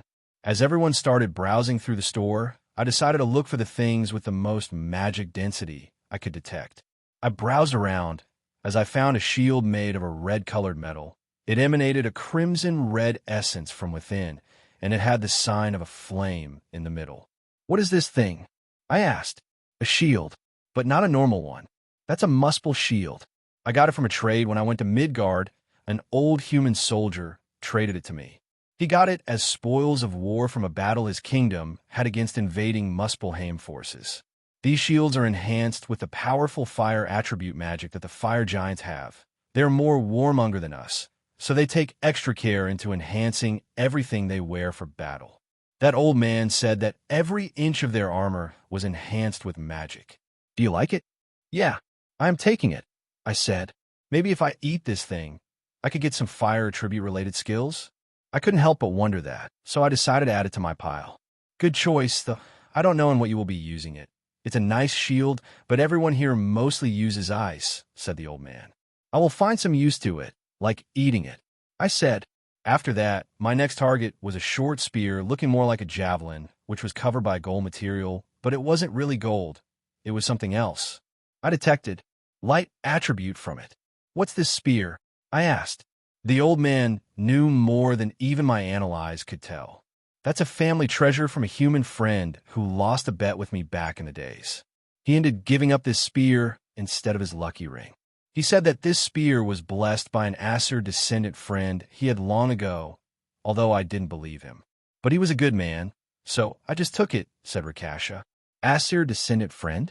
Aesir, like the actual gods. Odin and the bunch? Are there more descendants of Aesir? I asked. Yeah, there are. Mostly in Midgard. The royal houses and the kingdoms spread through that land all have their royal family members with some blood of the old gods. Although it is extremely thin, it is said that those with strong bloodlines can showcase some of the power of the Aesir, like the ability to bless things. He said that this spear has a lesser blessing infused on it that gave it light attribute damage, said Rakasha. Well, this old man is a fountain of interesting info. I will take it too, I said. Good choice. After that, I continued to browse through. Most things lacked enough magic energy. I believe that only things with high magic density can give me skills, so I had to be very picky, until I found what seemed to be a set of armor. Well, it was only the shoulder pads, the helmet, and the chest armor. It seemed big enough for an ice giant. The armor was dark blue colored, and it released some magic essence from within, although it was dark and seemed quite eerie. It was one of the items that were brought to my attention. Is this set of armor cursed or something? I asked. Oh, you're a pretty good crafter if you could realize by seeing it. Indeed, that's a set of armor I got super cheap from a guy around 4 years ago. The guy was a Sect member of this place. He had gotten this armor from the dungeon. The thing is, it used to be worn by his friend, who died suddenly when he tripped over a trap. Afterward, another friend used it and died in some unlucky way, as well a few days afterward, and so did a third friend. The guy was devastated. It seems that this armor is cursed and gives misfortune to those that wear it. So he sold it to me for just 1,000 mana stones. I tried dismantling it before to use the magic or as raw material and make something that wasn't cursed, but even for me it was hard to do so. The material is kept tightly packed together by the curse runes. So it has been lying there, said Rakasha. Interesting, a cursed set of armor. Maybe I should buy it. And damn, that's a big backstory for this thing. I hope those unfortunate souls can rest in peace. Yeah, I'll take it too. I think I can give it some use, I said. Oh ho, all right then, laughed the man. After that, there wasn't anything big that caught my attention, but there were still a lot of little things. I decided to take some of the concoctions the old man was keeping, such as a health potion and a mana potion, found inside the dungeon. They can heal immediately and are said to close wounds and restore mana instantly by a certain amount. They're valuable items, and I wondered if I could drink them and get something interesting out of them. So I picked one of each. After picking the health and mana potions, I found a strange green-colored bracelet. That bracelet is named an alchemist bracelet. It's a rare accessory used by apprentice alchemists who are trying to learn how to do alchemy. It comes with a special rune infused into it that grants the wielder the ability to use alchemy magic, which helps at the time of combining substances, analyzing ores, and more. Said the man. What? Alchemy magic? Is it similar to your smith magic? Are people not born with single magic? I asked. No, we are born with a single element, but magic can be developed even without it. For example, everyone can use their mana core element, and also the null magic, but few have many talents for it, because null magic costs a ridiculous amount of mana. There are ways we can use our internal mana to apply other types of magic. Curse magic, alchemy magic, smith magic are some of them. You don't particularly require a specific affinity for them, but a lot of study, practice, and experience, said Rakasha. I see. And that bracelet can help you shorten that requirement by a lot, giving you the ability to use alchemy magic or well, a limited amount of it, right away. Through it, an apprentice will make a lot of different items until they end up naturally learning alchemy magic and they don't require the bracelet anymore. This process usually takes years, though, he said. Interesting. With this, I could just eat it and get alchemy magic right away. If it works. Interesting. Alchemy magic sounds like something I would like to learn, I said as I took the bracelet. Nice choice. With that, it should be enough. Your party is ready, said Rakasha, as I saw Benladin and the Hunter family who got themselves new items. Benladin got herself a beautiful silver ring with a ruby on it, and also a pendant that had the fangs of a monster. Very simple stuff, but she seemed happy as if she got some luxury accessories. I saved everything inside the leather bag, but the long spear and the heavy armor were tearing it apart. And this is leather from an ice bear, mind you. The items I made didn't tear apart anything because they were very light. I guess in exchange for another, no, 2 items, I can give you an extra spatial bag I got. How about it? Asked Rakasha. Spatial bag? I asked in surprise. Could it be? Yeah, it is a secret item I am not selling due to its value. I actually use one to save a lot of my stuff, but there's a spare one inside of it. These items are special as they are made specifically by spatial attribute magus, who are incredibly rare around here. I actually got both of mine from Midgard. Man, that place is filled with talents. Humans are very versatile little bastards. The magic shops, they don't even compare to the things in here. Entering one of them was like having a trip to another world. The magic items that are extremely rare here are so common there. Spatial bags are sold like hotcakes, potions of all colors, magic weapons, and armor. There's also a giant organization of blacksmiths, alchemists, and crafters that also sell their own stuff in giant shops inside these kingdoms' metropolises. It's like going to another world altogether, said Rakasha. Is that so? I wondered. Amazing. Is Midgard all that amazing? I guess we already know our next destination. So cool. I wish I could be there. But aren't we giants too big for humans? Asked Benladin. Not much.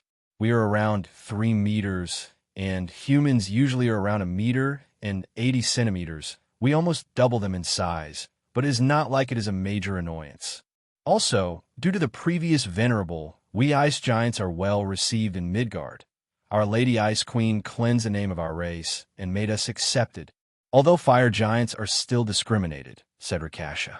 So that's how it is. It's because of the previous venerable that the humans there accept you so easily.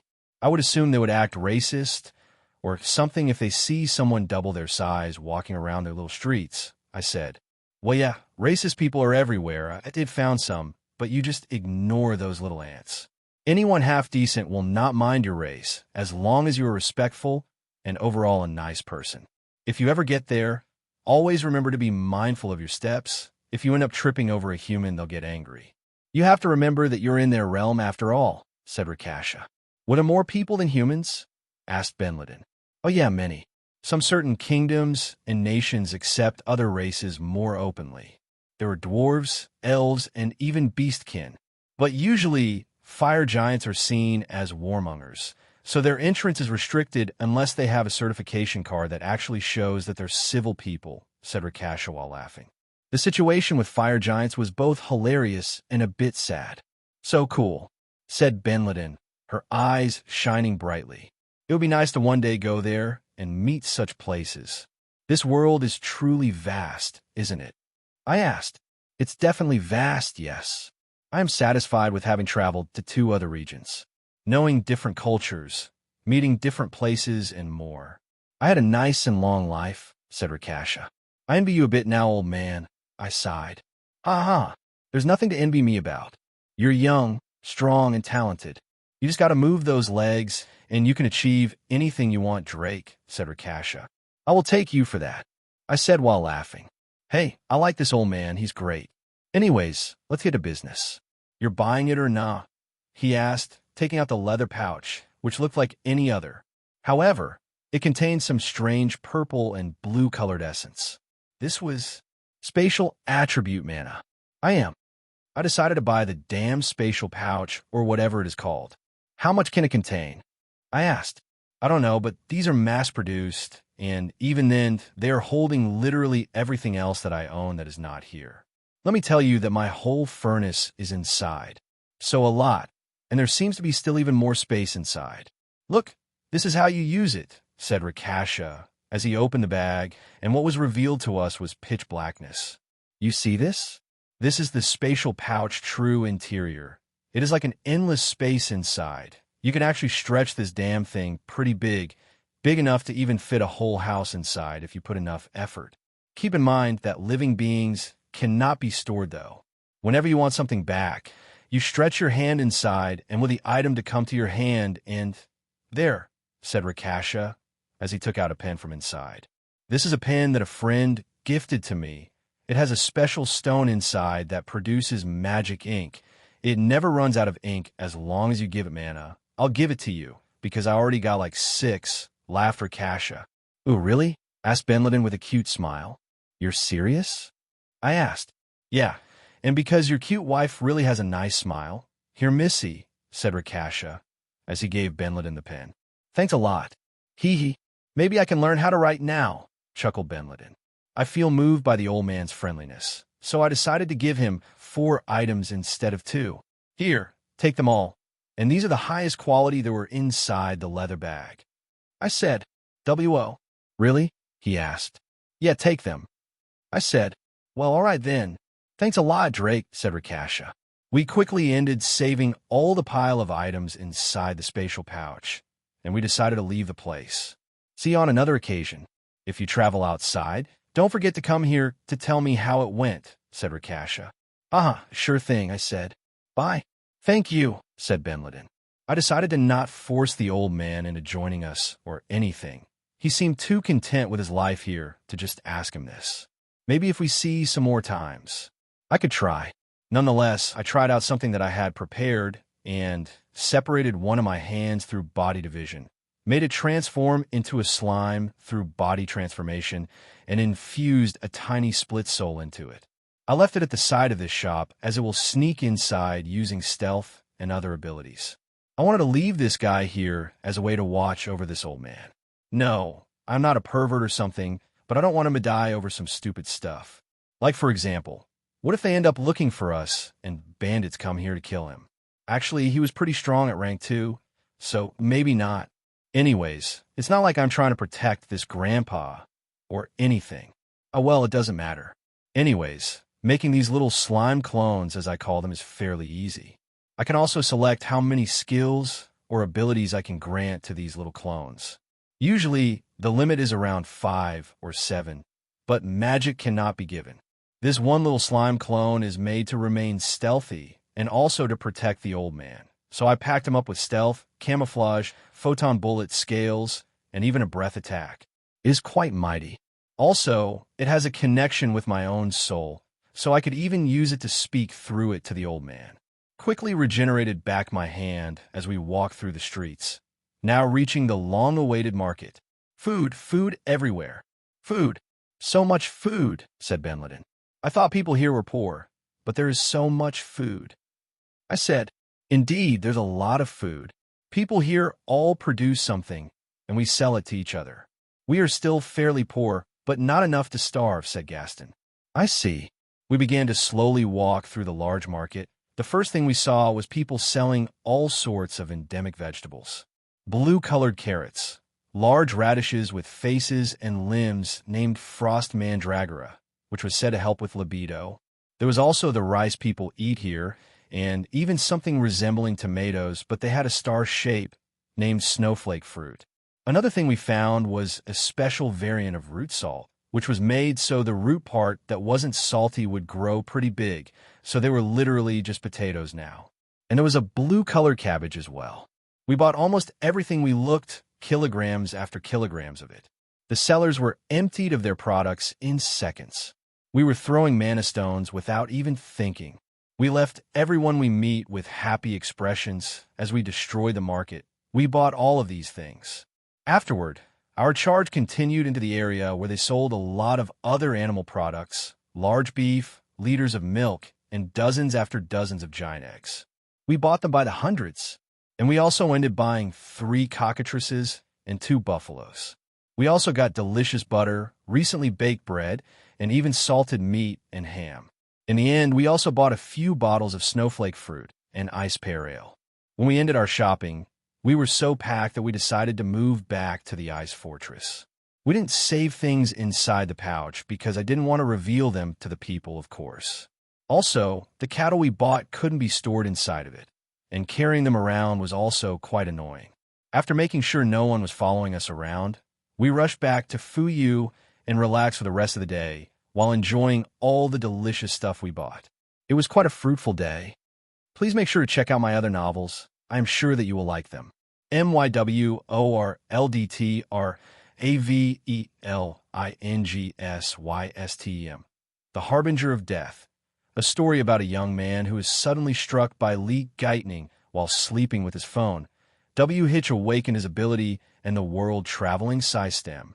DEMONQUENREBIRTH. IREINCARNATESALIVINGARMOR. A story about a demon queen who lost everything. In T last battle, her soul W is split in half, and S was reincarnated twice in her third life. EPICOFCATERPILLAR. A story about a mysterious man who died of a fever and reincarnated as a caterpillar in the middle of a forest infested with monsters. PW will have to somehow survive as a caterpillar in Tia's world filled with HOS. VAMPIREOVERLORD. SYSTEMINTHEAPOCALYPSE.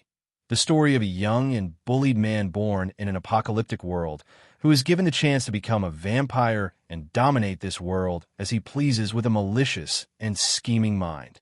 EPICOFSUMMONER. SUPREMESUMONERSYSTEMINTHEAPOCALYPS. The story of a young web novelist WHO is suddenly thrown into an interdimensional apocalypse, but given a powerful system that lets him summon his novel characters to aid him. EPICOFVAMPI REDRAGON. REBORASAVAMPI REDRAGONWITHASYSTEM.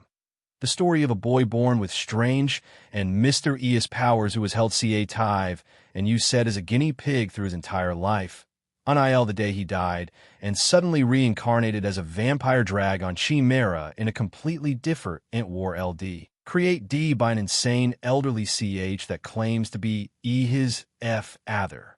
Day 108. Today in the morning, I decided to consume the items we bought yesterday from the old man's shop. So I woke up rather energetic, but was trapped in between Bin Laden's arms. Bin Laden suddenly woke up from my movements as I was trying to sneak away. I had ended up sleeping in this ice giant form too, so everything felt even more, closer. Good morning, Drake, she said. Good morning. Will you let me go? I asked. Oh, sorry. I just like to hug things when I sleep, sighed Bin Laden. I know you do, I said while smiling, as I caressed her head. Yesterday was a lot of fun. Will we go to the city today as well? Asked Bin Laden. Yeah, there's a lot to do. We have to go to the city and probably try to sell the rest of the items in the sect. Rakasha said that we could do that, I said. A sect? I wonder if we have to join to enter the dungeon, wondered Bin Laden. That would be certainly not something I want. I don't really want to be bound by sects or something like that. I sighed. Me neither. I want to go whenever you go, Drake, said Bin Laden. There should be another way that we could use the dungeon without having to join a sect. Well, we'll find a way. For now, let's wake up and have some breakfast, I said. Okay. Bin Laden woke up as she hugged me from behind as I was stretching. I like Dragon Drake, but this body is not bad either. I can feel you better, she said. Is that so? Well, my face is similar to how I had it on Earth, I said. Really? You were so handsome. How is it that you never got a girlfriend? She asked. I don't think I was that handsome.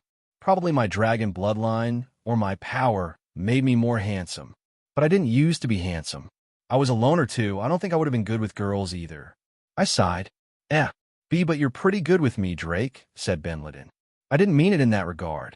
I mean, like, being good at talking with girls and sounding confident and attractive to them. I said, yeah, but you are all of that. I am very attracted to you. She said, well, you're not really a normal girl. I better not say it out loud. Yeah, maybe it's just that I'm good with you only, I said, touching the tip of her nose. Benliden pouted a bit as she looked at my eyes. Do you not think so little of you? She said, I am. Don't worry. Let's go have something to eat, I said. Today for breakfast, we had a lot of bread, which we warmed in the oven, and then we put butter and fruit jam inside. Alongside that, we also drank buffalo milk, which was way better than the wolf milk. No offense, Mama Wolf, you feed us well. And we also tried out the buffalo milk cheese, which was pretty good and creamy. The kids and everyone else were in love with this food. It felt like a completely different breakfast than other times, that's for sure. And while having breakfast, I took out all the items I was going to eat. A buffet of my own. Drake, will you eat all of that? Won't your tummy hurt? Asked Flair, as she was sitting over my leg. I had been trying to not spoil her, but she is always clingy with me, so I ended allowing her to sit over my lap. She enjoyed eating her jelly. That dragon is one crazy monster. He eats anything. The other day, he ate a whole sword, said Dragon. Oi, treat me with some more respect, will you? I asked as I began to bite into the spear. It was softer than I imagined. Why, you're really eating it, said Flair. Whoa, said Moran. She was sitting over Benliden's lap. He's really eating that. Now the shield, and that bracelet, and the armor too. Wait, is he really going to eat that? He did. This was the first time the kids were looking at me eating something that wasn't actual food, so I understand their surprise. When I finished eating everything, the last thing left was the pouch itself. I was going to eat the spatial pouch and see if I could get the skill. I quickly ate it in one gulp, and then several auras of various elements began to surge through my body. I ended it by drinking the 2 potions and ding. You learn the following skills. Muspelheim Fire Giant Tower Shield, Level 1. Fire Barrier, Level 1. Light Branded Blessed Golden Spear, Level 1. Piercing Light, Level 1. Accursed Dark Armor of Misfortune, Level 1. Cursed Fortune, Level 1.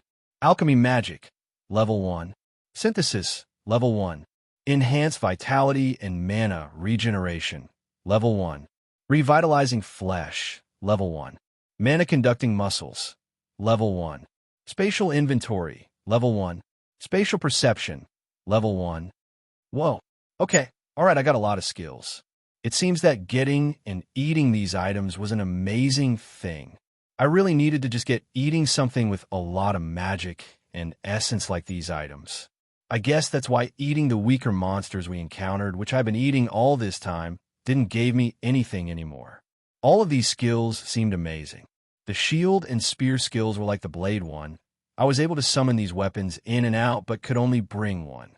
If they break, they dissipate into magic particles, so I can't produce them infinitely. Maybe I would need another skill for that, or perhaps growing stronger. Fire Barrier was straightforward. It allowed me, an ice dragon, to conjure a wall made of fire. Its size and intensity could be enhanced through mana, and its resistance to hits through magic. I guess it would be unfair to call me just an ice dragon now. This is certainly amazing. Although I cannot do much with it, it could still be used for offense or defense. Another element is always nice. Although my ice magic will always be the best there is, as that's my unique skill. So, ice magic is my main magic while the other elements are there for support and a bit more variety.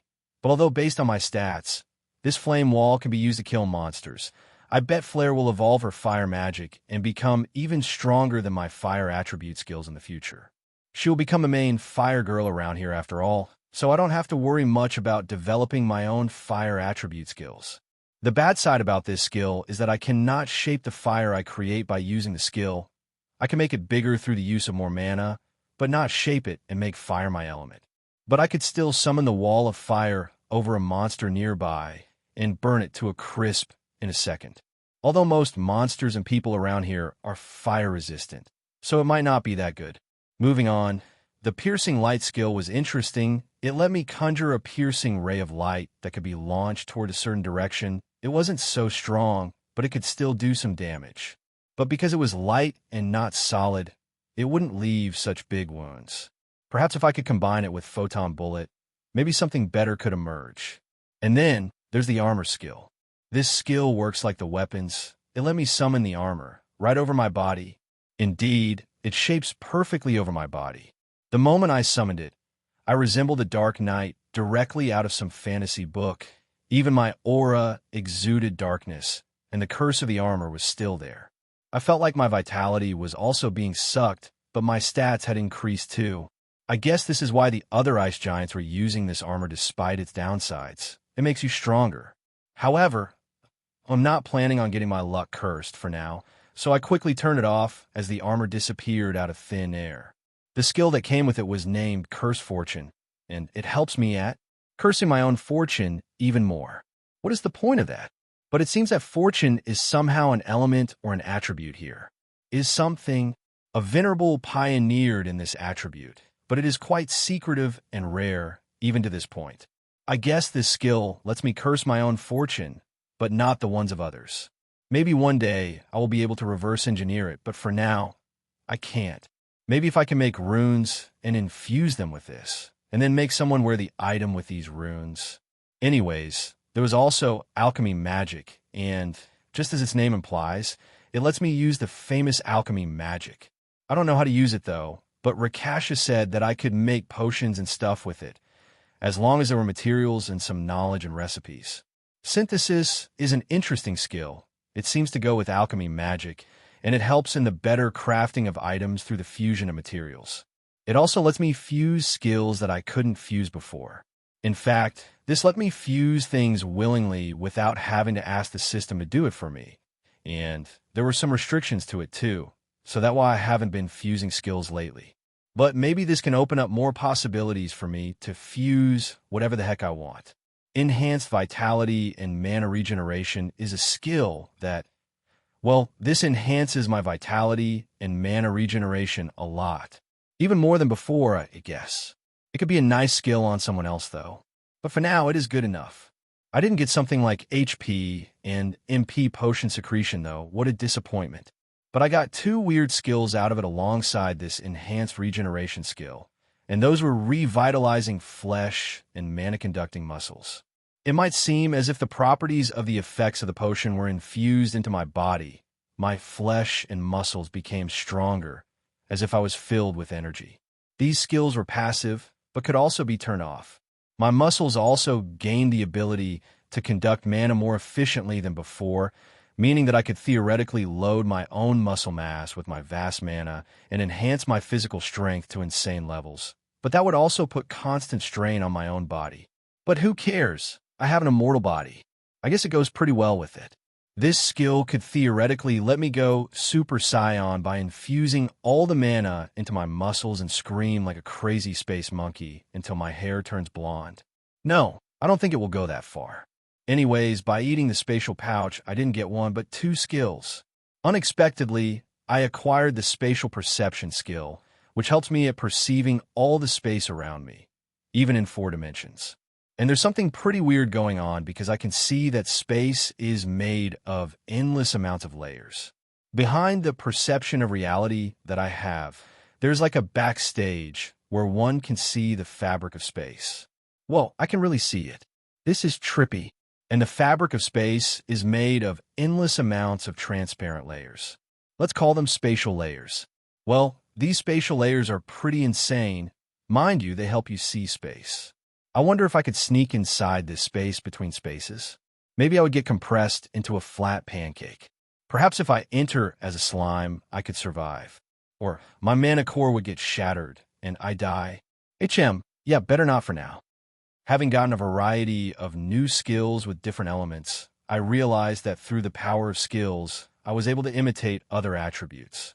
However, I couldn't warp nor mold them to my liking like magic can do, meaning that I would have to get something else to gain true magic of other elements. My obvious guess is that through more mana cores. I already got 2 of them, so another one wouldn't be so bad. It would be quite obvious to guess indeed. But how do I get more? I got another through a special evolution. So perhaps I need to be blessed by a god of fire? Or a god of wind? I mean, Fafnir was kind of that. Though I wonder, how does it work for other people? How do they get more affinities? That old man seemed very knowledgeable.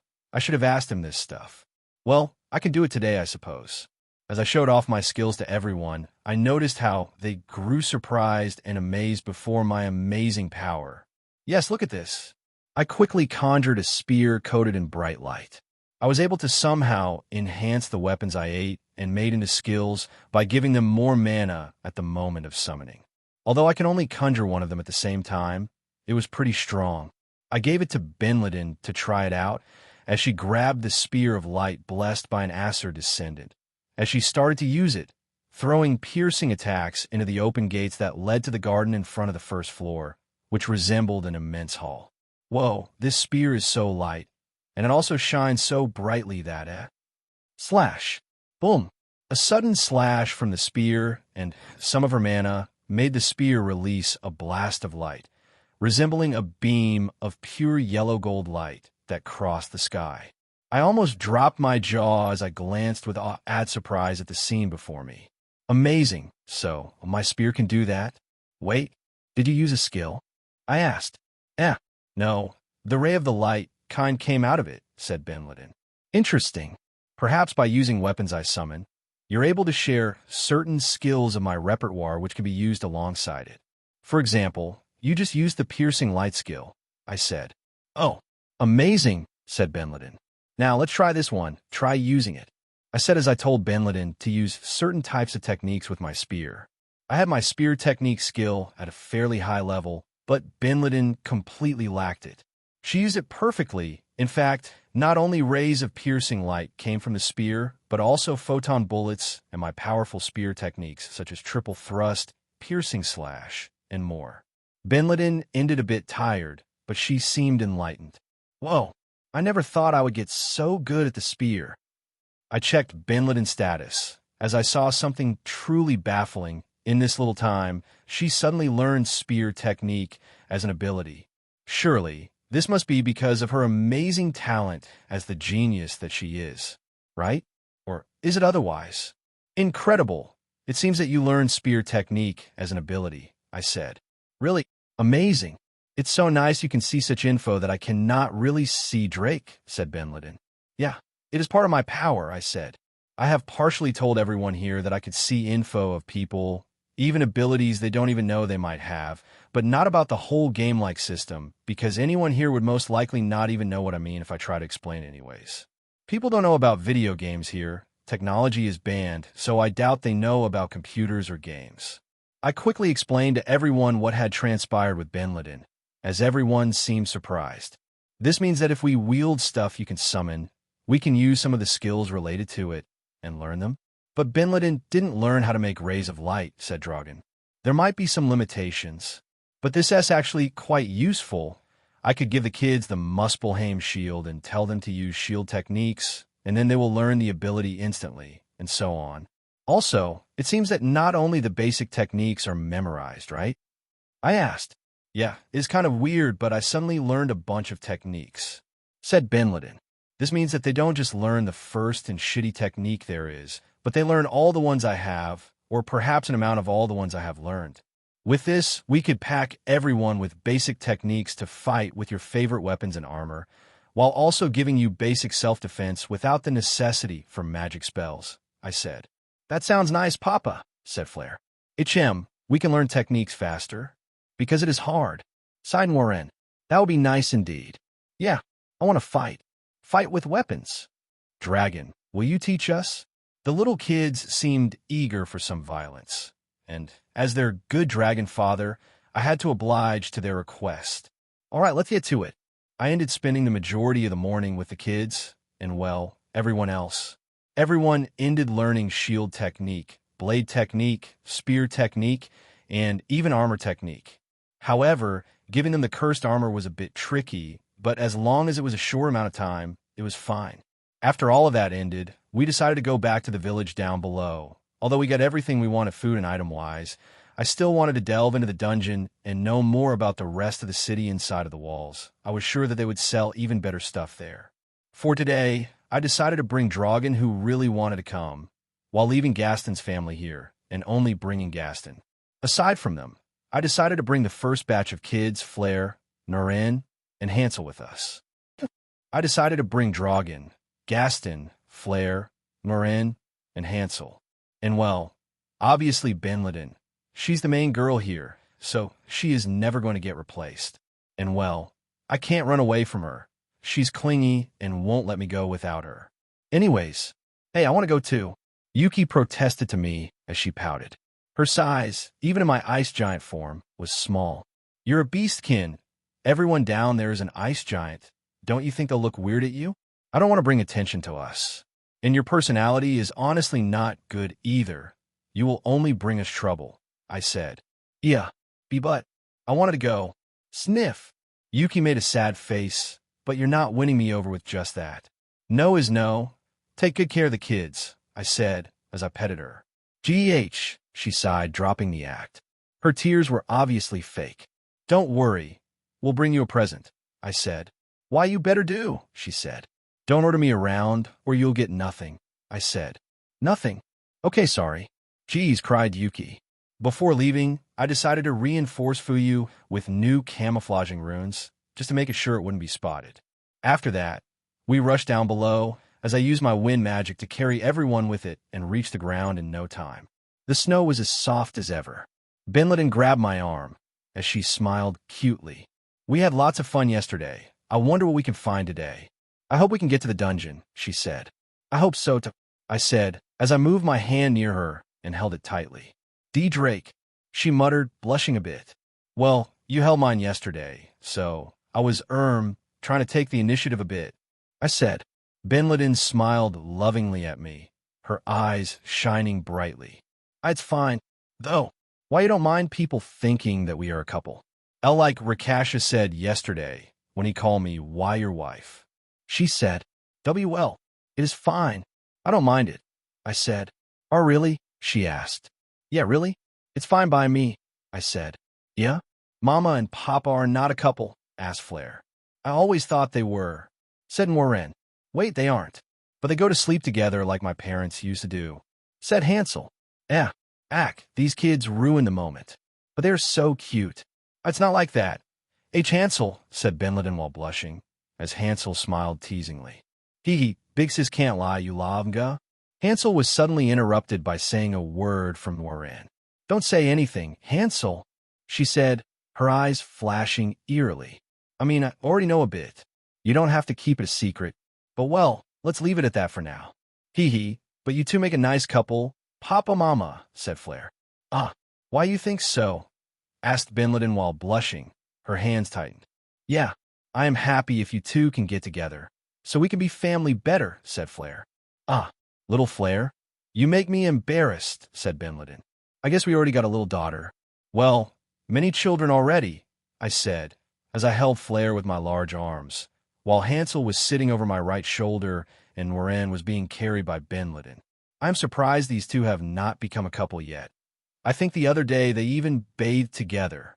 Do you believe that? Asked Dragon to Gaston. We shouldn't talk such a thing near them.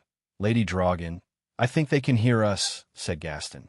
Yep, that's the point, idiot, said Dragon, roaring at me. Is she forcing me to do something? However, I decided to ignore the annoying old grandma as we reached the outskirts of the place. Wow, this is really quite the place, she said. Been a while since you saw a big city? I asked. Years, in fact. Can we take a trip around? She asked. Sure thing, I said. As we walked around the area, I talked with Benleden about the molded guys from yesterday.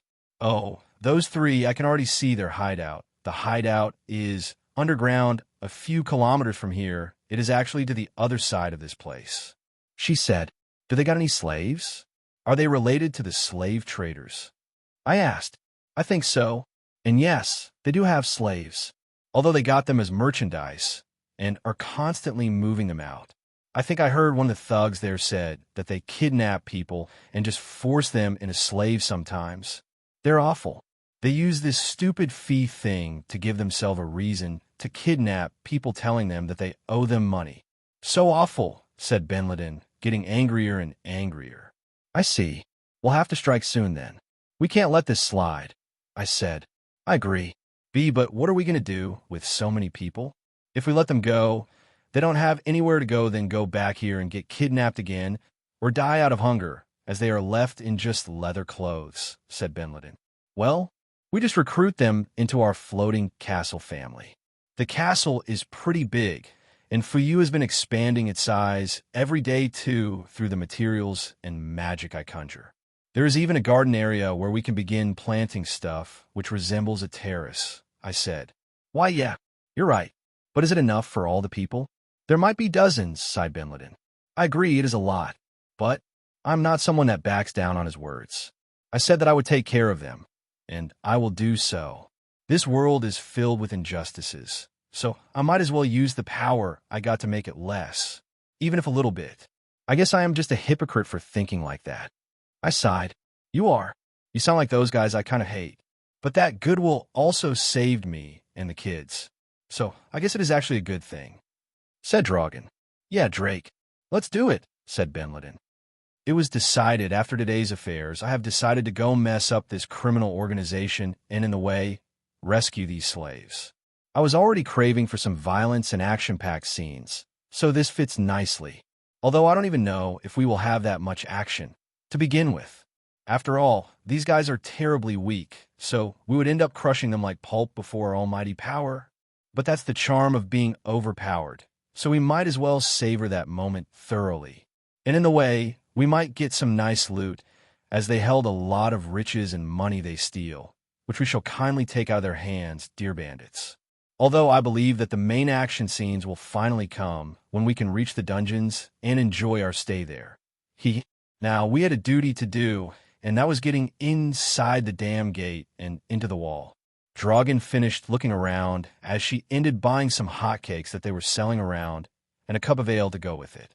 We also ordered the same, and the kids enjoyed the hotcakes, which look kind of like pancakes.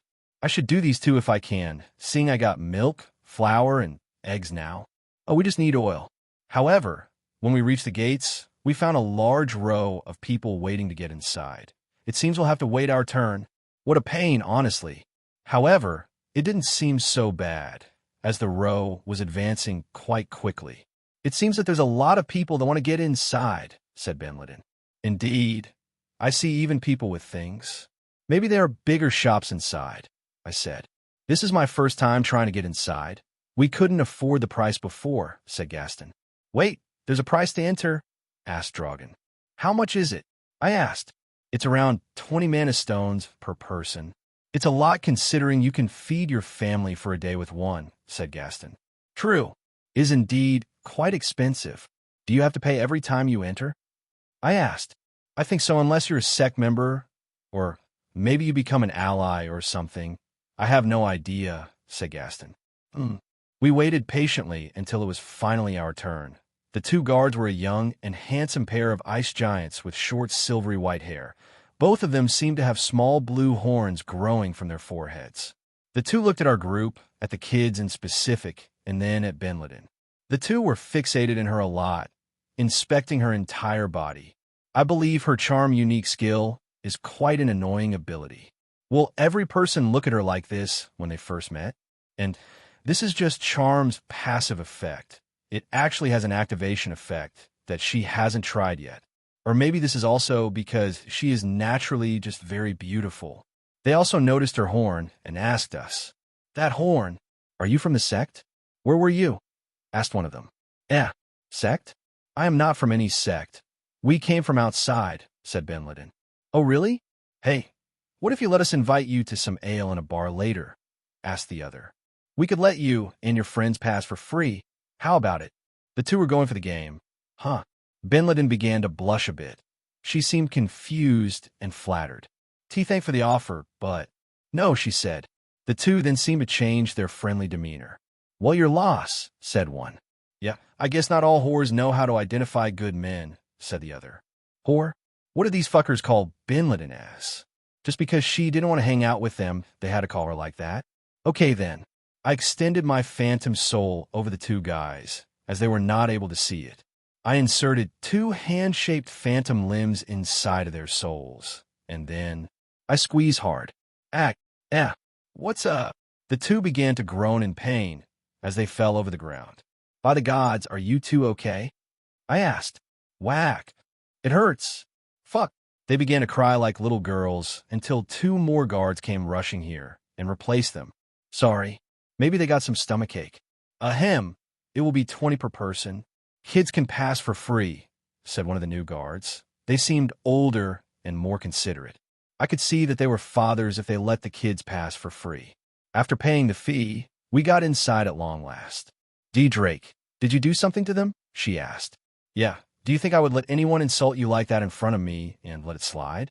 Don't worry, I didn't do anything big. I just used my own soul to squeeze theirs. I gave it a little squeeze. Shouldn't leave any permanent damage. But soul pain is like 10 times the pain of the physical body. So they began to cry like little girls. No, that would be an insult to Flair and we're in. They're strong girls, I said.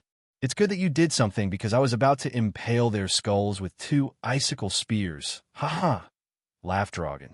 She was apparently serious. All right, maybe I ended saving their lives by doing that. Thank you, Drake. But you shouldn't have to, said Benladin. Don't worry, I said. We continued our journey as we got inside of the walls, and the environment completely changed. This thing really looked like a medieval city now. It had a paved floor, carriages with frost horses going around everywhere, and the ice giants were also wearing better clothes.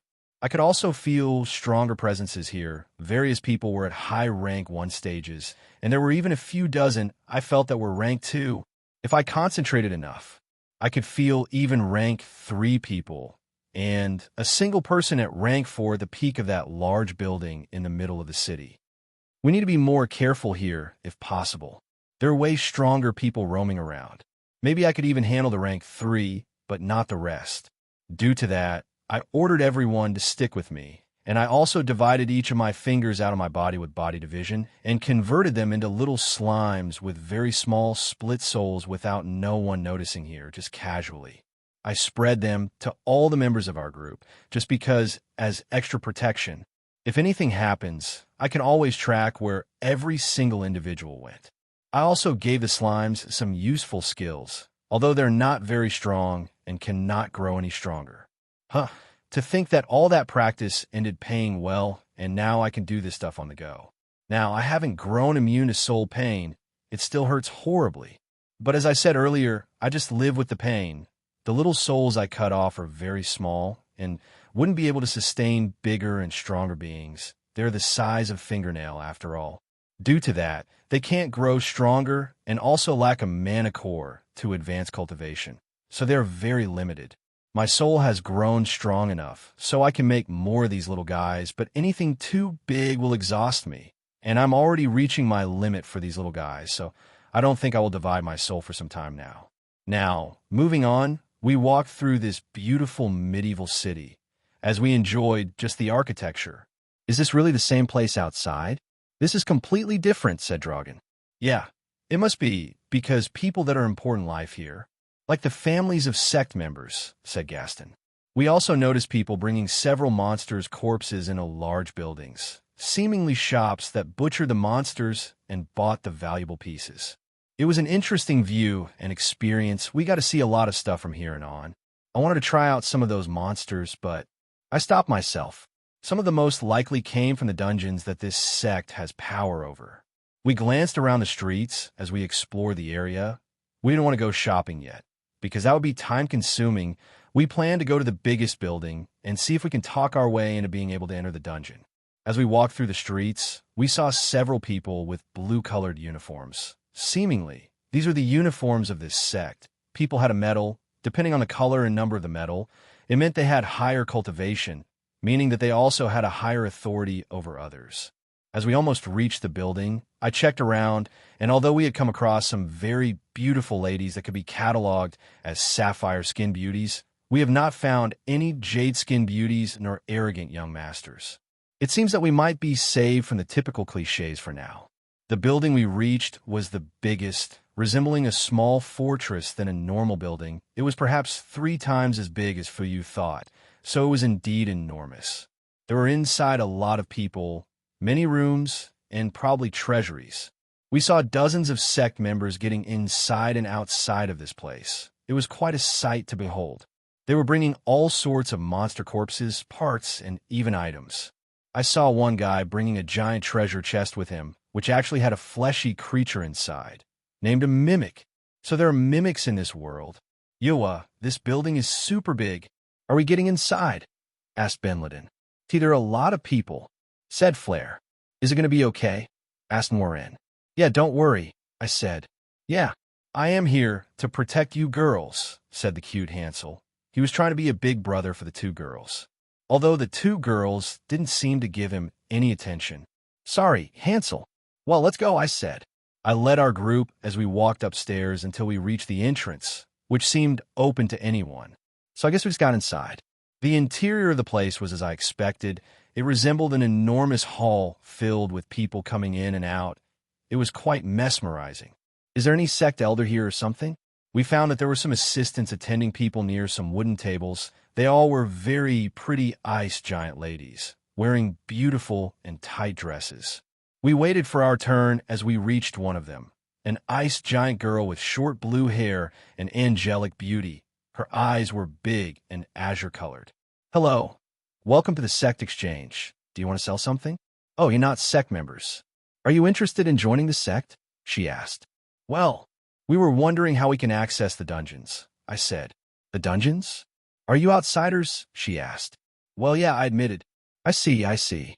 Well, there are 2 options. You can enter by becoming a Sect member, which is the easiest way, or if you're from another sect that is allied with ours, you can speak with the Sect elder and make some agreement. She said, so there is no easy way out. All right, can we meet an elder if it is possible? I asked. Yeah, there's one free today, Elder Reborn. He's currently upstairs. The girl took a strange artifact resembling a little conch as she spoke through it. Suddenly, the voice of an old man came from it. Yes.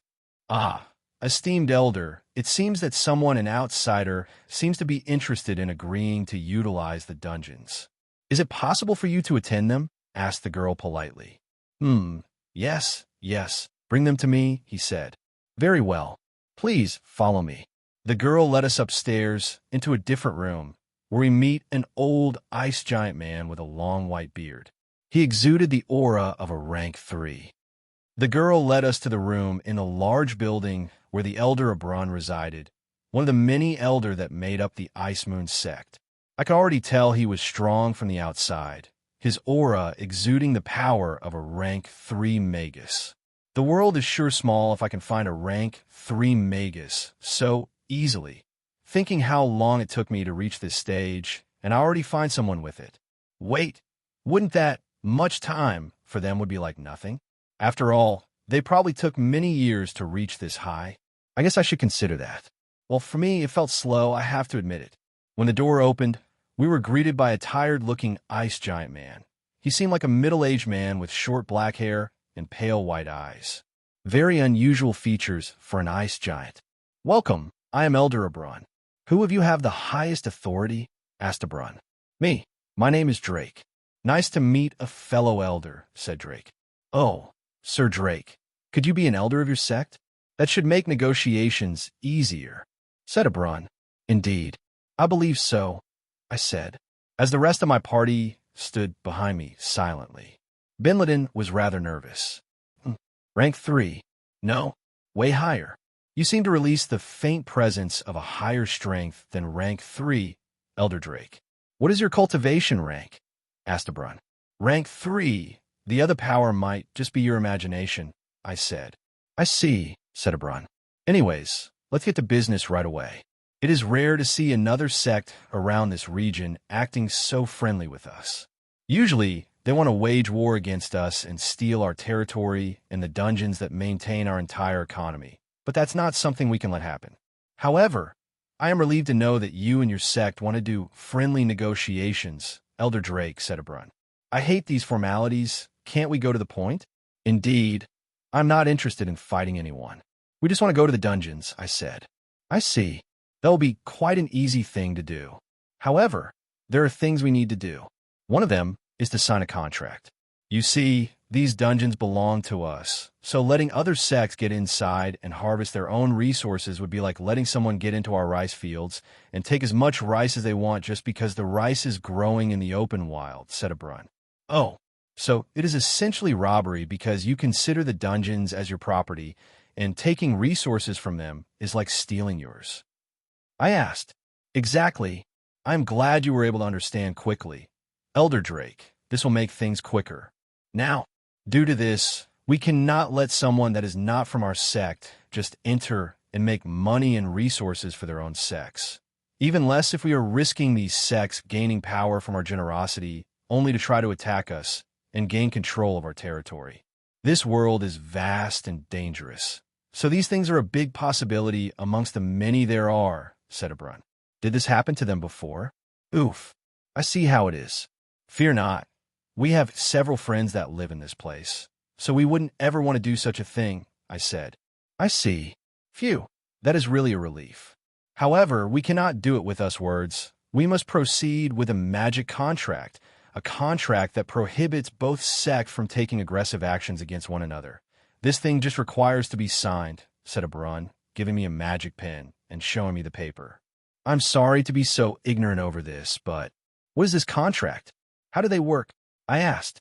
There's no problem in trying to know. Understandably, you might have not seen them where you come from. After all, this is an invention not from this continent, but from Midgard, which was brought here a few thousands of years ago by our venerable Lady Ice Queen. Although they had not been as widespread as she would have liked, they are still very useful, said a Brun. Wait, Ice Queen brought them here. I see. Anyways, these contracts let two people or even two whole organizations make a contract. Not a simple contract, but a magic one. Both parties are bound with a special rune infused into their souls after signing the document. The one that violates this document will be punished with a wound into the soul, and the rune will break, communicating with the other party about the violation, said a Brun. So that's how it is interesting. But it seems that this thing might be bad for me. Wait, not really. Can I just cut the piece of soul? Oh, I guess I can find a loophole to this quite easily. Remember that a wound in the soul would not only cause tremendous pain, but also agony and weakness, said a Brun. I see. Well, I am still willing to sign it, I said. Very well then. That will make things easier then. Now, please sign it, said a Brun. I made sure to read the damn document several times until I was convinced that there were no weird requirements, and then signed it. The contract included a fee that we needed to pay, which was 50% of our earned income through the dungeon, something that would be not so hard to give away. I can always eat anything I don't want to give away anyways inside the dungeon, as long as it is 50% of what we get by getting out. Excellent. Now, it would be nice if we could register your sect here as a guest. What is your sect name? Asked a Brun. A sect name? Our sect name is the Winter Dragon Sect, I said. Oh, an interesting name, said a Brun. After registering in the sect as an allied guest sect, we were finally let free to do as we please for now. It was getting late already, so I decided to not go to the dungeon yet and rest for the rest of the day. We walked back home and then rested inside of Fuyu. I was very excited about entering these new dungeons, so there was a lot to do in the near future. However, as the night slowly descended upon us, we prepared to go down once more. After all, we have decided to take down some cliché criminals from the outskirts of the village, who were doing a lot of nasty shit we didn't like nor approve of, such as slavey and even child slavery to add salt into the wound. So the best course of action we could possibly take was the most obvious one: kill them and rob them, and save these people in the way. Is there a better way to deal with these damn bastards? I don't think so.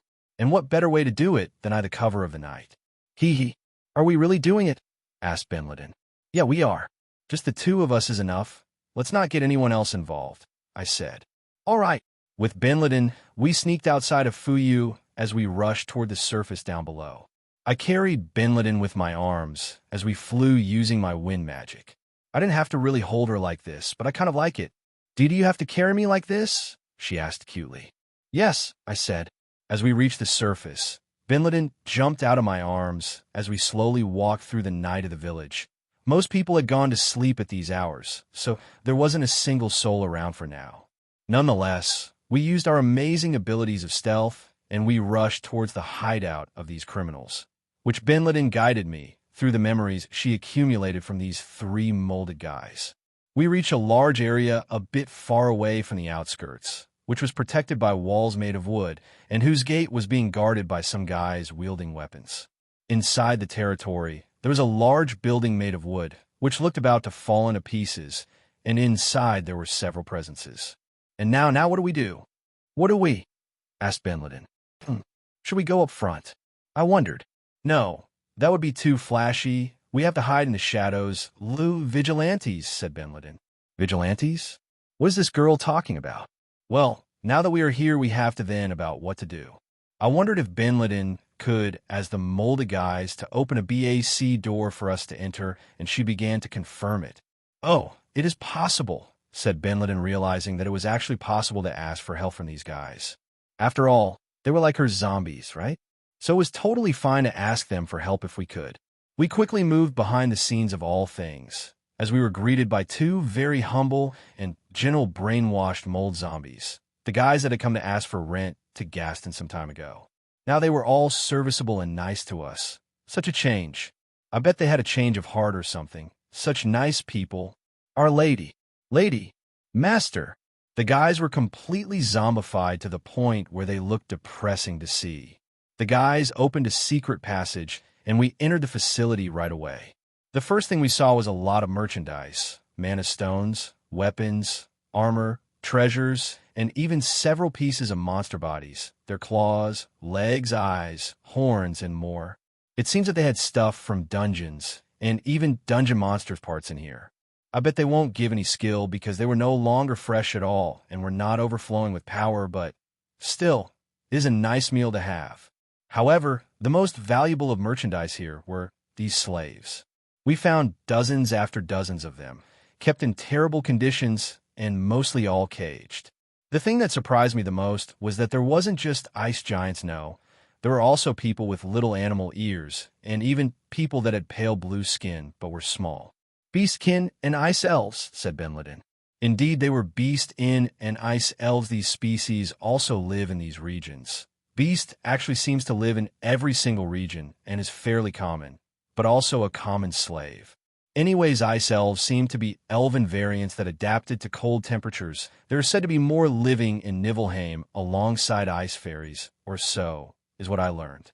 I don't know how many people are here, but it seems that there are way more than we had originally expected. This is indeed quite problematic, but nothing that will take me back down. Not now, not at all.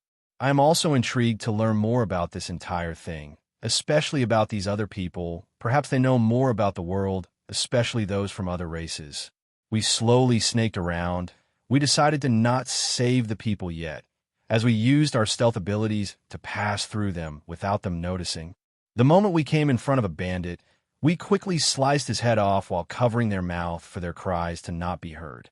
Benliden usually cracked their heads with her immense hand strength, while I used icicle spears to impale their heads like bullets, killing them instantly. They were all rank 1 trash, the strongest as at middle stage at most, so they were fairly easy to kill without much issue. Of course, we didn't leave the corpses behind, as I saved them inside my inventory to not leave anything that would awaken suspiciousness. As we continued our stealthy brutality streak, we reached a heavily guarded door. 5 guards were there, all of them middle stage, and inside there was someone at rank 2. It was another normal day for the criminal boss, Azahan. He had made a lot of cash today by asking more money for protection from the citizens that lived within his territory. It was the easiest cash of his life. Meanwhile, he had gained some new slaves last week, as he and his varied group of bandits spread across the mountains, found a caravan carrying a lot of ice elves and beastkin who seemed to belong to the same group, and were moving on. Although they didn't manage to catch everyone, they secured a few while some ended being intimidated and running away, leaving their people behind. There were some stubborn ones, strong ones at that could have put some trouble, but he, as a rank 2 magus, defeated them and ultimately enslaved them as well. He had violated most of the women within this group that tried to fight him off through the last couple of nights, breaking their spirits and making them his personal sexual slaves. A wicked and sick man who had grown in the slums and that only learned that strength was everything. That's what Azahan was. Animalistic and ruthless, he survived in these cold lands with his strength and magical talent, while taking anything he wanted. As he lived outside the sect, there were no rules nor laws here. Guards from the sect didn't even care what he did, and most of the sect families even colluded with him, buying slaves from him and stolen products he got from stealing and assaulting caravans. He was slowly building up a large monopoly by merely being a ruthless monster. Many merchants were already cooperating with him in the slave trading business, and as of later years, more and more sect members, who were often very rich, came to them to buy large packs of slaves for themselves. No one cared about these innocent people who were forced against their will to be slaves or to be used as sexual slaves. They were destined to live like this for the rest of their lives. Although horrible, the truth was that the strong dominated the weak. If the strong caught a weak one, forced him into a slave, and used this person to do whatever he wanted, no one could say otherwise, unless a stronger person than him were to intervene and save them. But were such stronger people that nice? Most of the rank 2 and above sect members were happily buying slaves, grown in a society that accepted slavery openly. They were fucked up in the head from the beginning. And those that saw this as wrong could not do anything even if they were strong due to their connections to these people that did buy them and the relations with the sect. If they were to intervene in such an important business that fueled the city with constant income, they would be framed as criminals instead. It was a hilarious and ironic turn of events. This whole thing, for these innocent people, was hell on earth. Did they have any hope? No. There was nothing they could do now. As slaves, they were prohibited from cultivating and were stuck at very weak levels of strength, only used as all types of tools and servants, until they were to fall over the ground exhausted and die. There was nothing left for them than endless despair. Praying to their gods did nothing. They were left hopeless. Only death was the only thing they looked forward to. Huh, that hits the spot. You're a pretty nice whore. I'd love to break that tight pussy you got there, said Azahan, as he dropped an almost dead ice elf woman over his bed. Her eyes seemed dead already, although her little heart was still beating slowly. Her entire body was ravaged. She, who was once a prideful warrior of her tribe, was reduced to this horrendous sight. The only thing she awaited the most was the sweet release of death, but due to the slave collar, even killing herself was prohibited. Despair, endless despair. However, without Azahan realizing it, two figures moved through the shadows of his hideout. Slowly yet steadily, they slaughtered his men one by one and didn't even leave evidence, saving their corpses inside a strange pocket space. As he leisurely rested over his throne, these figures reached the gate that led to his hideout. Drake and Binladen glanced at the 5 guards with squinting eyes, quickly acting. Flash! In a few seconds, they rushed towards the 5 guards, both of them, and used their deadly weapons, attacks, and magic to slaughter them. Binladen used Scotty, which she borrowed from Drake, to slice in half a guard in second. The other guards noticed this as they were about to scream, but she silenced them by throwing patches of mold into their mouths with amazing precision. Using her fungokinesis to manipulate the mold through telekinesis, she had practiced her aim a lot lately, and did it perfectly. After that, Drake rushed towards the nearest guard and practiced his unarmed fighting techniques, throwing a palm attack over the man's chest, making his rib shatter into pieces inside of his rib cage and pierce his internal organs. His own heart splattered inside of his chest the moment it received the strong shockwaves of the palm shockwave technique within the unarmed fighting technique skill. Binladen practiced her mold once more, as she generated a long mold tentacle and inserted it inside the mouth of one of the guards, using it burst their interior horrendously. The other 2 guards were so terrified their magic incantations failed, and Drake impaled both of their heads with his dragon tail, which he extended and coated in ice until it resembled a deadly spear. And all of this in only 10 seconds. They were killing machines through and through. Azahun, however, heard their corpses falling over the floor and thought they were slacking off or something. Oi, what are you doing? If you slack off, I am lowering your paid, he said leisurely as he drank a large amount of ale. However, when the doors opened, what greeted him were two completely different people, which were obviously not his guards. Bin Laden glanced at the man in front of her as he exuded the power of a rank 2. This guy, he's quite strong, she said. Indeed, perhaps we'll take a bit more to kill him, said Drake. The ice giant in front of them was sitting over a throne made of bones. His face was ugly, and he had a big scar in the middle of it, with a bald head and two large tusks sticking out of his lower jaw. He looked more like an orc than an ice giant. Azahun was rather shocked. Who the heck were these people, and how did they get inside of his hideout all of a sudden? What? Who are you?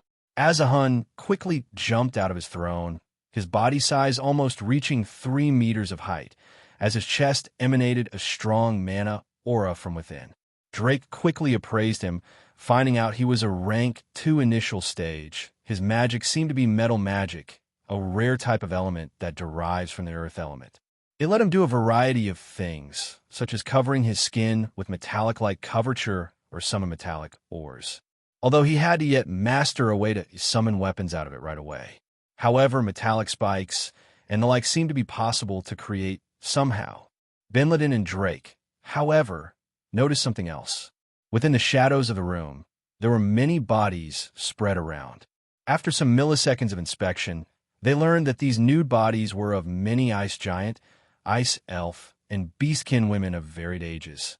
They seemed unconscious, and others had already passed away. What kind of grotesque monster was this bastard?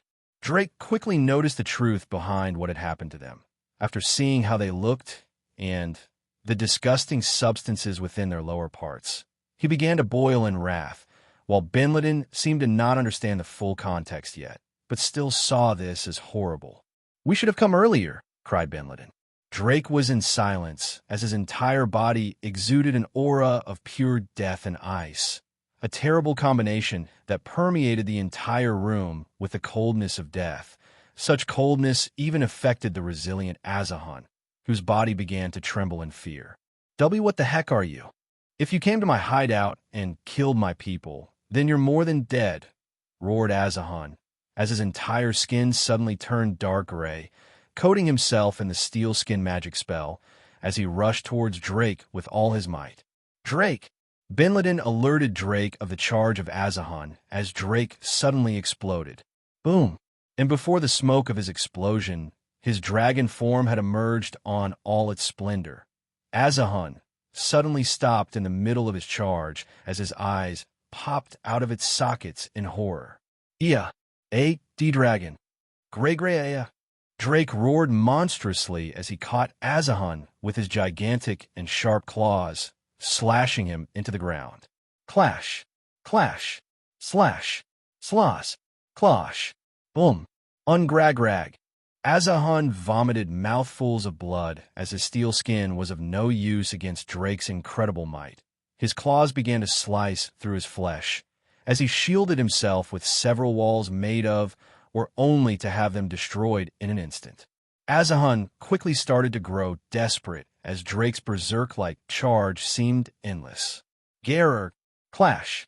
Drake suddenly slashed him into the left as Azahun flew into the air and hit the walls, making the entire hideout tremble. Boom! Azahun's entire body fell over the floor as he was coated in enormous wounds. His 2 arms were missing already. His chest was wide open and his legs broken. His head had several wounds as well, and his left eye had been destroyed. He looked pitiful. Drake gasped for air as the rage of his draconic bloodline boiled across his body, his eyes flashing with crimson-red light as he glared at the pitiful corpse of Azahun. "You bastard! I'm going to make you pay." Flash! Drake rushed towards Azahun as he suddenly conjured a healing spell on him, surprising him. And then Drake used his tail in the shape of a spear to impale his entire body, except for his head, continuously, leaving him like Swiss cheese. Clash! Clash, clash, clash. Ungriagi-yag. However, a second after, Drake used healing magic again, as a cooling wind healed the wounds of the ice giant. Only for Drake to use his claws to slice large chunks out of his entire body. Pieces of flesh began to fly away, as Azahun's entire body was being torn apart. Ag, Alagagifyag. Azahun's agonizing cries resonated through the entire building, as Drake continuously healed him and reattached the pieces he tore apart from him.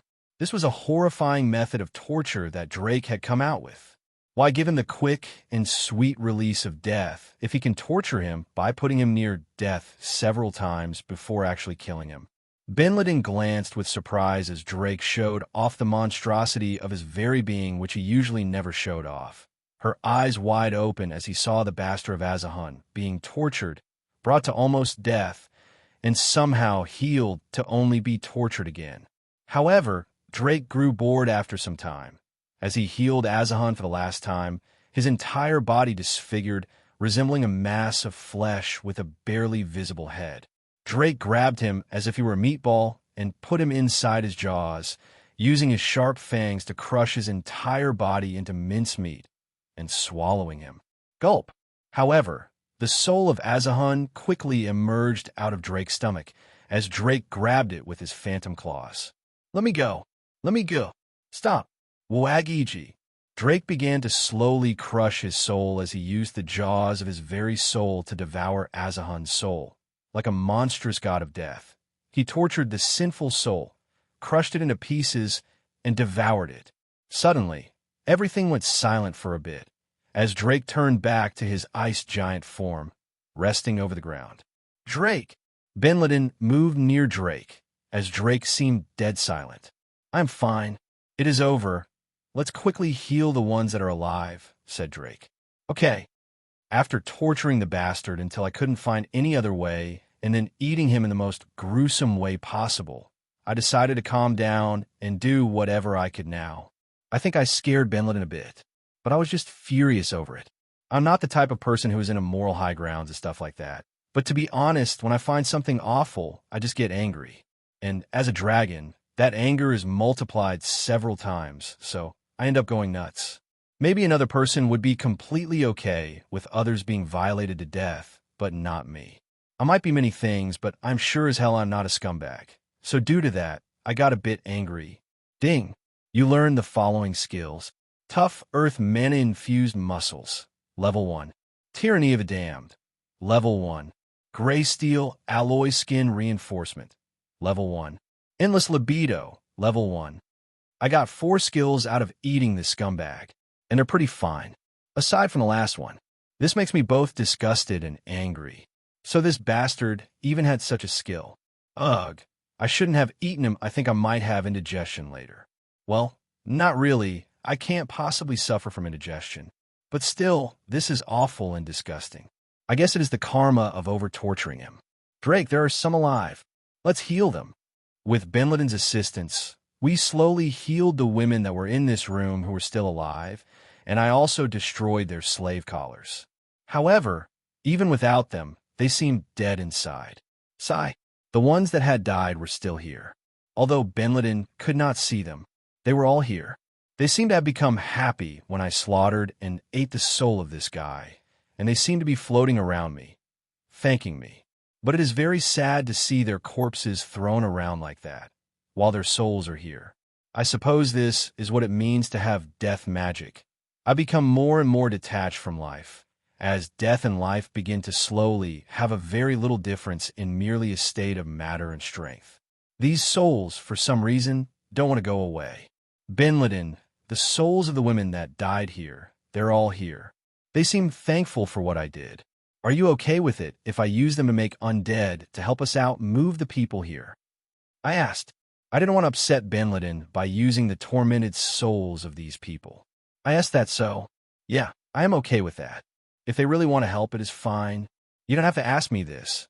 I'm not someone that gives you orders. Sighed Bin. Sorry, it's just that. I didn't want to disturb you. I sighed. Bin smiled as she caressed my face.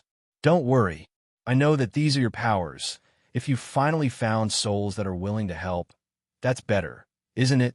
We can give them a better life than they ever had before all of this, right? She asked. You're right, I said, though using their bodies as ruined as they are. Sighed Benliden. They agree. It will be better to bring them in some other form. Their corpses will be buried by us later. I said as I froze all the corpses for the moment, so they wouldn't rot. I've been thinking why don't you make something like snowmen? Oh, maybe ice golems or something? Asked Benliden. The several girls floating around me seemed to be fine with that. They seemed to want new bodies that didn't exactly resemble the previous ones. In fact, they preferred if their new bodies were not even flesh anymore, something completely alien from their former selves, to feel renewed. I was always thinking about that, and they seemed to agree with it, so let's just do that, I said. I quickly used my winter magic to manipulate ice, alongside Ice Smith, and created several new bodies. They resembled large and thin pieces of crystal ice, barely reminiscent of human body shapes, with some curves here and there to make them slimmer and more flexible. I called these ice mannequins. If they were to become giant and burly ice golems, it would be hard for them to maneuver or even walk around properly, and we don't like slow slackers around here, so these slim and very lightweight bodies seemed quite perfect for the moment. Later on, we could give them heavy armor if they wanted to fight, or I could modify their bodies some more. Additionally, there were a few that didn't want the ice mannequin, so I created snow beasts, which are like snowmen, but in the mild shape of an animal. After the preparations were ready, I slowly started to put each soul inside their new vessels. Wasn't hard at all, and all of them happily jumped into their new bodies. After some little more mana and the addition of a mana core from monsters in each vessel to act as the core of their souls, each new ally began to wake up. The sharp and thin ice mannequin moved around. Their sharp spear-like feet clacked over the floor, while the big snow beasts seemed happy with their big snow bodies. Each girl had their own name, but there wasn't much time for introductions. We had to quickly get out of here. I quickly took out a large ice carriage I had in my inventory and began to put the unconscious girls there, while putting the corpses I froze inside my inventory. After that, we plundered the entire building, stole anything of value, which ended giving us a fortune in mana stones and all sorts of items, and then we escaped with all the slaves with us, who were thankfully awake and willing to cooperate. Through the stealth of the night, we reached back to Fuyu with dozens of new people. Thankfully, we had been upgrading Fuyu intensively, so she was now even more immense, and had gained a new ability named Space Expansion after upgrading her a lot, which increased her internal space way more than it looked on the outside. With that done, we decided to rest for a bit. After yesterday, Lord Ice Moon, the Sect Master of the Ice Moon Sect, received some news. Apparently, a group of ice giants that came from far away, who said to belong to the Winter Dragon Sect, had made an alliance with them. Of course, he had given such power to the elders to do this, so he wasn't angered over them not asking him beforehand. But he was surprised. It has been several years since another sect has appeared, especially because this area of the region was usually not as populated, so sects were rare. Interesting, this sect seems to have an elder named Drake, and he was rank 3, apparently, although the elder did say that he emanated a stronger presence than just rank 3. He speculated it could be his second mana core. But is that the case? Wondered the sect master. The elder assessed several papers as he glanced at the files. This new and mysterious sect seemed friendly, and there were even some kids with them. They all just wanted to use the dungeons, so a contract with them where they would pay 50% of what they earned in the dungeon was made. Only 50%, though? That elder was way too generous. I would have asked for 80% at the very least. Oh well, I suppose he intended to keep friendly relationships with them. If we can ultimately assimilate a whole sect of geniuses and powerful warriors, we could boost our strength a lot, and we could even begin plans and projects to expand our influence as a sect. There's another dungeon a few dozens of kilometers from here. If we could use resources and finally build an outpost there, then a village, and then a city, we could expand our forces and multiply our resources. But for that, we need more capable people, thought the sect master. Though, Drake, Their name is odd. I have never heard of someone named Drake before. It sounds like the name of a dragon species, those ones without wings. Nah, it should be just coincidence. It can't possibly be that one ice dragon that Greenwood spoke me about, because this man was clearly an ice giant, thought the Sect master. Thinking of all of this as mere coincidences, he had yet to see any dragon-type monster being able to turn into a humanoid form. In fact, he had never seen nor heard of such occurrences even with other non-humanoid monster species. As the Sect master drank some warm herbal tea and relaxed for a bit, someone suddenly and hurriedly knocked on the door. As Sect master, a young ice giant rushed into the room, gasping for air. "What is it?" asked Elder Ice Moon. "Something happened. Something happened with the hideout of criminals that sold slaves," said the ice giant man. The Sect master squinted his eyes. "Ah, that cesspool of maggots. What about them? I don't want anything to do with them. I only let them be because there's several elders and their families who collude a lot with them, and, sadly, they support part of the economy," sighed the Sect master. "Well, the thing is, someone attacked them at night. The entire building is in ruins. There are no corpses left, but a lot of blood stained everywhere. All the treasures and resources they had are gone. And so, all of the slaves," said the Sect member. What? Who did that?" asked the Sect master, completely surprised by these events. He had never expected these damn bandits to actually get what they deserved, seeing how malicious and well protected they were by the other Sect families. To think that someone would just go and kill them all, and even more, steal all of their resources and even slaves in a single night. That was simply insane to think about. We don't know. We are starting investigations, but not many possess strong enough tracking spells or artifact to find the culprits. They seem to have filled the place with ice, so any clue is buried below it, and any essence we can use to find the source of it might have been frozen and become useless, sighed the Sect member. "I see. Well, it is useless to look for clues. Stop wasting resources and manpower on any investigation," said the Sect master. "What? But Sect master, the other elders." "What about the other elders?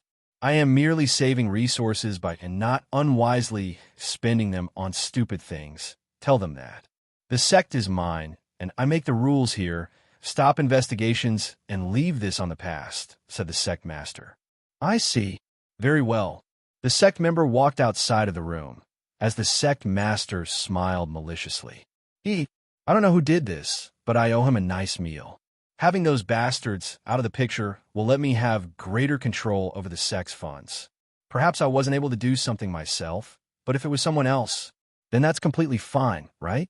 Haha, what a good gift. Now, the next thing to do would be to abolish slavery, but that might prove to be difficult. These bastards love their slaves way too much. If they take a hold of the economy of the Sect, I cannot do much. If I risk them going elsewhere, the Sect will lose a large amount of manpower and resources. It is a complicated thing, thought the Sect master. Elder Ice Moon walked towards the window as he watched the large city outside, snowy and filled with ice giants. The large buildings, the paved streets, the carriages, everything. He had built everything slowly ever since he settled down a village near the dungeons in this place. This might be the sign that there are some that want to become my allies. Perhaps there is some hope to overtake these elders in the future. But everything must be done carefully. For now, it will be good to keep an eye on these new allies as well. I do wonder, though, how they managed to move so many slaves in a single night. Day 109. Yesterday was sure a long day. We did a lot, from buying stuff, making an alliance with the Sect, and rescuing a lot of slaves. We also got a big loot of items, equipment, and money. There are literally thousands of mana stones used as currency here, so we are literally rich already. And it only took assaulting these bastards, killing them, and getting all their loot. Giving back what they stole? No thanks. We'll take it as compensation for our hard work. The slaves felt mostly sickly, tired, and although they were very surprised, and some had even fallen unconscious out of surprise and fear, they were all alive inside the castle. Fuyu had been increasing her size for a long time, so much that she ended gaining the space expansion ability, which multiplied the space inside of her by x10 compared to what it seemed outside suddenly. Everything just got super wide. There were several new rooms, halls, and more. The number of slaves we rescued amounted to 47. I calculated them myself. So yeah, 47 new people out of nowhere. Huh. Well, Fuyu is as enormous as a city. Well, she might be bigger than the actual city down below now at this point, so everyone fits inside quite nicely. The interior of Fuyu also extends to the garden that extends around the tower-like building. So there's a lot of dirt we have begun to put there, which we plan to fill with plants for some self-sustenance. However, for now, we'll use the money we got to buy a lot of food. Simply by hunting, we won't be able to supply food to all of them. It has only been a day, so I don't know how they might feel. There were some strong warriors around there, but I doubt they'll be ready to go hunt right away. There were also the newly raised ice mannequin golems and snow beast golems, which were the souls of the unfortunate that died there, who wanted to accompany me willingly. Usually, wandering souls don't obey me, so I couldn't waste this opportunity to get undead that could actually become loyal servants. After they were raised, they became automatically tamed too, and became very devoted and nice. And they didn't have to sleep either. So they tried to get into our room and just watch over us as we slept. Thankfully, I stopped them and just asked them to stand by as guards outside or to roam inside of Fuyu. And well, after finally waking up, Benliden was tightly hugging me, but she seemed to be also awake. "Hello. Good morning," she said. "She looks so pretty in the mornings." "Good morning," I said. "I don't want to wake up. There's so much to do with the people." She sighed. "Indeed, there is. But don't worry, we also got friends at our side. Some people can hit us a bit, Drogon and Gaston's family," I said. "Right, I guess. I just want to take a break." She sighed. Well, you don't have to work. Stay here. I can bring you breakfast if you want," I said, as I was about to leave the bed. "No, don't leave me," she cried, stopping me from getting away. She covered me once more with the bed sheets and rubbed her legs on mine. "Let's cuddle together," she said. "Sigh, I think I've spoiled you a lot." I sighed. "Hee, I like to be spoiled by you. You're the only one that I let spoil me," said Benliden, smiling warmly, as she rubbed her face over mine. "You're like a puppy or something. There's a lot of things to do," I said. "But let's slack off for some time," she said. "She's really into it, huh?" She just wants to slack off. Maybe what happened yesterday left her rather sorrowful, so she wants to stay in bed, well, with me. Being with me in bed might bring her a lot of happiness and comfort. Her hand suddenly holds mine tightly as she rests her head over my chest. "I just want to be with you. Understand, we can be together. In fact, we are always together," I sighed. "I know. I just like to be with you more closely," she said. Is that so?" I asked. Benliden nodded cutely, as her eyes seemed shiny. "God, my heart is pumping so fast. She's really killing me. I don't want to be with anyone else than you," she said. I think the same," I said. "Oh, really? You don't look at other girls?" she asked. Other girls? No," I asked. "Not even the daughters of Gaston? They're very pretty, prettier than me, and younger too. Or all the girls we got now with us," she said. No, I don't. Actually, now that I think about it, I haven't feel attracted by any girl," I said. "No. Why you like men?" she asked. No. Wait, I guess I didn't word that correctly. I mean, I don't find any other girl, attractive. Just why you?" I said. As I said those words, Benliden's eyes opened wide open in surprise. "What's so surprising about that? I thought it was already clear I liked her." Just me? Really? Why you don't look at other girls?" she asked. "I don't. I only have eyes for you," I said. Drake. Do you like me?" she asked. "I do," I said. Benliden was left even more surprised, as I could feel her heart beating as fast as possible. Damn. So, I'm to confessing myself in bed. Well, this is awkward. "Drake, I also like you. Why didn't you tell me before?" "In fact, I love you a lot," she said, hugging me tightly. "I was just nervous." Well, sorry. I have just never been good with any of these things," I sighed. Me neither."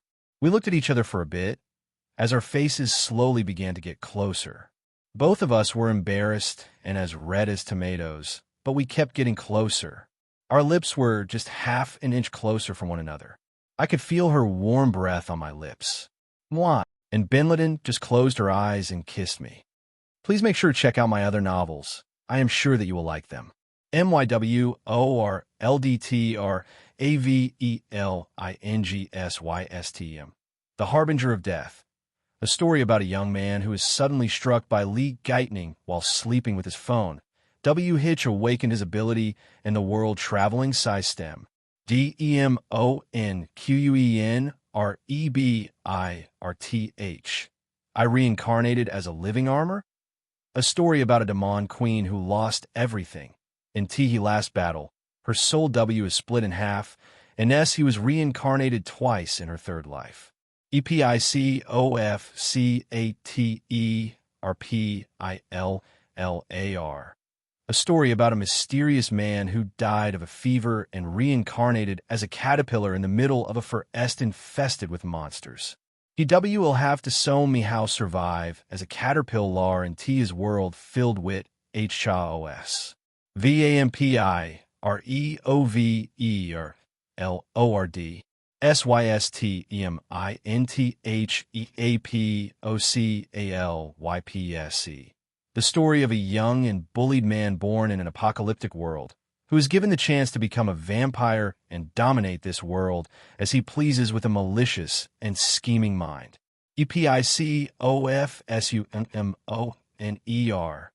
SUPREMESUMONINTHAPOCALYPSE. The story of a young web novelist WHO is suddenly thrown into an interdimensional apocalypse, but given a powerful system that lets him summon his novel characters to aid him. EPICOFVAMPI REDRAGON REB or NASAVAMPI REDRAGONWITHASYSTM. The story of a boy born with strange and mysterious powers who was held CA-tive and used as a guinea pig through his entire life. On IL the day he died, and suddenly reincarnated as a vampire drag on Chimera in a completely different War LD. Create D by an insane elderly CH that claims to be E his F other. I ever kissed a girl aside from my own mother? Or sister? Well, I do remember kissing their cheek when I was little, but nobody else.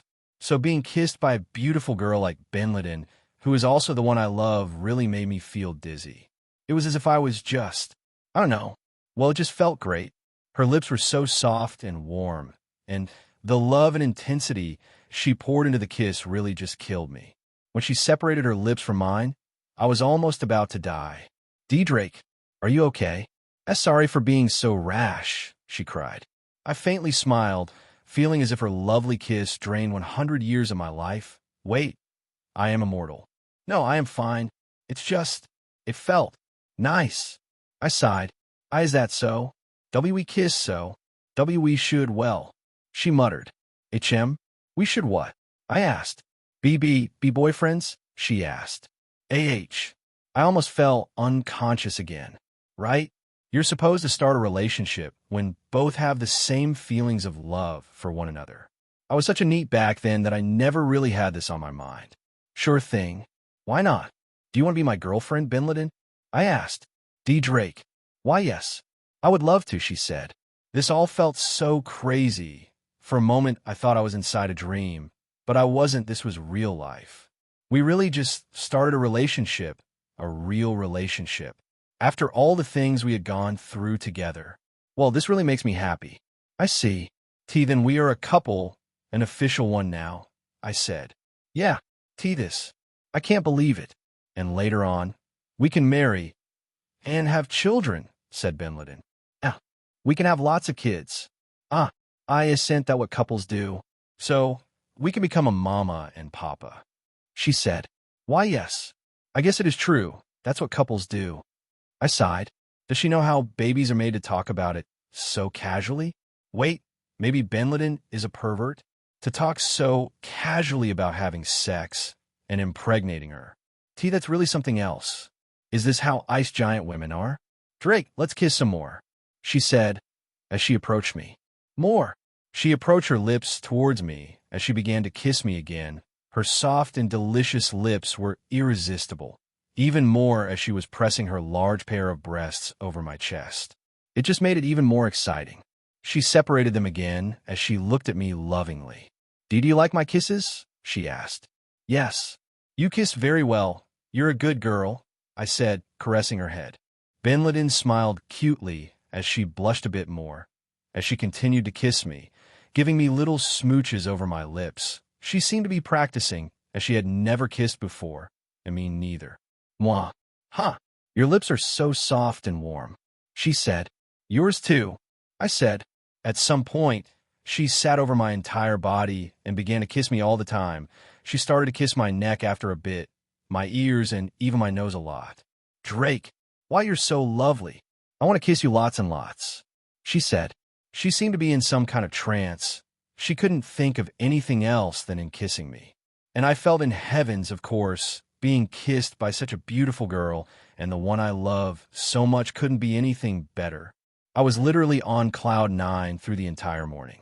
Although she never seemed to use her tongue, she was only giving me lip kisses, which were enough for me to be honest, and I wasn't bold enough to give her a French kiss either, because usually those were quite lewd. We held hands tightly as I pushed her down and became a bit more dominant, kissing her lips by myself, and then slowly kissing her neck and shoulders, a bit of her chest too, but I never went too far because I didn't want to do anything that could discomfort her. Drake. Why you're kissing my neck? She cried. Are you sensitive there? You kiss mine a lot too, I said as I whispered into her adorable and pointed ears. Oh, and maybe, she sighed as I could feel her body trembling a bit. I wasn't sure if it was pleasure or fear, so I decided to stop for now. The least I would want is to make her fearful of me for being too dominant. That should be enough for today. We shouldn't have kissed so much, I sighed. Yeah? But I want to kiss some more. She sighed. I told you that's enough. All right, come here. I sighed as I gave her one last kiss. I love you, she said. I caress her beautiful face as I kiss her again, and then kiss her forehead. She's so incredibly precious. I just want to protect her with all of my might. I love you too. God, I love you so much. I sighed. Really? She asked cutely. Really? You just caught my heart and never let it go. I sighed. Fufu, you also caught mine. I don't want anyone else than you in my life. She said. It makes me so happy to hear that. All of this feels like a dream, I said. It also feels like one for me. But it is real. I've pinched my hand a few times already, said Benliden. Why you too? I guess we're similar in a lot of things. I laughed. Yeah, I guess we are two dorks, laughed Benliden, as I chuckled at her clever guess. Indeed, I guess we are quite the dorks. But we are happy like that, aren't we? I asked. Yeah, no matter all the terrible things we go through. As long as we can be together, as long as we can fight together, I believe we can always pull through, she said. Is that so? You're a very optimistic girl, aren't you? I chuckled. Maybe, she said. In the end, we ended kissing for some more time, and then we decided to move out of bed. After lovingly kissing for a while, we finally decided to move on. I suppose we had a lot of caged-up feelings between the two, so we ended doing a lot of passionate kissing. I guess. We didn't do anything else, though, and I believe that's good. It is better not to force the situation nor anything into each other. Moving our relationship naturally is the best way to do it, and the one that feels right. Well, but we still went to the bathroom together. Now that we are boyfriends, it feels a bit different to bathe together.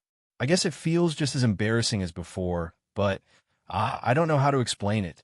But in the end, Benliden-chan happy rubbed my back, and I did the same. Looking at her body now, I can't believe that such a gorgeous woman is now in a romantic relationship with me. It truly feels like a dream, especially for a neat loser like me. Phew, that was refreshing. Benliden and I quickly got our clothes as we walked downstairs, where we were greeted with a large number of people buzzing around. A few kids were playing in the halls. Not only are ice giant kids, but there were now little rabbit-kin kids, and even ice elf kids which were former slaves we rescued. Indeed, they were already selling them as slaves at the age of 5. When we got down, 2 women greeted us. They were an ice elf, packed with muscles and scars, with long silvery white hair made into a ponytail and a missing left hand, with pale blue skin and beautiful sapphire-colored eyes, and a beautiful rabbitkin beast woman. Her appearance was even smaller than the elf, almost the same size as Yuki, if not a bit bigger. She had beautiful emerald eyes and fluffy white hair around her arms and legs, which were like those of a rabbit. She had 2 fluffy rabbit ears atop her hair, which was fluffy and white. The 2 emanated the mana of rank 1 peak stage. They were the 2 strongest slaves the bandits had, which were caged in special cages with magic due to their power. They still lost against the bastard of Azahan, despite their strength. Although I'm guessing that he also blackmailed them into giving up with the condition of saving the lives of the ones they captured. I didn't know their names yet, and I had expected them to rest some more before the leaders of the slaves were to come to greet me. But I was wrong. "Greetings," I said. "Good morning," said Benladin. The 2 women were staring at us with dead serious glares. And suddenly, both kneeled before us. "Thank you for rescuing us, Lord Drake. We own you our lives. No, we own you everything we have." Please calm down. We did it out of goodwill, not because we wanted you to become our servants. Also, wouldn't that be counterproductive, seeing that you were already being sold as slaves? I asked. "Oh." The 2 women slowly stood up. "I apologize for having misunderstood your intentions, Lord Drake," sighed the ice elf woman. "Me too. I'm just so relieved we were rescued. This place, this floating castle is so beautiful, big, and comfortable for all of us. It has been ages since I slept so well," sighed the rabbitkin. "Isn't it? It's such a nice place," said Benladin. "Well, I'm glad you are enjoying your stay. Is it possible to know your names? It seems that you already know ours. Did Dragan told them to you?" I asked. Yes, Miss Dragan told us. And sorry, we apologize for not introducing ourselves," sighed the ice elf woman. "Me too, sorry," sighed the rabbitkin. The 2 girls seemed quite charismatic and energetic. The 2 of them were rather young. The ice elf, who can live up to 500 years, was around 56 years, which was only but 10% of their maximum lifespan, so she was considered very young. And the rabbitkin seemed to be able to live up to 200 years. She was around 19, so she was also young. The ice elf woman called herself the leader of their group, which separated itself from their main caravan, which was crossing the ice fields after a snowstorm hit the group. They ended up being captured by bandits and sold around until they arrived here. Her name was Tisha Frost, and she seemed like a strong warrior type of girl. She said she was proficient with big blades and was proud of her muscles. She had water attribute magic. The rabbitkin woman was also like the leader of her pack.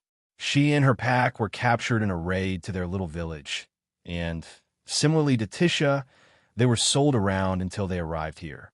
It seems that beastkin as small as rabbitkin are used as pet slaves by people with money. Her name was Picora, and she was a proficient life attribute mage, known as a shaman in her tribe. We would like to stay here if possible. There are many in our groups that are still recovering from the exhaustion and mental damage, but we implore you to not mind this. Sighed Tisha. We'll work hard to pay for the meal and the rooms. We can go hunt or make you potions. I am pretty good at giving massages too, said Picora. Calm down, you two. I won't ask you to do anything for now. In fact, I want both of you to be with your people and help them out. If even, the only thing I would like you two to do is to manage your people, because it would be a headache for us. I sighed. Oh, for sure, said Tisha. But that's not really paying back, sighed Picora. For now, that's enough for us. We want you to relax. You had it rough back then. It is better to slowly settle down, I said. Yeah, I guess we should go meet the rest of their group, though. And we also have to tell them about the ice golems and snow beasts, said Benladin. All right. After Tisha and Picora introduced themselves to us, we decided to introduce ourselves a bit better. Alongside all our members, I also introduced the wolf pack led by the strong Frost, our two crows, Yuki, who had already gotten friendly with the new kids, Dragan, who had already introduced herself ahead of us, and more. After that, we inspected around the groups, and we got the names of most of the people. It's going to be hard to remember them all. But for now, most of the people was feed, bathe, given new clothes, and then sent to rest over their beds. It was the best thing they could do for now. Many were too weak to move too much, and although the kids were being active, they too were rather weak. All right, we also introduced the ice golems and the snow beasts, their souls, which were former members of these two tribes, and some of the ice giants enslaved, seemed friendly to everyone, although they were unable to speak yet. There were a lot of emotional people there. Some cried a lot. There were sisters and even mothers within these golems and snow beasts, but I suppose this was better than them dying out. It felt similar to Benliden's case. Now that my death magic has advanced enough, I think I should be able to do something for her parents' souls too. After the whole thing, I invited everyone into an enormous feast, and we ate plenty. Scotty was a very efficient hunter. Accompanied by the 2 crows in the skies, they brought a lot of prey. Around 6 ice bears, 10 ice wolves, and even 2 wild frostbison. Coupled with all the things we had, we cooked this meat for everyone. The rabbitkin was also able to eat meat, and were not like their animal counterparts, as they were omnivorous, so everyone ate their fill. We spent the rest of the day talking with the people, interacting with everyone, and making sure that everyone had what they needed. Meanwhile, I also continued to upgrade Fuyu through constantly generating super hard ice bricks and infusing her entire body with dozens after dozens of runes of stealth, so many that it was already reaching 1,000 of them. I wanted as many as I could muster to make her as invisible as possible to the outside world. We also began to assess our other gains, such as money. We got around 5 million mana stones, but I could easily see that they would be depleted in the days to come after we use them in buying food for the immense battalion we have inside. I guess we could already be considered a village living inside a floating ice fortress. Due to that, I am now treated as Lord by everyone living here aside from my very close friends in Benliden. And Benliden is also addressed as Lady. That day, I also announced my official relationship with Benliden, and everyone seemed rather content. We announced it later in the night while having dinner. "About time," said Yuki. "Finally. So, when we're getting the kids?" asked Dragan. "I'm happy for both of you," said Gaston. "Indeed. You make a lovely pair, my lords," said Dregan. The kids also cheered. "Mama and Papa were not married before?" asked Flair, confused. "Big Sis and Drake were not a couple, Flair," said Warren. "Yeah." Flair seemed to not have known we were not a couple yet. "I wonder if we'll get a new little sibling," said Hansel. "Can dragons and ice giants have babies together?" wondered Samantha. "No idea. But Drake can do a lot of stuff," said Bellaluna. Half dragon, half ice giant, little sibling," said John. The kids were all talking about a little sibling, which only put me more nervous. Benliden smiled cutely at their comments as she held my hand tightly. "I'm so happy too. I love Drake so much, and it made me so happy to know that he also loved me back," said Benliden, almost about to cry. "Ah, it is not for you to cry over it.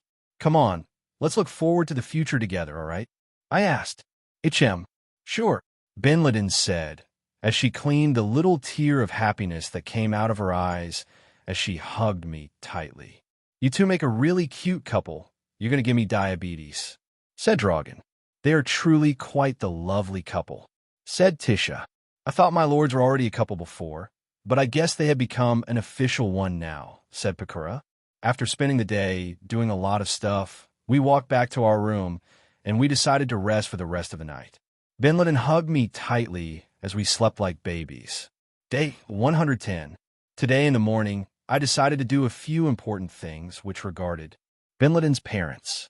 I was thinking about raising them as undead somehow. My death magic had progressed enough that I believe I can now conjure this new spell, named Cadaver Heal. It helps undead-type monsters recover their wounds. In due time, I could even recover the entire corpse that got burned, which I had stored inside my inventory. However, I had to first ask her.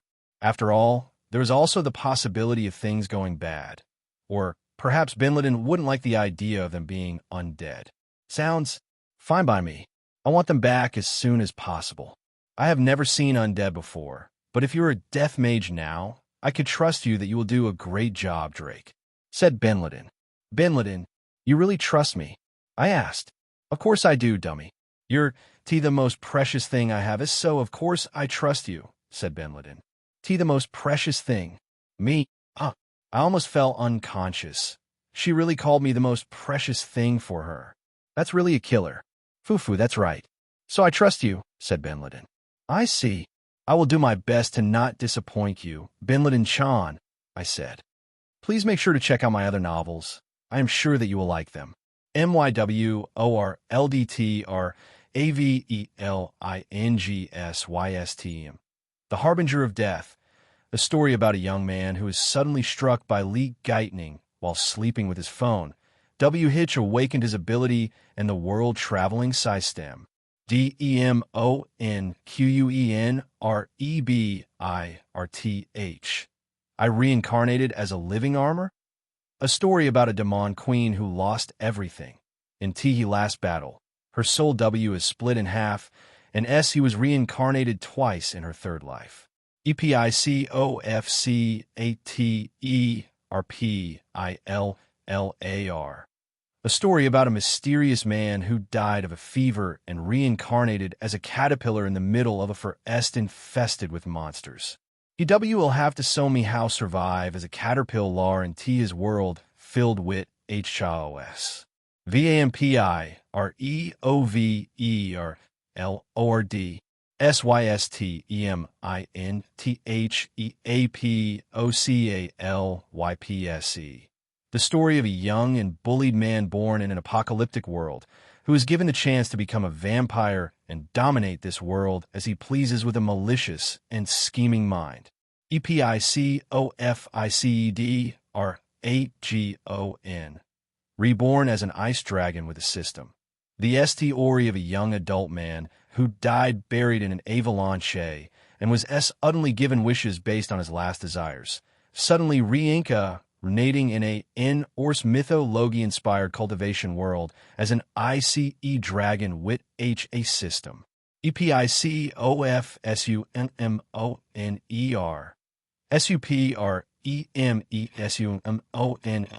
SYSTEMINTHEAPOCALYPS.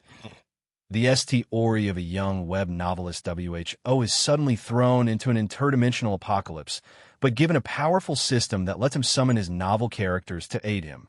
EPICOFVAMPI REDRAGON REBORNASAVAMPI REDRAGONWITHASYSTEM. The story of a boy born with strange and mysterious powers who has held CA Tive and you said as a guinea pig through his entire life. On IL the day he died, and suddenly reincarnated as a vampire drag on Chimera in a completely different War LD. Create D by an insane elderly CH that claims to be his other. Today was the day. I was going to try out my hands into recovering Bin Laden's parents' corpses into a healthier condition. Of course, I wasn't going to use them as experiments nor test subjects. I already had some to try this power out. So maybe today won't be the day yet. I might take some more time to adjust this spell, so I will try it out in a lot of carcasses. For this purpose, I had brought 2 small corpses of ice rabbits that Scotty brought to me. They were recently killed. Jeez.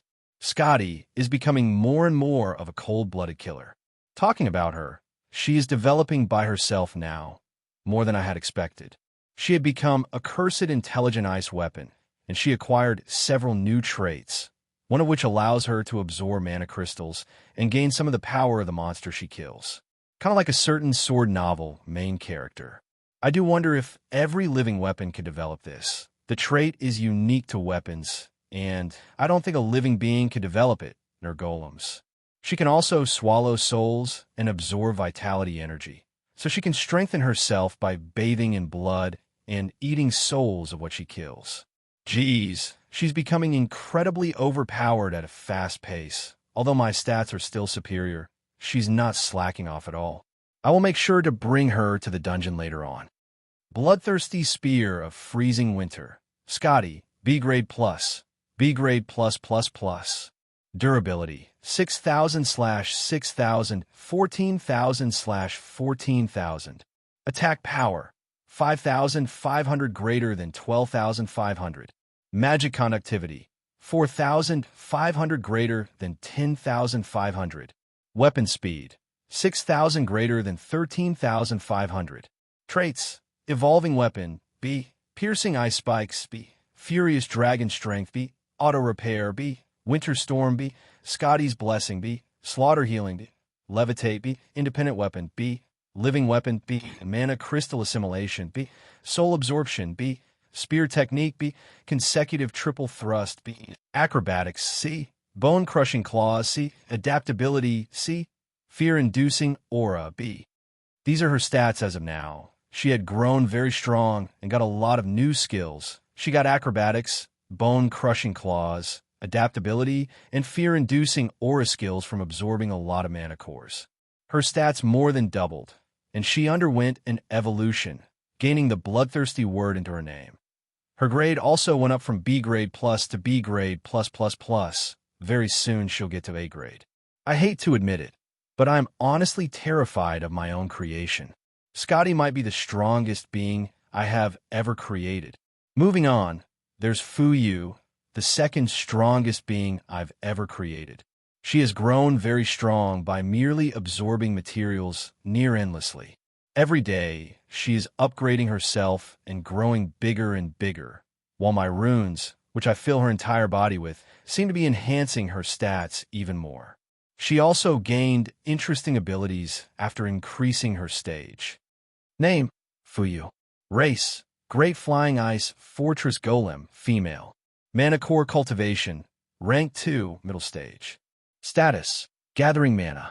Average estimated vitality, 75.000/75.000. Average estimated mana, 35.000/35.000. Average estimated strength, 9.600. Average estimated dexterity, 3.200. Average estimated magic, 10.850. Abilities, comfortable interior. Housework, material body, phantasmal icy aura. Ice fortress, cold immunity, elemental resistance. Status effect immunity. Self-repair, material assimilation. Mana core battery.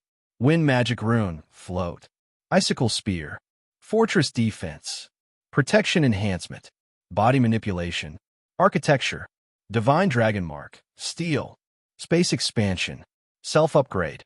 Ice magic rune. Super ice reinforcement. Skill rune stealth.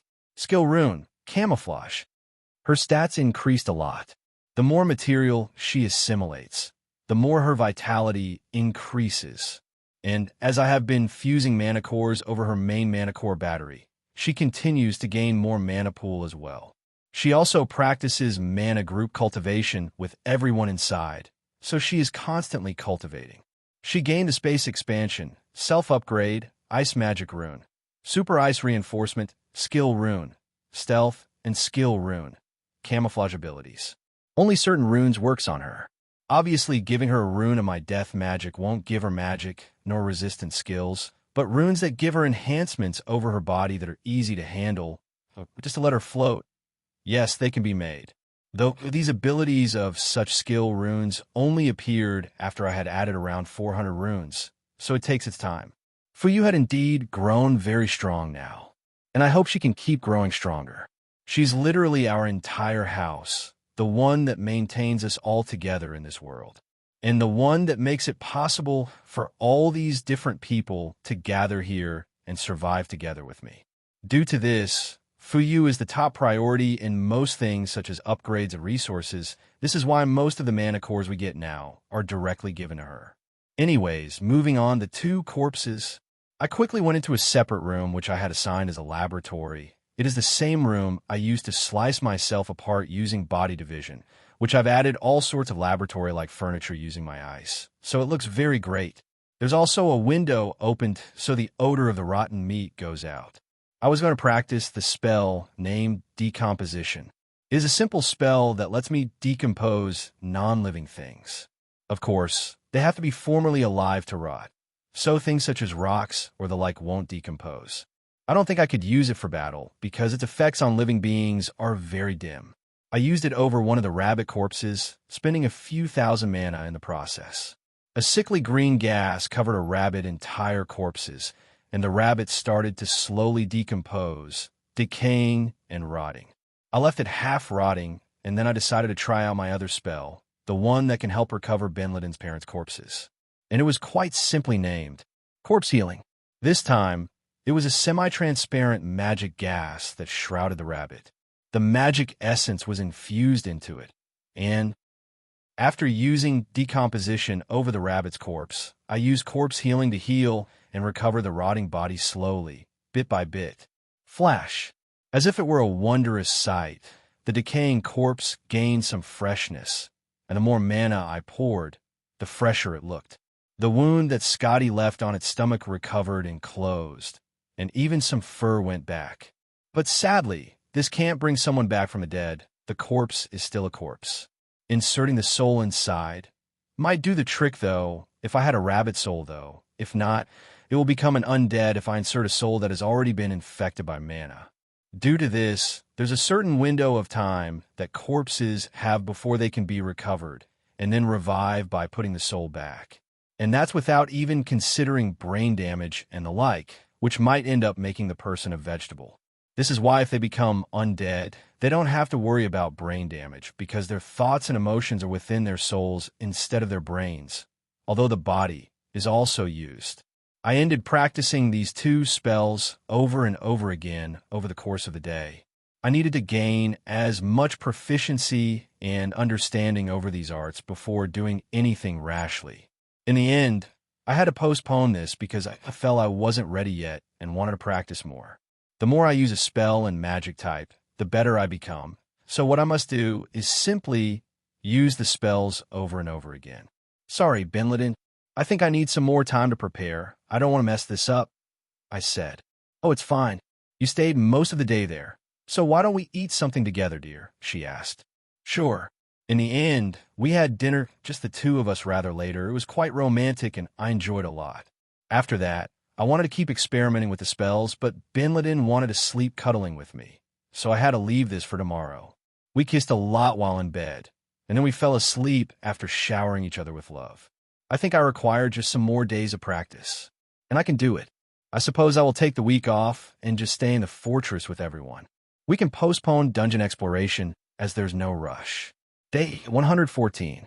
Around 4 days had passed since I began practicing the spells. The days have been quite normal, although it included myself closing inside of the laboratory, doing all sorts of experiments with corpses. Benliden missed me through the day, but at night we compensated with it by having dinner together.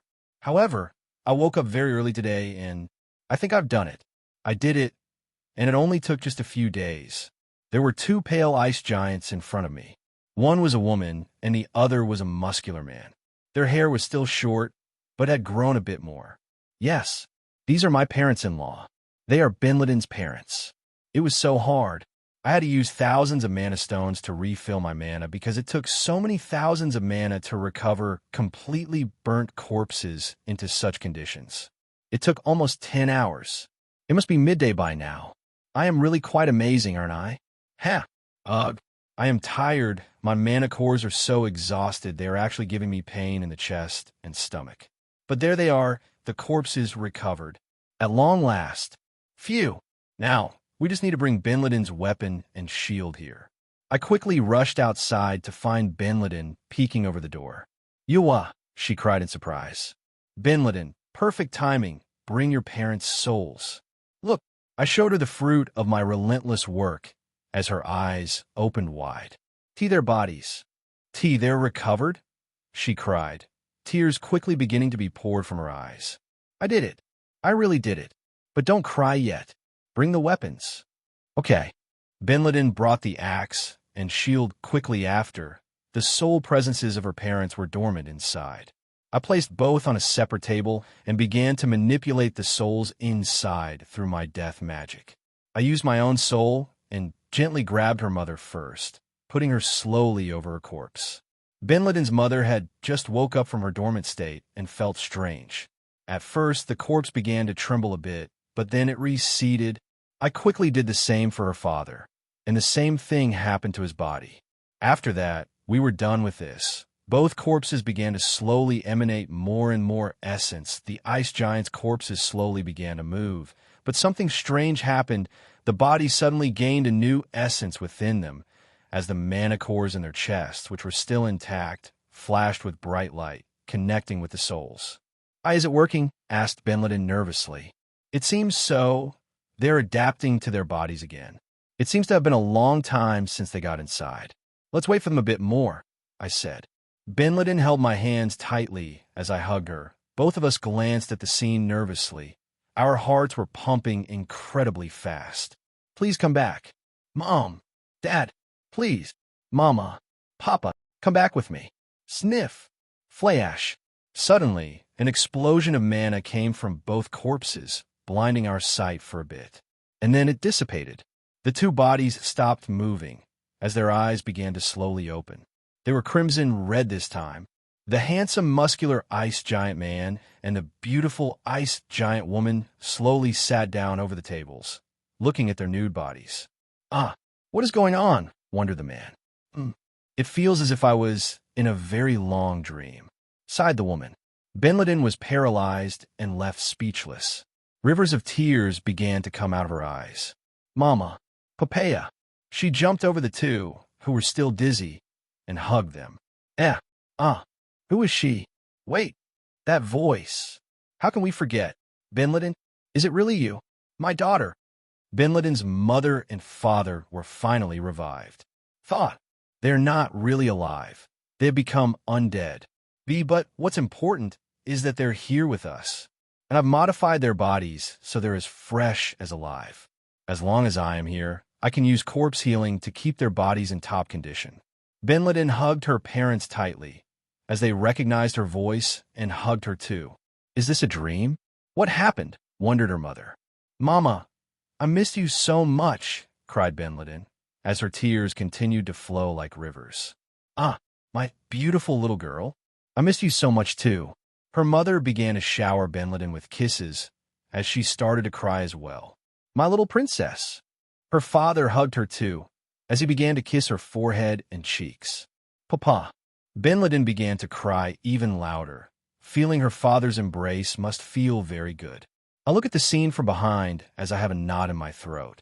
I never thought I could feel this happiness over the happiness of someone else. Is this what loving someone so much that you want them to be happier than anyone feels like? "What happened? Why did you leave us?" asked her father. "I was scared. I can explain it later. But I'm sorry for doing that. I should have told you beforehand. I shouldn't have done things rashly. Sniff. We missed you so much. Every day we would go out looking for you. But no matter how much we traveled around the mountain, we never found you," cried her mother. "We prayed to Ymir-sama so he could protect you and bring you back to us. And he had heard our prayers," cried her father. "I am so happy that you're here," cried her mother. The three hugged and spoke with each other for a while until the two parents finally noticed my presence. Sorry, we didn't notice you, young man." I feel so dizzy," sighed her mother. "Oh, don't worry. My name's Drake. Glad to meet my parents-in-law at long last. It really took a while to repair your body to this condition. I'm honestly exhausted." I sighed in relief. "Our repair?" asked her mother. "Young lad, did you revive us?" Suddenly, Binladin's parents remembered everything. It seems that their minds were still readjusting themselves to their brains. We died," muttered Binladin's mother. Now I remember." "Indeed," sighed her father. "Do you not remember those things? What's important is that we brought you back. It took a while, but Drake is amazing. He has done so many things for me. I love him so much. He even worked so hard just to bring you back," sighed Binladin as she hugged me. "Thank you," she said while crying. "Don't worry about it. It's the least I could do for you. You're also my most precious treasure," I said as I kissed her. Drake. Her parents looked at us with dizzy and confused expressions. "Since when did our daughter got a husband?" asked her father. I don't know. It seems that the man that revived us is her lover. A lot of things had happened since she left, I might guess, said her mother. Well, I cannot really act rude. He revived us and all, said her father. Indeed, though, we would like a brief explanation of everything, sighed her mother. Ah, yes. But how about you get some clothes? I laughed as I opened my inventory and gave them clothes. Oh, we were naked. Sorry, cried Ben Laden's mother. We didn't realize. I guess these bodies, despite being ours, really feel quite different, said her father. Put your clothes already, old man. See, can we have some privacy? Asked her mother. Yes, let's go outside, I said, holding Ben Laden's hands and walking outside the room.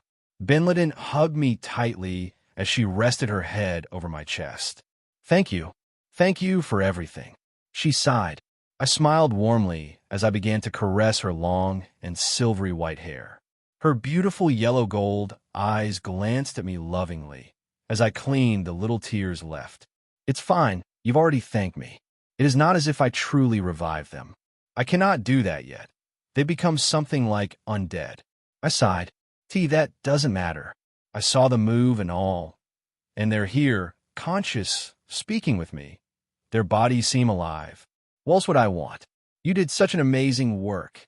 She sighed. I suppose we could say they're alive in that case. Though I've reinforced their bodies and made them innately stronger, I said.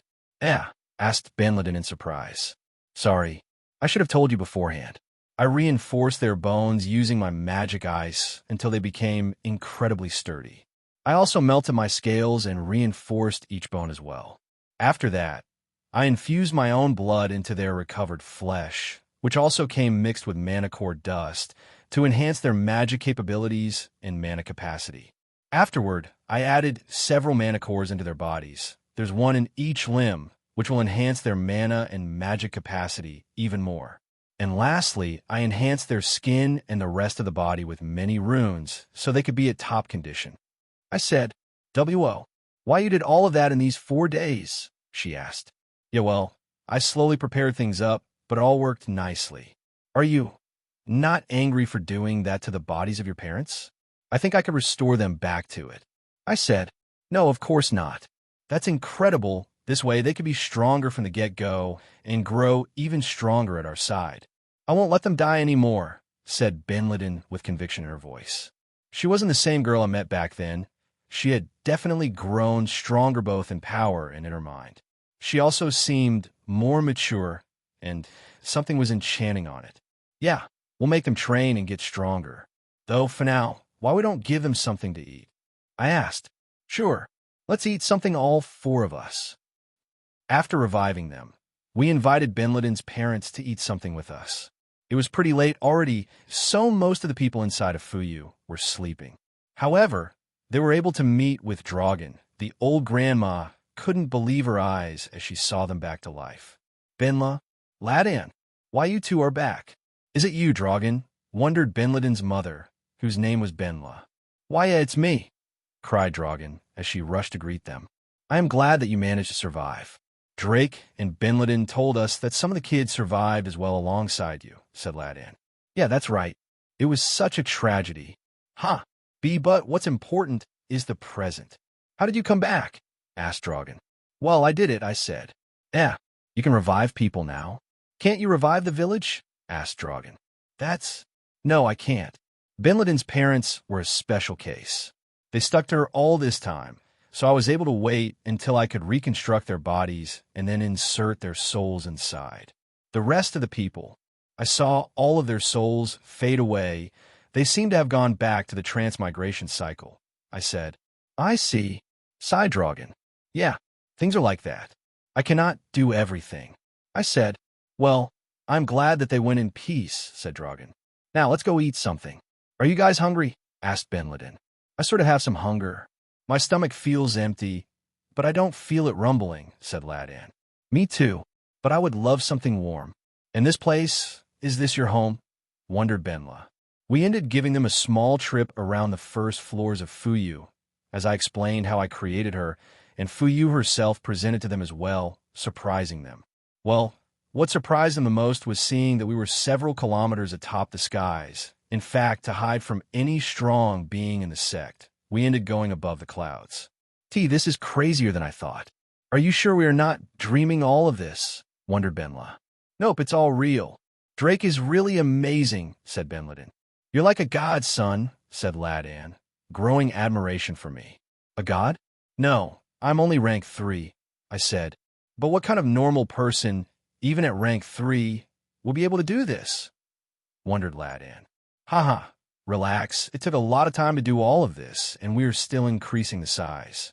I always want a safe place to travel through the world, so I put the effort of building it out by using all the capabilities I could have, I said.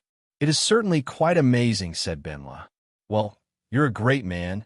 Thank you for finding our daughter and taking care of her for us. Has she been quite a handful? Asked Ladan. More than once. But she's also cheerful and, well, she illuminates my day, I said. Ah, sweetheart. Benladin rubbed her nose with mine as she kissed me briefly. It's still hard to process to see my daughter all grown up and with a man, but at least it is with someone good like Drake, said Benla. Yep, said Ladan. Sorry if it was abrupt, but it is better to say these things up front to not create misunderstandings later. I said, I suppose you're right, said Ladan. They're really quite a handful. These two had been together for almost half a year, but they had not done anything. Just a few days ago, they finally began a romantic relationship. They are way too shy, said Dragan. Haha, not everyone can be so bold like you, Dragan, chuckled Ladan. Did you know that my mother once told me that when Dragan was younger, she was always getting a new boyfriend every week? They ended leaving her because she was too aggressive in bed, said Benla. Gah, how can you reveal such a thing? And well, they were the cowards. Not many can handle this woman, laughed Dragan. That was something I really didn't want to know. Ha ha ha. After the whole conversation, we prepared some herbal tea, and we served Benladin's parents with cheese, milk, bread, and grilled meat. Undead seem to be able to eat, or at least them. Their digestive systems work properly too, although it might now be fueled by mana and magic. Good thing I applied a lot of modifications so they could get a lot of mana. We enjoyed the night having a large and hearty dinner with Benladin's parents, and in an anecdote, I learned the origin of her name. Our names always came from half and half of our parents, said Benla. Indeed, my parents' names were Lamu and Dan, so I was named Ladan, said Ladan. And my parents' names were Ben and Lazin, so I was named Benla, said Benla. And therefore, when we were blessed with this precious gift, we named her Benladin, said Ladan. Yeah, that's the origin of my name, said Benladin. I see. That's quite beautiful. I wish I could have met my parents here. But I was just born from an egg abandoned in the mountains. I don't know if I just appeared there somehow, or someone else laid me. I said, Wait, what? Asked Benla. Egg? You came from an egg? Are you not an ice giant? Asked Ladan. Haha, I guess I didn't introduce myself completely. Well, I'm an ice dragon, I said as I slowly shape-shifted into my dragon form, which went up to almost 10 meters. Giga, that's so big. The D-dragon? Isn't he awesome? Most of the time he takes me on a ride across the skies. It is very fun to be with him, said Benladin. And it is also very fun to be with you, I said, petting Benladin. This is certainly surprising, said Benla. A dragon. Such a legendary creature.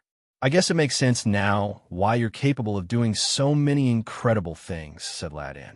Well, there was a lot of hard work involved in it as well. Many times I almost died because I was born as an awfully weak dragon. I chuckled. Day 115.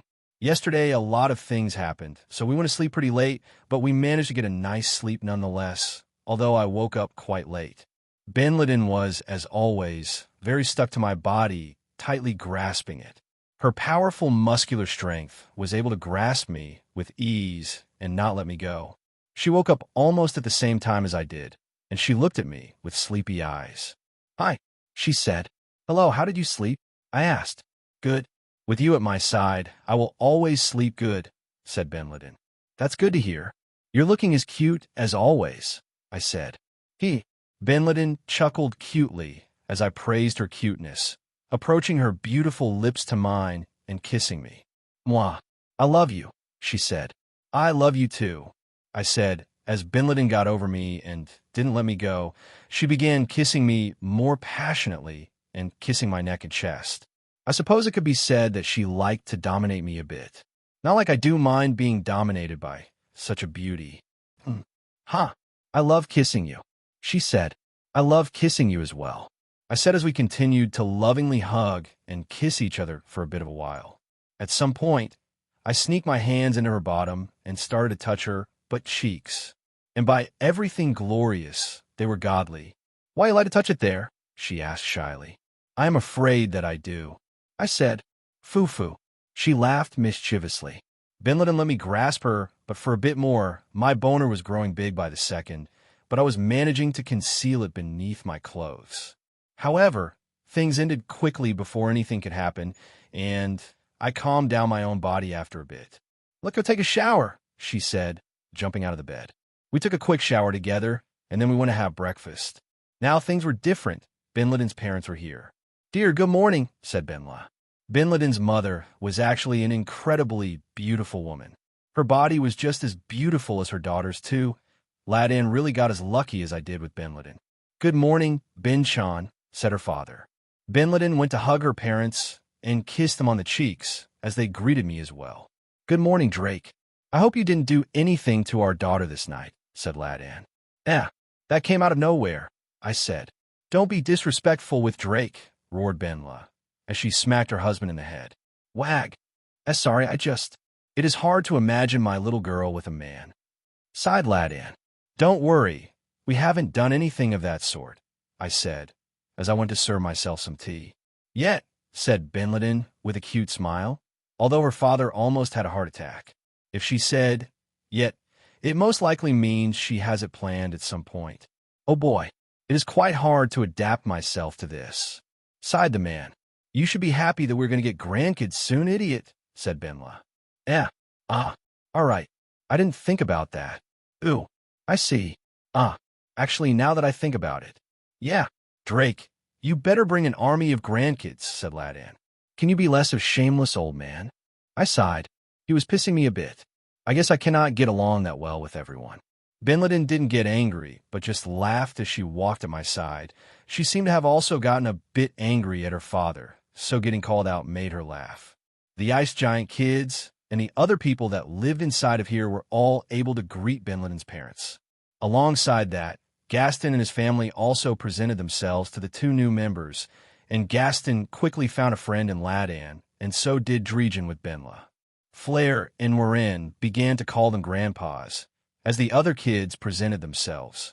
Some were shyer than others, of course, but they all seemed respectful, though they didn't recognize them, most likely because Binladin's parents didn't really interact much with the village after their daughter's disappearance. I also checked out their bodies a bit and found that they had dragon marks as well. Ladin had it on his left fist, and it was red-colored, while Binla's dragon mark was purple-colored and was in her forehead. For reference, these are their status. Name, Ladin. Race, Hell Ice Giant, Jotun, male. Mana Core Cultivation, Rank 1, Initial Stage. Status, Undead. Average Estimated Vitality, 1,000. Average Estimated Mana, 2,000/2,000. Average Estimated Strength, 950. Average Estimated Dexterity, 700. Average Estimated Magic, 1,200. Abilities, Ice Giant's Bloodline, Emer's Descendant. Cold Immunity, Ice Resistance, Death Resistance. Hastened Self-Recovery, Parasite Immunity. Status Effect Immunity. Ice Dragon Skin, Undeath, Undying Stamina. Reinforced Magic Bones. Rune Enchanted Skin, Mana Conducting Blood. Extra Mana Storage. Mana Manipulation. Superhuman Strength. Hasten Mana Recovery. Axe Technique. Lumberjack. Foraging. Butcher. Dismantle. Intimidating Aura. Divine Dragon Mark. War. Name, Benla. Race, Hell Ice Giant, Jotun, female. Mana Core Cultivation, Rank 1 Initial Stage. Status, Undead. Average Estimated Vitality, 700/700. Average Estimated Mana, 2,300/2,300. Average Estimated Strength, 700. Average Estimated Dexterity, 700. Average estimated magic, 1450. Abilities: Ice Giant's Bloodline, Emir's Descendant.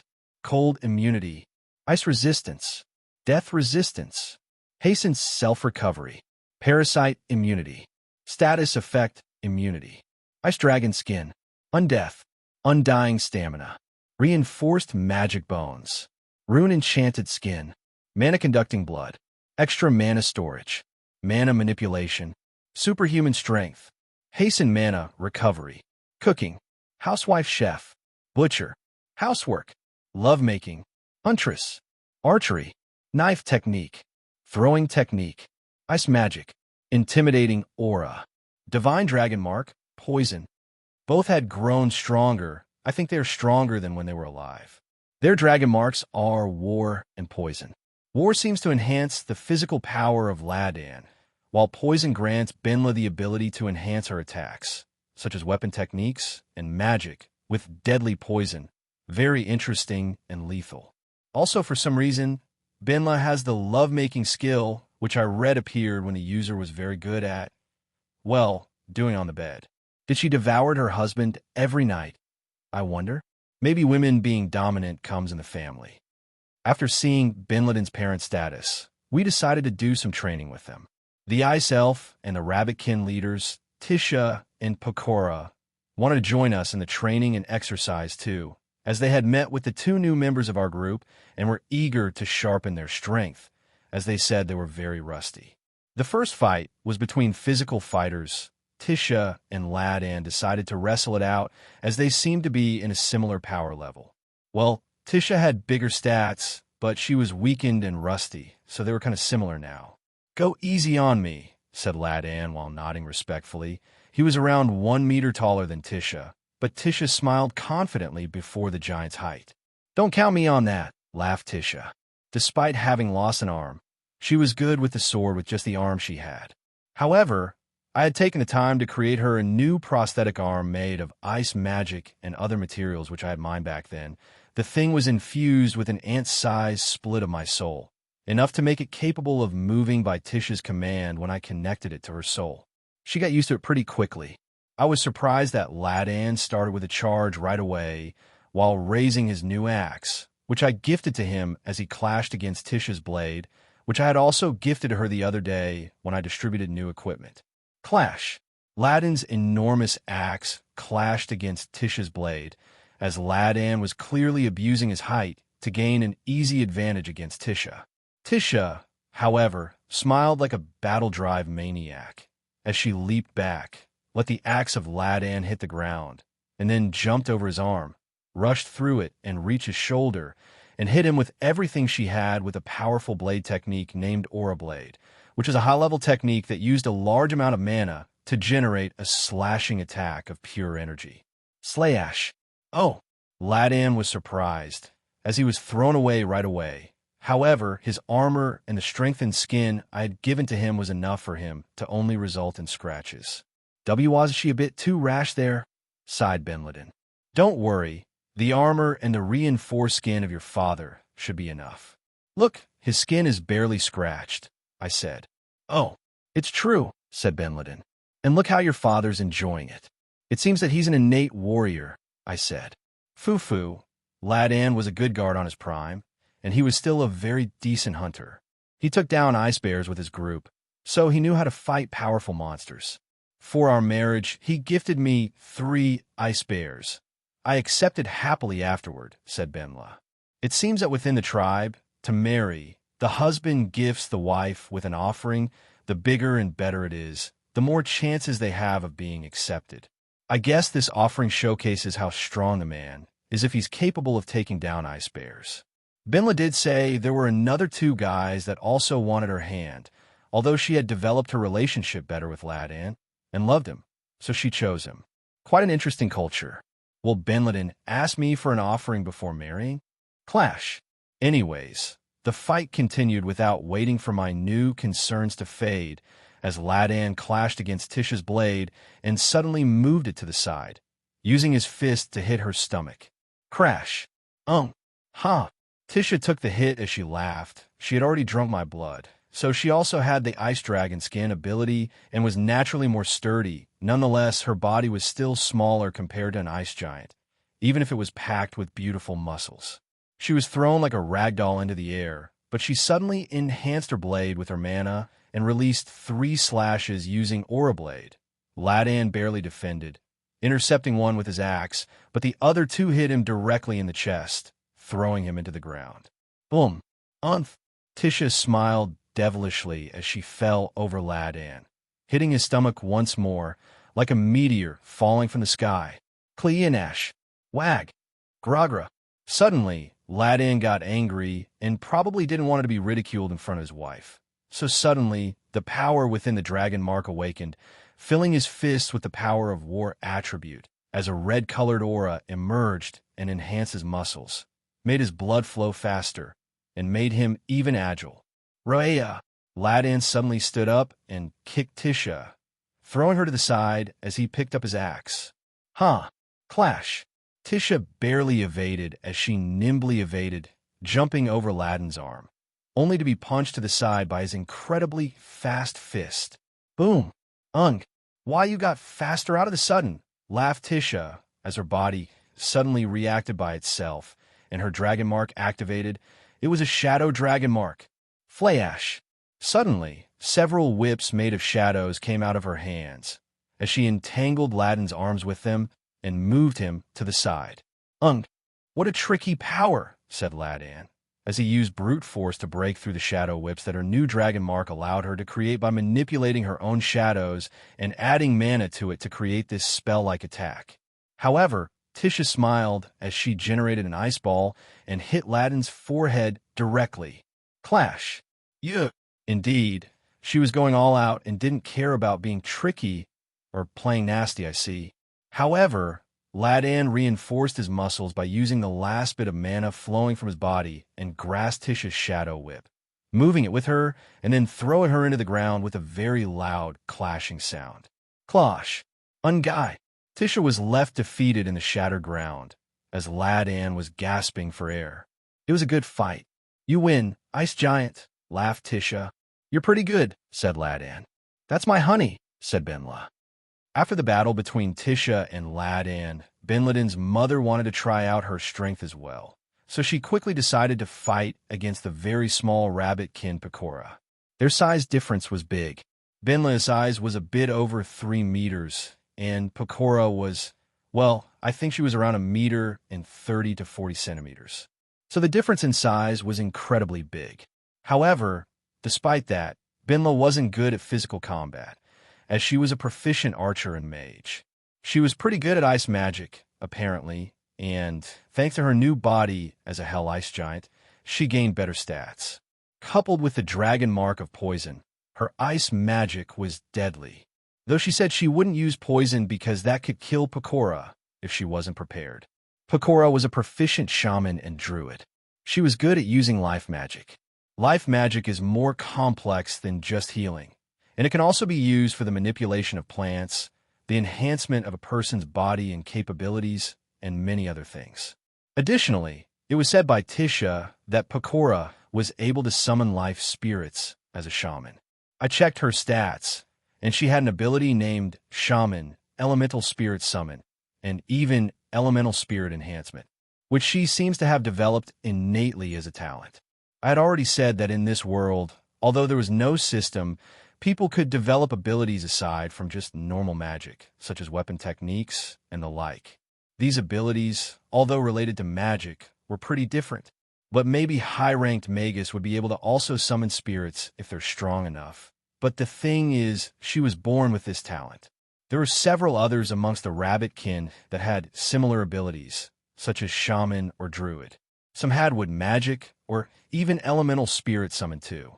They were all diamonds on brute that just needed to be polished. An army of rabbitkin summoning elemental spirits appeared inside of my mind. And it was both cute and terrifying.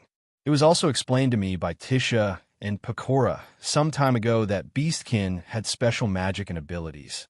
Some were even able to summon animal totems or beast spirits through druid and shaman abilities, which they just called blessings. Rabbitkin could summon rabbits or other animal spirits to reinforce their power and aid them, and other beastkin too. It was said that wolfkin could turn into beastly werewolves and also summon roaring wolves. It is good to know that all these races got their specialties. Beastkin has warm fur and all, but they don't have complete cold immunity, natural titanic strength, big size, and ice resistance from the get-go like ice giants, so they compensate with all sorts of unique talents. It is also said that beastkin can evolve after reaching a certain rank in cultivation, and some warriors take pride in that. Anyways, back to the fight. Pecora greeted Benla with a calm smile. "Let's have some fun," she said. "I'll do what I can," said Benla. Benla immediately began, forming a bow made of ice with her magic, and then creating arrows with ice as well, something I didn't know that others could do so easily.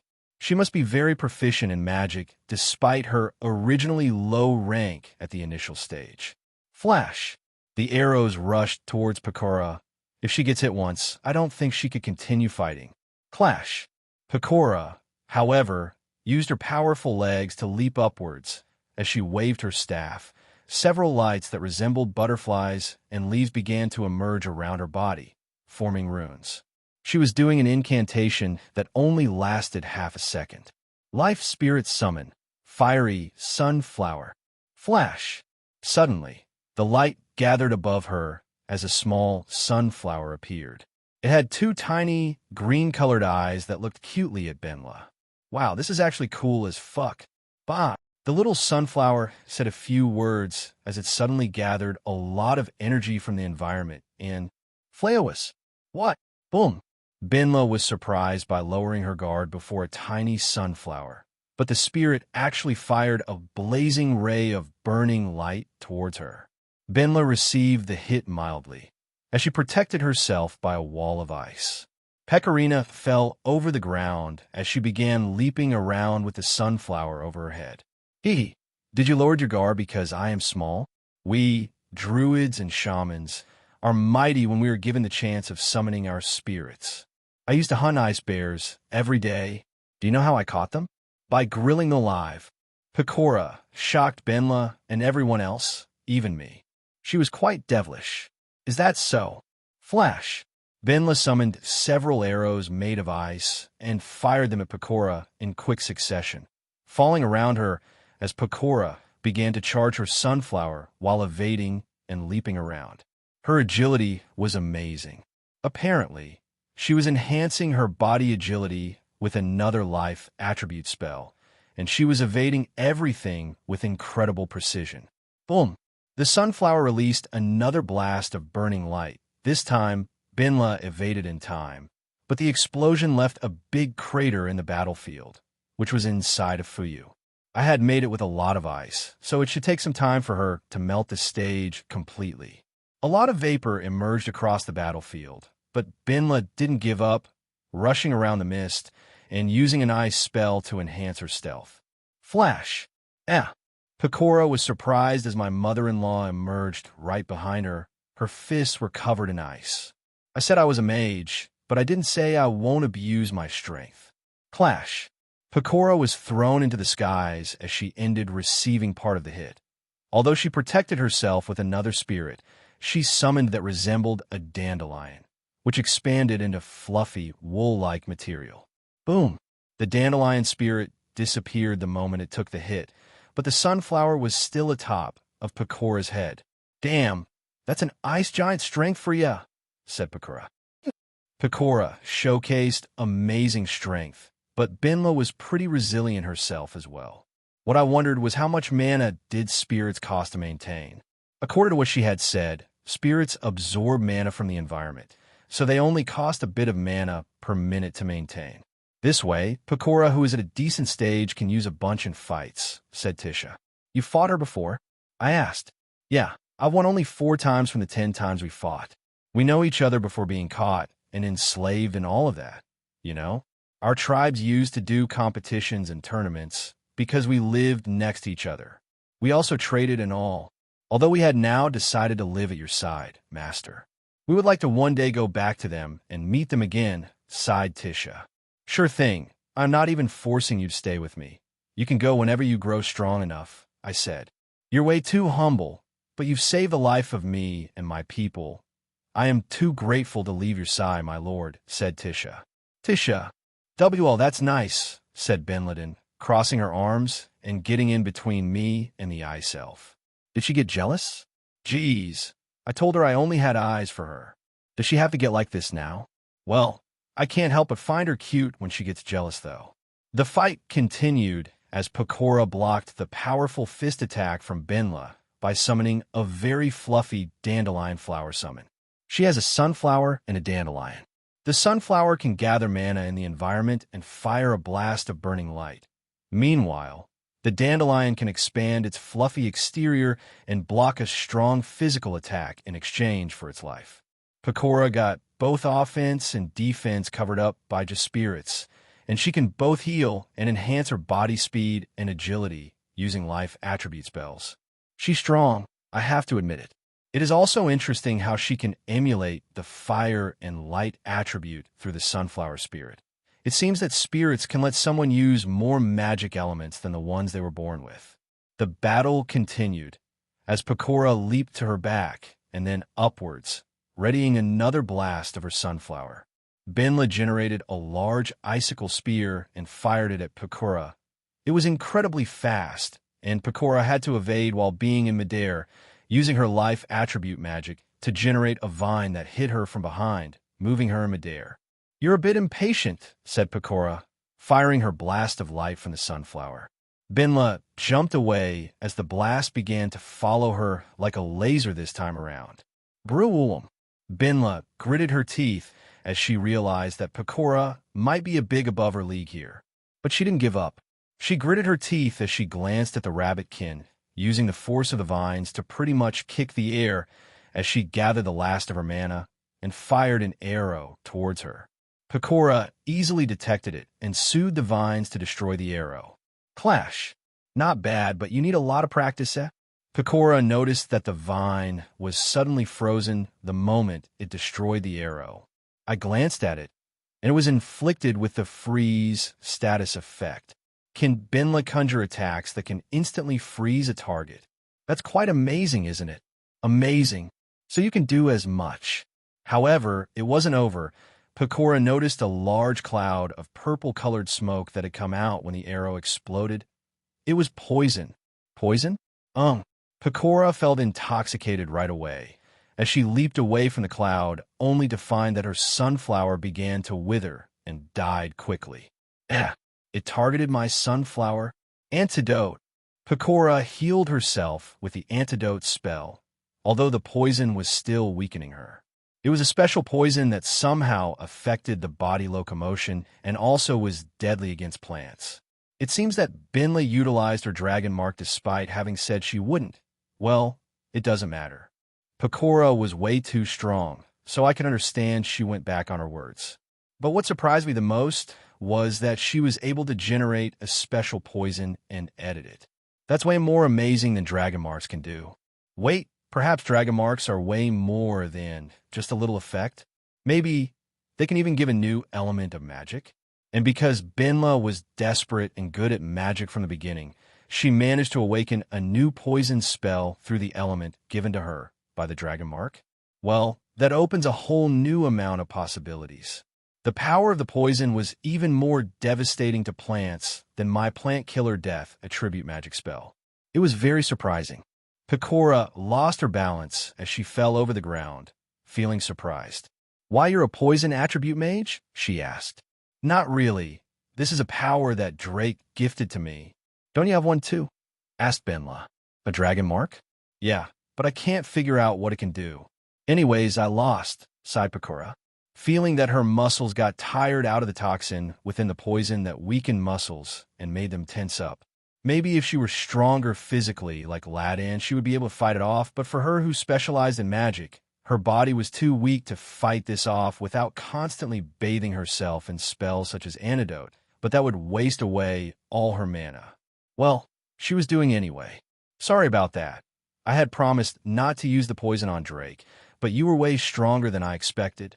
In fact, if you were going serious, you could have killed me easily, said Benla. See, we rabbitkin are a mighty race. That we got enslaved was just due to blackmailing and stuff. But if we are 1 versus 1, we won't fall without a fight, said Pecora. She got up and gave her little and fluffy hand to Benla. Well done, she said. Thank you, said Benla. It was a nice fight. Day 116. After Benladin's parents' fight yesterday, they continue to practice their magic and techniques in several sparring sessions with a lot of other people. Yuki also got into the sparring sessions and ended defeating both rather easily. Well, she was ranked 2, so it was quite obvious. After that, they ended practicing group cultivation with Benladin and me. Through the power of my group cultivation skill, it was fairly easy to share our mana in smaller quantities with their weaker mana cores, and we also ended mixing the kids into the cultivation. Today in the morning, I managed to escape Benladin's grasp by turning into a small slime, as I decided to eat some things which I had forgotten, and those were a lot of corpses from the bandits. I went to my lab and took them out. I had originally planned to keep some, so I only will eat a part of them. I decided to dissolve them through my slime body so it can be easily digested in an instant without munching these disgusting guys. The pile was over 20 corpses, so I hope to get something good. Even if they were talentless guys, there should be something at the very least. I extended my body over the pile of corpses and dissolved them through gastric juices and devour. It was rather easy. After consuming them all, my mana core, the second one, seemingly ranked up. Wow, that was a surprise. I was slowly making it stronger, but I guess the mana cores of people are always tastier and stronger than monsters. Ding! Your death/null mana core, rank 1, peak stage, has ranked up to rank 2 initial stage. All your stats have increased. The levels of some skills have increased. You learn the null magic, level 1 skill. A lot of my skills leveled up, some that I didn't expect, such as the weapon technique ones. Perhaps by eating those that have learned it, I gain proficiency. Although it is not enough to enhance it to the next level, I'm sure of that. These most likely leveled up because they were already close to leveling up or because the rank up granted some bonus proficiency to all skills as well. It seems I didn't get any new skill though. Name: Drake Fafnir. Race: Spectral Death Winter Dragon. Titles: Merciless, Savior, Pack Leader, Magic Teacher, Herald of Fafnir. Mana Core Cultivation, Ice/Wind Mana Core. Rank 3, Initial Stage. Death/Null Mana Core. Rank 2, Initial Stage. Soul Cultivation, Soul Core Nourishment Realm. Initial Stage - Middle Stage. Status: Satiated. Vitality: 27.400/27.400-30.400/30.400. Mana: 61.000/61.000/71.000/71.000. Strength: 24.000-26.000. Dexterity: 17.000-19.000.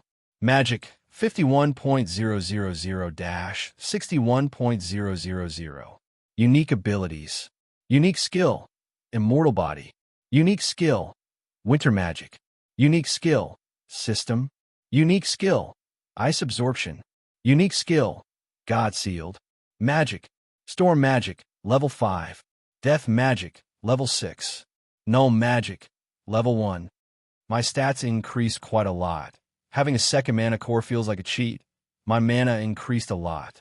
Although physical stats don't get as rewarded, the other stats such as mana and magic get the highest boost. I mean, my rank 3 mana core is barely getting any power from group cultivation or mana cores I eat, so I've been stuck on my former mana and magic stats. But this rank up helped a lot. Sadly, I can't evolve for every rank up from the second mana core, but that's how it is. I guess it has to be related with that the mana core I was born with is more important or is like connected to my very lifeblood, while the second mana core is like an implanted organ of sorts. My growth feels like a cheat compared to everyone else. Well, they still got stuff like their dragon marks, which seem to be able to develop in more ways than they might superficially seem. Benla had shown that she was able to use poison attribute magic. so maybe the rest can do the same. Though it's kind of sad for those that got stuff like ice or snow marks, but maybe those can still somehow give a boost to their ice magic in one way or another. My death magic is already at level 6. I've been leveling it up steadily through my experimentations, and it seems that fully restoring Bin Laden's parents' bodies gave a lot of proficiency, though I have to admit that I've been slacking off in the physical side because I was so busy using death magic. But I will begin training more actively. Nonetheless, my abilities still develop rather fast. I'm not even a year old, so I should try to be happier with what I've achieved so far. Some skills awakened as well, which are abilities. Camouflage. Level 10, Great Camouflage. Level 1. Hasten Mana Regeneration. Level 10. Super Hasten Mana Regeneration. Level 1. Phantom Body. Level 10. Spectral Body. Level 1. Group Cultivation. Level 10. Large Group Cultivation. Level 1. Projectile Fire. Level 10. Projectile Cannon. Level 1. Medium Self-Regeneration. Level 10. Hastened Self-Regeneration. Level 1. Keen Instincts. Level 10. Enhanced Keen Instincts. Level 1. These abilities awakened and became even better than how they were before. My mana and vitality regeneration had increased even more this time, and my soul had undergone special changes as its ability to move and materialize, while also shape-shifting increased a lot. There are also things such as group cultivation, which has become large group cultivation. Through this skill, cultivation between very large groups is possible, and the speed of cultivation through the sharing of energies has become even better than before. Perhaps with this, we can hasten the process of cultivation a lot, and I have some ideas too. Projectile fire became projectile cannon, and magic projectiles fired using it have become incredibly fast, precise, and quite devastating. Now, moving on to something more important, I acquired a new type of magic, making it 4 from magic types. Ice, wind, death, and... No? What is no magic? According to Dragon, it is magic without an element, pure mana that is shaped to do certain things. Due to not using any element affinity as its pillar, it requires insane amounts of mana in exchange. It has been over a year since my parents discovered that I had unique skills, and since they told me about those 5 great devils. It was very surprising to me to learn that this world was actually infested by reincarnated people that was born with unique skills that disrupted the world's order. It seemed straight out of fanfic to think that there were such people in this world, but it seems that it was all truth. There were many reincarnated spread across the world, and there were many more in the past. In fact, amongst the many venerables that once existed, there were a few that came from another world, reincarnated people with unique skills. Even more, several elements in this world were introduced by them as well. Things such as dream, blood, and luck attribute were introduced into this world thanks to them and their unique skills. My parents even said that stuff such as high-tech came from a devil of the past, and whose technology was banned in all countries due to its dangerous and uncontrollable nature. Even more, it seems that unique skill users are chased down by several organizations, captured, and used as living tools and weapons. It is more dangerous than it seems to be. If my power is revealed, I might end up being used as an experiment. Maybe they will use me as a living battery of mana, or something, by just thinking about it. I can't help but have shivers down my spine. I don't want that at all. But my parents didn't seem to have gotten angry because I was a unique skill user or something. They only were worried. Because, well, like good parents, they love me. They didn't ask me how I was in my previous life or what did I do in my previous life. They were only worried about me and ended asking me about what powers I had in detail to see what they could do.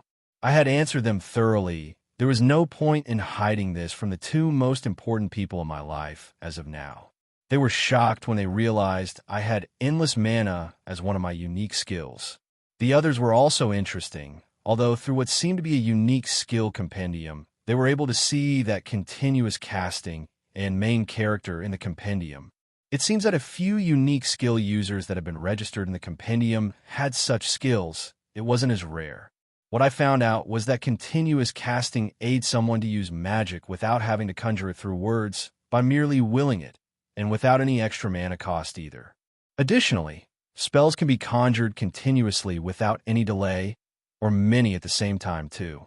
And the latter is main character, which enhances, well, it makes you lucky. It seems to make those that have it be protected by fate somehow, which in exchange makes them incredibly hard to kill too, as they get lucky in the most important places, tend to awaken powers when they are about to lose, and can also learn, comprehend, and use magic and acquire abilities faster than others. Even with no elemental affinity, I am already incredible with these two unique skills. But the icing on the cake is endless mana, which wasn't registered anywhere. I suppose I'm the first one with it. Quite literally, endless mana gives the user endless mana. My mana never runs out. It is a lot-defying power. However, my parents, after many tests, discovered that the mana didn't come out of thin air, but was generated by absorbing the mana of the world. And because the world is immensely big compared to me, it seems like endless mana because the maximum pool of mana of this entire world is gargantuan. However, it doesn't even feel like a draining power. It just appears. Mana just comes to me without any delay. I don't even have to wait for it to be drained. With this alone, it seems that I would become a unique existence of immense power. However, things weren't as sweet because of the other unique skill I was born with, which wasn't really a unique skill but was cataloged as one. Yggdrasil's curse. This is a curse that the world gives to reincarnated people who are born with enormous power. After becoming alarmed of their existence when the 5 great devils emerged, the world's will, Yggdrasil, began to curse those it deemed as way too powerful and that could turn the entire balance of the world upside down by merely existing. This curse was also registered in the compendium, and only a few reincarnated people had gotten it, or perhaps only a few that were registered. The effects varied a lot. Sometimes it didn't let someone's true powers awaken. Other times it negated their attributes, but it varied. It was said that doing this curse cost a lot of effort and power to the world, so it doesn't do it all the time. Some are also blessed and somehow chosen by fate. Even if they come with broken unique skills, they slip off Yggdrasil's grasp. I guess the main character unique skill didn't give me all the amazing power I could have wanted because I suppose I'm not as chosen as those. It seems that my curse had several effects on it to battle against the insane endless mana unique skill. After a lot of testing, my parents discovered that the curse took away my original attribute affinity, and it also made it so I can't cultivate using my own mana, meaning that my mana core cannot improve its cultivation, nor my body. My mana can be used to conjure spells, my own spells if I use it for anything else. Well, the results are a bit terrifying, as black ooze named miasma comes out and makes magic artifacts malfunction, and it could destroy my own mana core. Due to this, the only way to cultivate for me is to drink concoctions and other items. So, it is very costly, even for my parents. Sigh. And now a year had gone since then. Due to the recent discovery of my unique skills by my parents, and due to the danger that my endless mana could bring to the world, or well, me and my parents have been pretty clingy with me and usually don't leave my side. Due to this, they had begun to ignore Big Brother even more than before. And yeah, I haven't seen him in a while. I don't even know where he could be at, which is worrisome. Today, as my maid was attending my hair, I asked her about my brother. "Have you seen Kalon?" I asked. "Kalon-sama? I've seen him once in a while." "Young lady. He's very busy as of now. He had begun studying in the Magus Academy and is also training in the Warriors Guild to sharpen both his magic and physical power. He's working very hard. His magic had progressed by leap and bounds, and so his technique with the blade. He's shaping himself to become a strong spellblade. Spellblades are special forces of our kingdom. They're incredibly agile, dexterous, and amazing sword masters that use both magic blades and magic to fight. Their techniques are unique and well known all across this region of Alfheim. Well, I am glad that Big Brother is working hard, but I wish I could meet him one of these days. Oh, young lady, are you concerned about your brother? Do you miss him? Fufu, so cute. Rose, don't tease me like that. What's wrong with being concerned about my brother? It has been over a year since I haven't seen him, since all of this incident with my powers surged. Young lady, don't worry. Kalon-sama is in good hands. Your uncle and aunt are currently taking good care of him. Your uncle is known as one of the strongest spellblade generals of the kingdom. I mean, I'm not worried about his safety. It's just, forget it, I sighed. Young lady, is there something you're concerned about? Please, open your heart to me. I've been taking care of you for years. Sighed Rose. The beautiful elf woman's charming beauty startled me sometimes. I often had to avert my gaze from her pretty face because it felt like it was making me go dizzy. Her beautiful pink hair is really quite shiny today. Damn, if I were young Prince, I would have already tried to take advantage of her. But as a little girl, there's not much libido within me. Though I guess I still do like women. But I can't really tell her this stuff. No, nothing, don't worry about it, Rose, I said, waving my head as I saw myself in the mirror. Now that I was already 6 years, I'd been grown a lot and looked even cuter than before. My body had grown a bit taller, but I still looked like a little elf lowly. My soft and silky blonde hair was made into spiraling drills, and I had a little hair popping from above my head resembling a little grass leaf that made me look even cuter. My eyes shone with emerald light, and my body was delicate and thin. My skin was white like porcelain as well. Wag! I'm still growing used to this female body, even after 7 years. But I can't possibly let anyone know that I used to be a gross and fat otaku before becoming this angelic elf princess. Though I have begun to embrace a few things within my new self, and I kind of like cute dresses. I kind of want to use magic. But my parents put some seals into my chest that doesn't let my mana flow freely, because they fear that my endless mana might spiral out of control and the overcharge of energies could kill me. Well, yeah, that's a possibility, but I want to use magic anyways. And I cannot even cultivate my mana core. Will things go like this forever? Half a year has passed since then, and I've been doing mostly nothing. My parents are now busy investigating more about unique skill users, and a guy named Greenwood showed up talking with them about something important. I don't know exactly what it is, but maybe it has to do with me, since this half a year that I've spent it mostly with my maid and second mother, Rose. My mom still comes here to see me, sometimes per week, and I enjoy being embraced by her large breasts. She often mentions that she's worried about me. I mean, aside from the whole curse thing, I am completely fine. Maybe they're trying to find a way to lift the curse? Sigh, but they really shouldn't.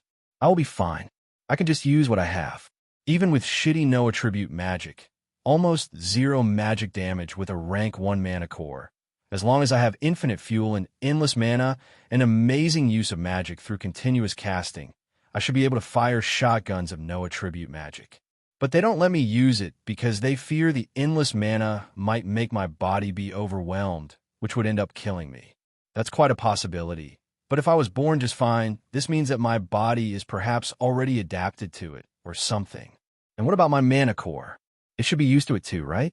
Although I haven't been able to conjure a single spell this whole time, I've been sneaking around into the castle's library and reading a lot of books about magic, elements, spirit summoning, and more.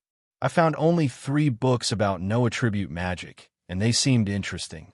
It seems that they were written by a former no-attribute mage, the most talented there was in the entire kingdom. In fact, he had even become an ancient spellblade named Rodrigo Elfon. His book about all the spells he ever created was useful for me, but without access to my own mana, it was impossible to try them out. Nonetheless, I tried to memorize them, and I've done a decent job at it, I think.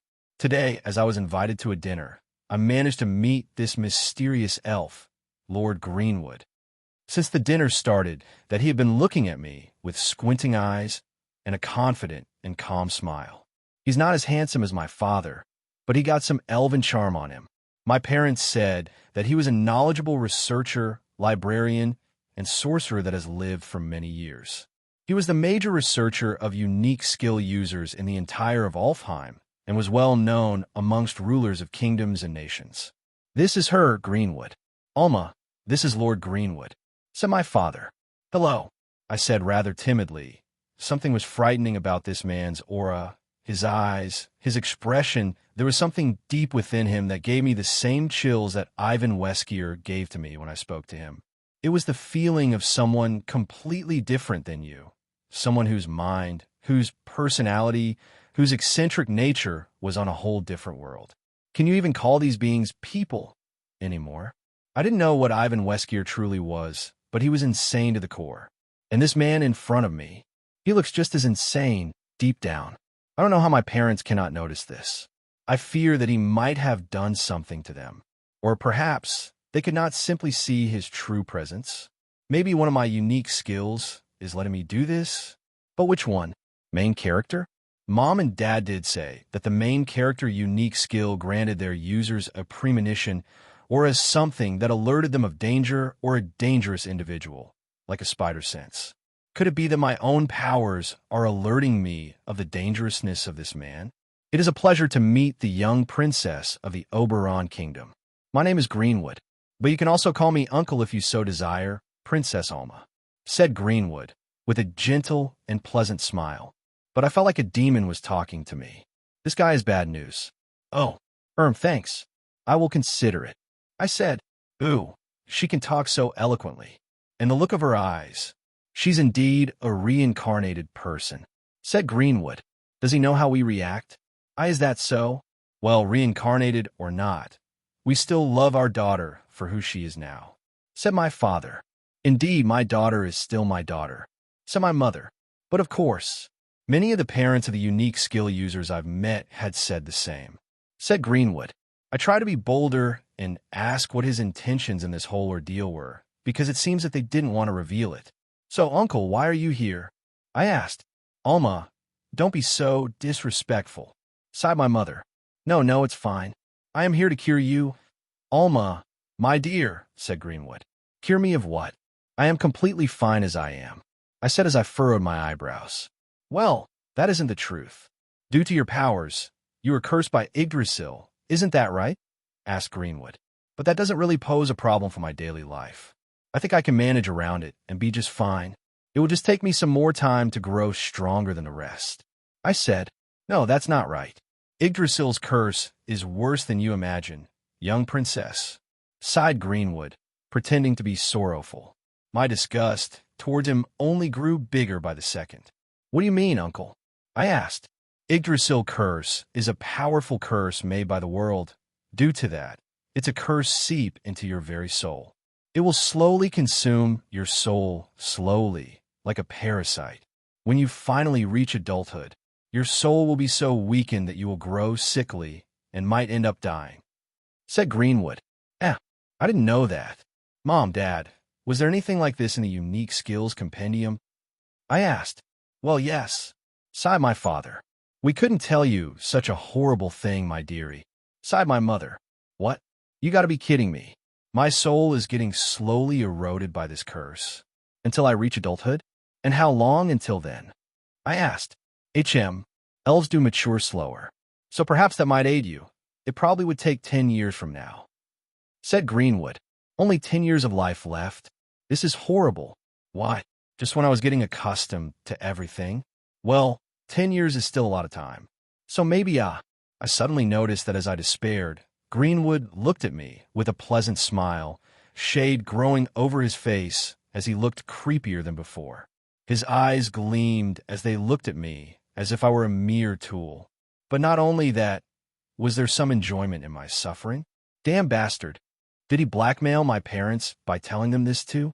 I can see why they're so worried and have been putting so much time into research.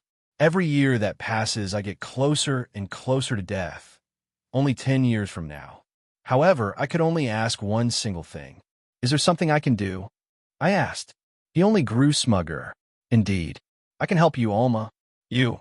And the little sister that your mother is waiting for, he said. Little sister? Sorry for not telling you before, Alma, sighed my mother. Through the unique skill detection tool that Greenwood has, he detected that your sister will also have unique skills. Her soul is also not from this world, it seems. I was just as surprised. I mean, what are the odds, sighed my father. A little sister is also a reincarnated soul. Shit. And this bastard is going to take both of us away from our parents. I don't like him at all. I would prefer to just die early than spend the rest of my days with this monster, only to end up probably dying anyways. But my little sister, do I want to give her the same destiny? He got me cornered. I see. I am at your care, Lord Greenwood. I sighed. Good girl. I couldn't run away. I hated to admit it, but this guy knew a lot about unique skills. Perhaps the feeling that I got from him was wrong, and maybe he was a good person? No, I am just deceiving myself. This bastard was really a son of a bitch. I knew it just from looking at him. He's those smug bastard you just want to punch in the face. But what can I do now? I cannot resist. I am weak physically. I cannot even fight back with magic because my parents sealed my fucking mana. I have to obey. Damn it. I can't help but burrow my face over my pillow as I scream over it. I am frustrated. I don't want to die. But I also don't want to leave my parents. And even less stay with that weird bastard. But I also don't want to let my little sister die young because of my foolishness. But is it even known if she has the curse? Maybe she doesn't have it. If that's the case, then she could live by herself and not be like me. But that Greenwood, he's a shady bastard. He will probably try to convince my parents that my little sister has the curse somehow. And what can I even do? My parents don't listen to me, nor do they consider things when I ask them.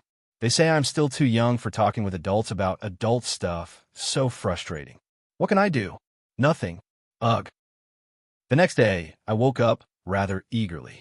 I knew I was fucked up, but I was still going to read more of those books. I read the no attribute spell books over and over again. Every day. After breakfast, I continued reading. After lunch, I continued reading. After dinner, I continued reading. Did I finish the book? I reread it. I also researched magic theory, the elements of the world, spirits, and their correlation with magic investigation, and theory about mana core cultivation, alchemy, and even crafting. And while doing that, I tried to break the seal on my chest behind Rose's back. Every day, I would sit on the bed and meditate, focusing my mind on my mana core. It was like an organ you could feel. I could feel the walls blocking it from ending mana. I had to just break them. The walls made by rank 6 experts, such as my parents. Can I do it? I will try with all I have. The first days were impossible. I wasn't even able to do a thing, and I felt dizzy and tired afterward, sometimes even ending throwing up in the bathroom. I had tried to go outside of the castle, but the guards blocked my path. My parents had given me the order of strictly keeping me inside my room. I was able to sneak into the library at night sometimes, but there wasn't much I could do. I'm a princess. Let me pass. I can do whatever I want. I roared at them. I am sorry, young princess, but it can't be done. It is an order from the king and the queen. They have higher authority than you. Please forgive us. They were still fearful of my position, as they asked for forgiveness because they saw me get angered. Sigh. Ugh, whatever.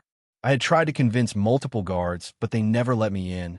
One day, I tried using a magic artifact I found in the library inside an abandoned room, but it malfunctioned when I infused mana into it. Damn it. And I ended ridiculed as the guards took me back to my room. I had found some other artifacts too. They were old and filled with dust, but I couldn't use my own mana to activate them. I had to use mana cores that people harvested from monsters. The artifacts were rare. Some were like glasses that boosted sight. Others were like armor that enhanced strength. There's also a blade that could release flames, and even a shield that could heal the user at the same time.